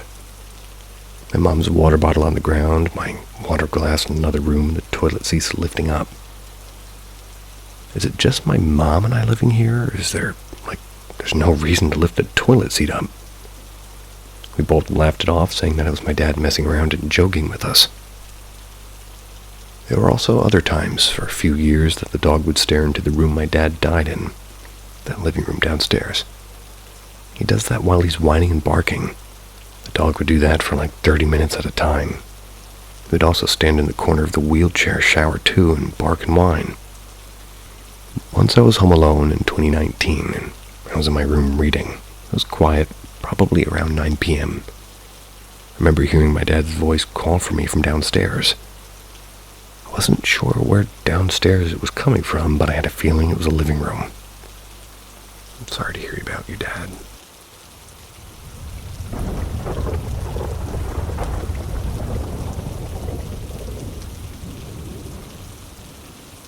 I saw two things as a kid. I, as an adult, still cannot explain. It was too real to blame in a dream. My parents always knew the house was haunted. They experienced, whatever BYT means, quote-unquote normal activity. When I was a little kid, maybe 5 years old, was my first not-so-normal encounter. We're having a family dinner. Walked into my bedroom to show my relatives a new toy. As I walked in, I felt a presence, and I turned around, and I saw straight up the demon from Insidious or like Darth Maul. I was genuinely scared of Star Wars till I was a teen. That's funny. I could cope better, this one didn't change my life, but the second encounter, I believe, did just that. When I was roughly 11 years old, or in 6th grade, math might be wrong here, I was laying in bed one night. I was suddenly frozen to my bed, shaking. I could scream it, and only came out as a whisper. I hadn't fallen asleep yet. All of a sudden, my radio and computer monitor turned on. But the screen was blank, and there was no music. I saw a figure standing in front of my mirror that was mounted to my bedroom door. The only way I can describe it is it had to have been death. It was tall and skinny, black cloak or black energy. From a distance, it had no face, but as it got closer, I saw a skull where a face should have been. It touched my hand. I saw its hand, it was bones, but when I felt it touch me, it felt like the coldest flesh. It placed its hand, went over mine gently, and held it there for a second. Thinking about that feeling gives me goosebumps instantly. Then it all stopped. I slept in my parents' bed like a little kid that night. Ever since then, people in my life have been dropping like flies. I've told people about how many of my friends my own age have passed away, and I've yet to find somebody who can relate. It usually leaves people shocked. I also had several near-death experiences, and they all started after the quote-unquote Reaper. Are there any religious or mythology or anything that could possibly explain either of these instances? Especially the second one. I felt like I'm crazy my whole life because anytime I want to tell somebody about it, I feel like they'll judge me or laugh or call me crazy. Both of my parents have experienced it turning on election. What? Turning on election. Changing TV stations to 15. It threw a full large cup of water across my room before me and my mom and I experienced something G. Okay. She and I both had this happen separately and years apart. Both of us felt our bed vibrate. Couldn't breathe, move, or speak, and heard what sounded like the wind howling inside our own rooms. Nothing visual for either of us that time, though. The only difference was she felt something touching her leg. Well then.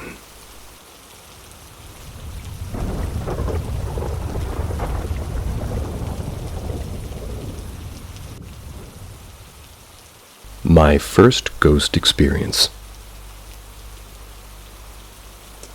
This took place back when I was 15 or 16 years old, so that would place it in either the summer of 2000 or 2001. My family and I were visiting with my cousin's family in Norfolk, Virginia. My brother and I are close in age with our cousins. I stayed in my younger cousin's room with him and my brother in my older cousin's room. The bedrooms are at the end of the hallway. My brother's room was at the end of that hallway. My bedroom was across from my aunt and my uncle's bedrooms. My parents stayed at the opposite end of the house in the den. It had been many years since we've seen each other, so the first night my cousins and I stayed up after lights out to talk and catch up. During our hours of conversation, he casually told me that the whole house was haunted by a woman. He had a reason why they thought it was a woman, but have since forgotten. He told me that the lights would go out unexpectedly from time to time, and there's strange noises late at night, and the most common happening would be that the TV in the den would turn on in the middle of the night without explanation. I was intrigued by his story. Our conversations moved on to other topics, though. In the early hours of the morning, we were still talking. Suddenly there was a loud, heavy-sounding bang that sounded like it came from the kitchen. We fell silent and listened as we heard what sounded like footsteps slowly coming down the hallway toward the bedrooms. The floors were hard wood, and to me, the footfalls sounded like a small child that, was put on their parents' shoes. They kind of slid, then the heel would slap on the floor. They sounded like they stopped right outside her bedroom door. There was silence for a long moment. Then 3 loud knocks, not on her door, but on my other cousin brother's room door. We both sprang up from our beds and flung open the door. My brother and cousin had already had their door open, and they were standing there. But nothing was there. We could hear father's infamous snoring coming from the other end of the house, while my uncle, hearing us all, saying, "What the fuck?" Needless to say, I didn't sleep well that night.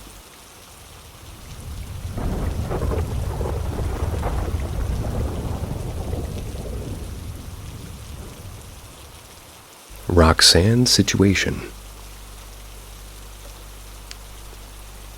I can't hear that name without the song playing. In the winter of 2005, I came into contact with a woman who claimed her house was haunted, named Roxanne. That was while producing a documentary entitled Life After Death. I won't share her last name for her privacy. Backstory.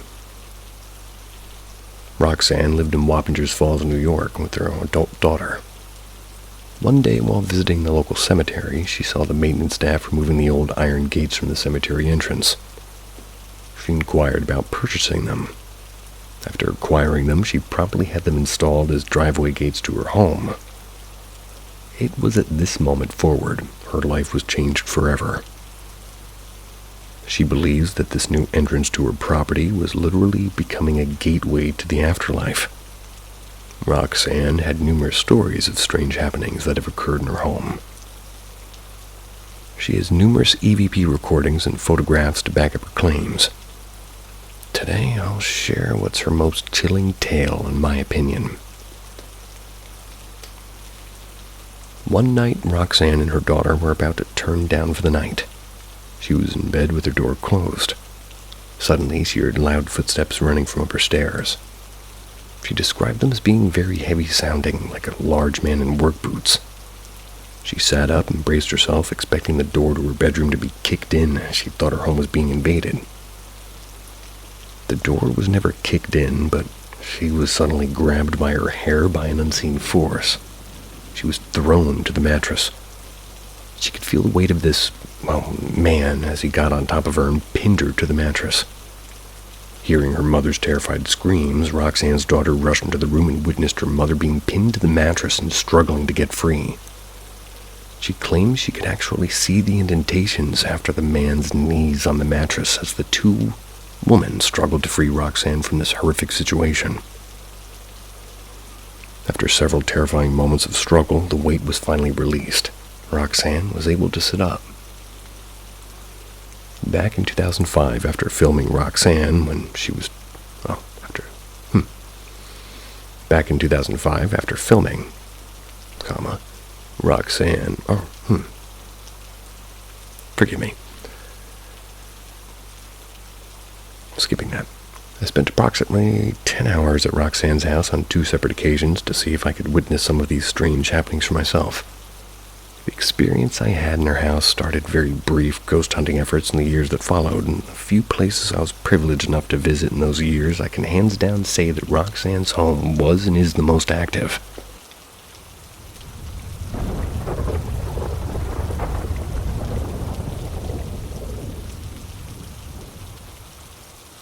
My grandmother's ghost story. My grandmother told one of the best ghost stories I've ever heard. She slept with her bedroom door closed and a lamp on. One night she woke up and saw an Asian woman in a green knit sweater standing at the foot of her bed staring at her. In typical Italian fashion, my grandmother began cursing and screaming for this woman to leave as the moment that she did not suspect the supernatural, but had suspected the strange woman breaking into her house.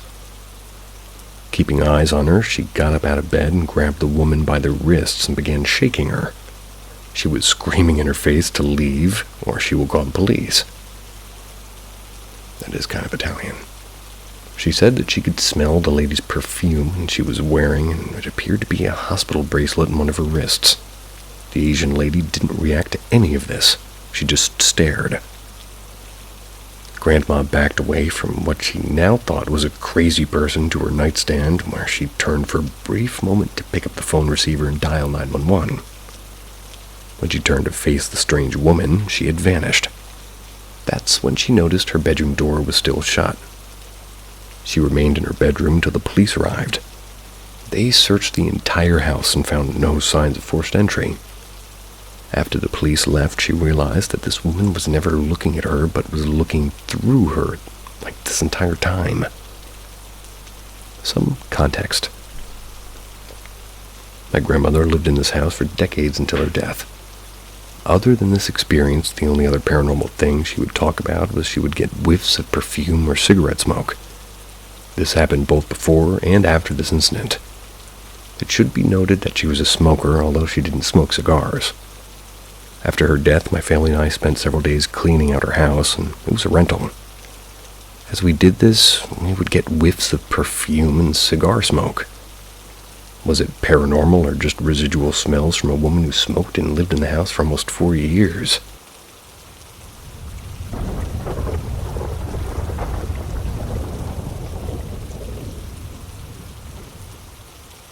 The steam table. Today I will tell you about one of 3 paranormal happenings I had while working at a summer camp in my early 20s. During the summer of 2007, I worked with my brother as an overnight security at a summer camp in Dutchess County, New York. My brother was a big skeptic at the time. I'd like to believe that this was one of the events that eventually changed his mind. At the camp, at least the camp we worked at, there was a curfew in several buildings that were off limits to campers and staff, even after that curfew. One night, one of the supervisors called security asking us to check out a complaint that somebody had broken into the kitchen and dining hall. This was something that has happened before. Usually the staff that works in this very large building during the day will leave a door unlocked so they can sneak back in and steal food later when they think no one will notice. That's when my brother and I responded, and we thought that's exactly what happened. So when we entered the building from the side entrance into the dining hall, several lights were left on at night. So when we drove or walked around, we could easily see if somebody was in the building. We checked the main dining hall, the guest dining hall, and finally the kitchen. Because staff stealing food at night was an issue, doors were added to be able to securely lock off the kitchen at each hallway on each side of the kitchen that entered the dining hall. All the doors we entered were still locked. After checking the kitchen and finding no evidence of anybody being in there or unlocked the doors, we exited through the hallway between the guest dining hall and the main dining hall. We rounded the corner to cut across the main dining to exit the building the way we came in. This room was well lit, and in the corner there was a buffet-style steam table pushed snugly against the wall. As we walked halfway across the room, we heard the loud sound of metal moving across the floor. We instantly turned around and saw the steam table being pushed several feet away from the wall it was pushed up against. My brother and I ran over to inspect it, expecting to find somebody behind it, even though there was no room for somebody to fit behind it when it was up against the wall. There was also not enough time as we turned to look for someone to attempt to run away, nor did we hear any footsteps of anybody running in this huge empty room. The table had been pushed 3 or 4 feet away from the wall. My brother and I were dumbfounded as to why, or really what could have caused this very heavy table, really, to move so quickly and so far away from this wall. The only thing we could come up with is if somebody had sat behind it with their back against the wall and used both legs to push it. This theory doesn't fit. It's because it was pushed into the corner against walls, making it impossible for anybody to fit behind it. Also, our instantaneous reaction to the event left no time for even the fastest runner to escape without being seen or heard in the large echoey room. Needless to say, even my skeptical brother was a little shaken up by this encounter.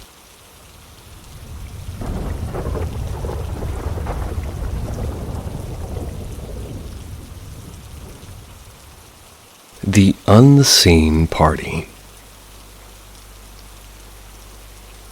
To bring in the new year, tonight I bring you the second of 3 strange happenings that occurred at a summer camp I worked overnight security in during the summer of 2007. The overnight security team that season was comprised of myself, my skeptic brother, my best friend, an Israeli international named Sharon, and a Ukrainian international named Ed. I'm going with Sharona. Each shift was usually worked by 3 people up until curfew at 11 p.m., and then only 2 until 7 a.m. when the daytime guys took over. After curfew, we would take turns making rounds around the 110-acre property. Rounds were done alone, as one man was always supposed to be at the gatehouse to answer the phone or open the gate. One night, Sharona mentioned that in the guest rec room, that was situated directly below the guest dining room, he heard strange noises coming from the room above. These 2 areas were part of the enormous dining hall building. As part of our rounds, we'd have to check then lock up after the curfew. They explained that the entire building was empty. It sounded like several people were still in there. One by one, each member of the team would go on their night and experience the same thing. Finally, night came. I entered the dark room and stood in the middle of it for a few seconds, and then I heard it. Directly above me, the muffled sound of a large group of people could be heard. Low music, muffled voices, shuffling of feet, as if people were dancing, complete with the sounds of silverware on plates and clinking glasses. It wasn't threatening or ominous, but sounded as if you'd expect a decent-sized party. After a few moments, I checked the rest of the large building to confirm it was empty, then returned to my spot to listen. That phantom party was still going on even if I knew the entire building was empty except for myself. Every single person that worked on the security team that summer had heard the same thing. No matter what night of the week or how late at night, those unseen people had their party, leaving us speechless and without explanation.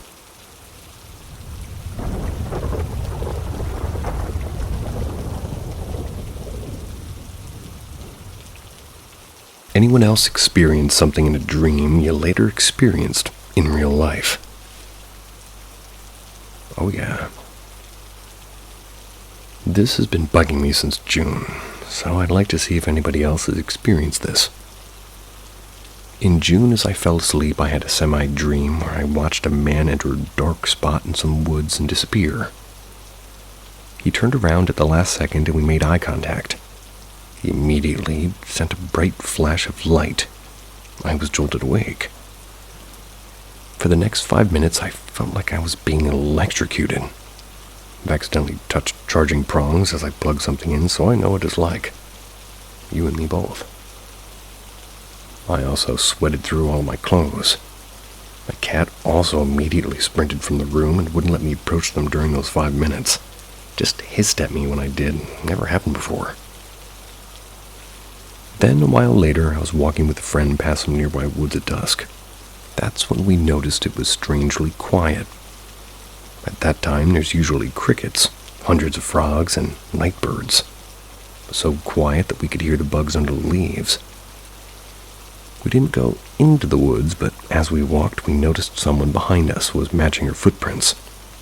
I looked around and realized it was the woods from my dream, a nearby park. Thought it might be an animal. There was no clicking of nails on the sidewalk or the rhythm of a four-legged animal. We decided to walk as quietly as possible to see if the footsteps were just an echo of our own. But we still heard them. Every time we turned around, we just saw nothing. So I assume whatever it was didn't want to be seen, just like in my dream. Ever since then, I kept my curtains closed at night in my apartment because it has a direct view of those woods. I'd be looking in them even more.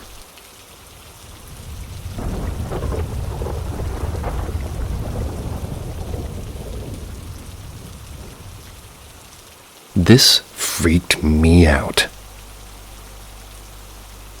Years ago, I was sleeping at a friend's house. I usually would sleep in the living room, where a street light would illuminate the room from outside through a big window. In the night, I wake up and I look at the edge of the bed, seeing a human-like figure, a silhouette, sat there, not really doing anything. I thought that it was my friend. Maybe he was sleepwalking in the night and he casually sat on my bed. That freaked me out and I decided to force myself to fall asleep. So I did. I couldn't do that. I had to wake him up. It's not over. This is the story I told myself for years, almost forgetting about it entirely. Recently, I stumbled upon stories of shadow people and similar topics. I couldn't really not think about what I had experienced that night. Still have the image of that silhouette in my head, and I started thinking about it over and over again. That was until I realized that the room was lit up, at least partially, by the streetlight. That figure had no features at all. If that was my friend, I would have recognized him. Since then, I moved country, built myself a life in an entire different place, and live with a partner now. As I mentioned, I recently started to convince myself that it wasn't my friend that night, but something else. Now, get ready for this. A couple of nights after I had this realization, I get woken by my partner suddenly waking up and checking something at the edge of her bed. I didn't say anything. She goes back to sleep. The morning after, she wakes up and tells me that something that felt like a human hand touched her foot twice. Freaked the shit out of me. Somehow, by thinking about that experience I had years ago, it summoned the same thing again. I shrugged my shoulders and told her it was probably one of her 2 cats. She doesn't know the full story, and I know she would freak out if I tell her. Is there a way to cleanse the house so that this thing doesn't happen again? Really, what are your thoughts on it?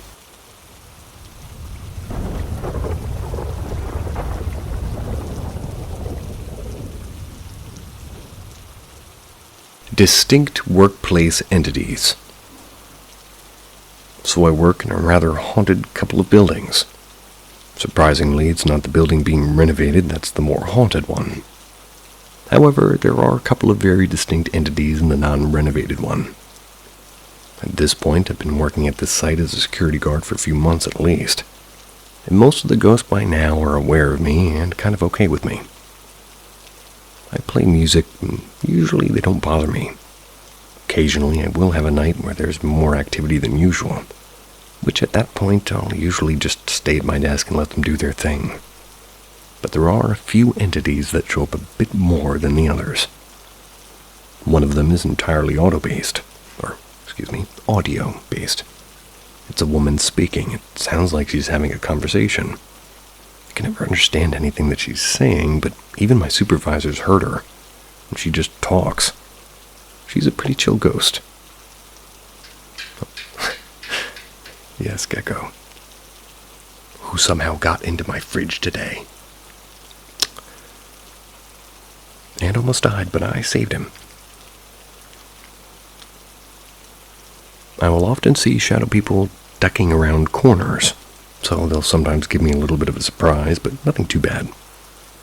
Possibly one of the creepiest entities is the one I refer to as the Tilted Man. He only shows up on the 4th floor, which is where this company has a chapel. Outside this chapel is a hallway filled with crosses because the company is very religious. The Tilted Man is always in the same spot. He's right next to a very specific cross that's different from all the others in the hallway. It is a cross that is made from a couple of pieces of wood debris found from a natural disaster site that killed a couple of teenagers. Weird. I don't know if the Tilted Man is one of those teenagers, but he doesn't seem aggressive at all. The reason I call him the Tilted Man is because, like a lot of shadow entities, he doesn't quite have the specifics of a human form down. If he were to stand up straight, his head would brush the ceiling, which is probably 10 feet up. Whenever I see him, it's always super brief, and it's like his head is tilted to the side like humans normally do when they're confused or concerned. But it tilts so far that his head's upside down. From his shoulders up, his body pretty much makes a complete 180, so the top of his head's facing to the ground, and there's a gap between his torso and head, which is how I can tell his body is really what it's doing. I know which cross that he's attached to, as well as the first couple of months I had to carry charged crystals on me, so the ghost would stop trying to drain me, and even the empty crystals would start to feel hot.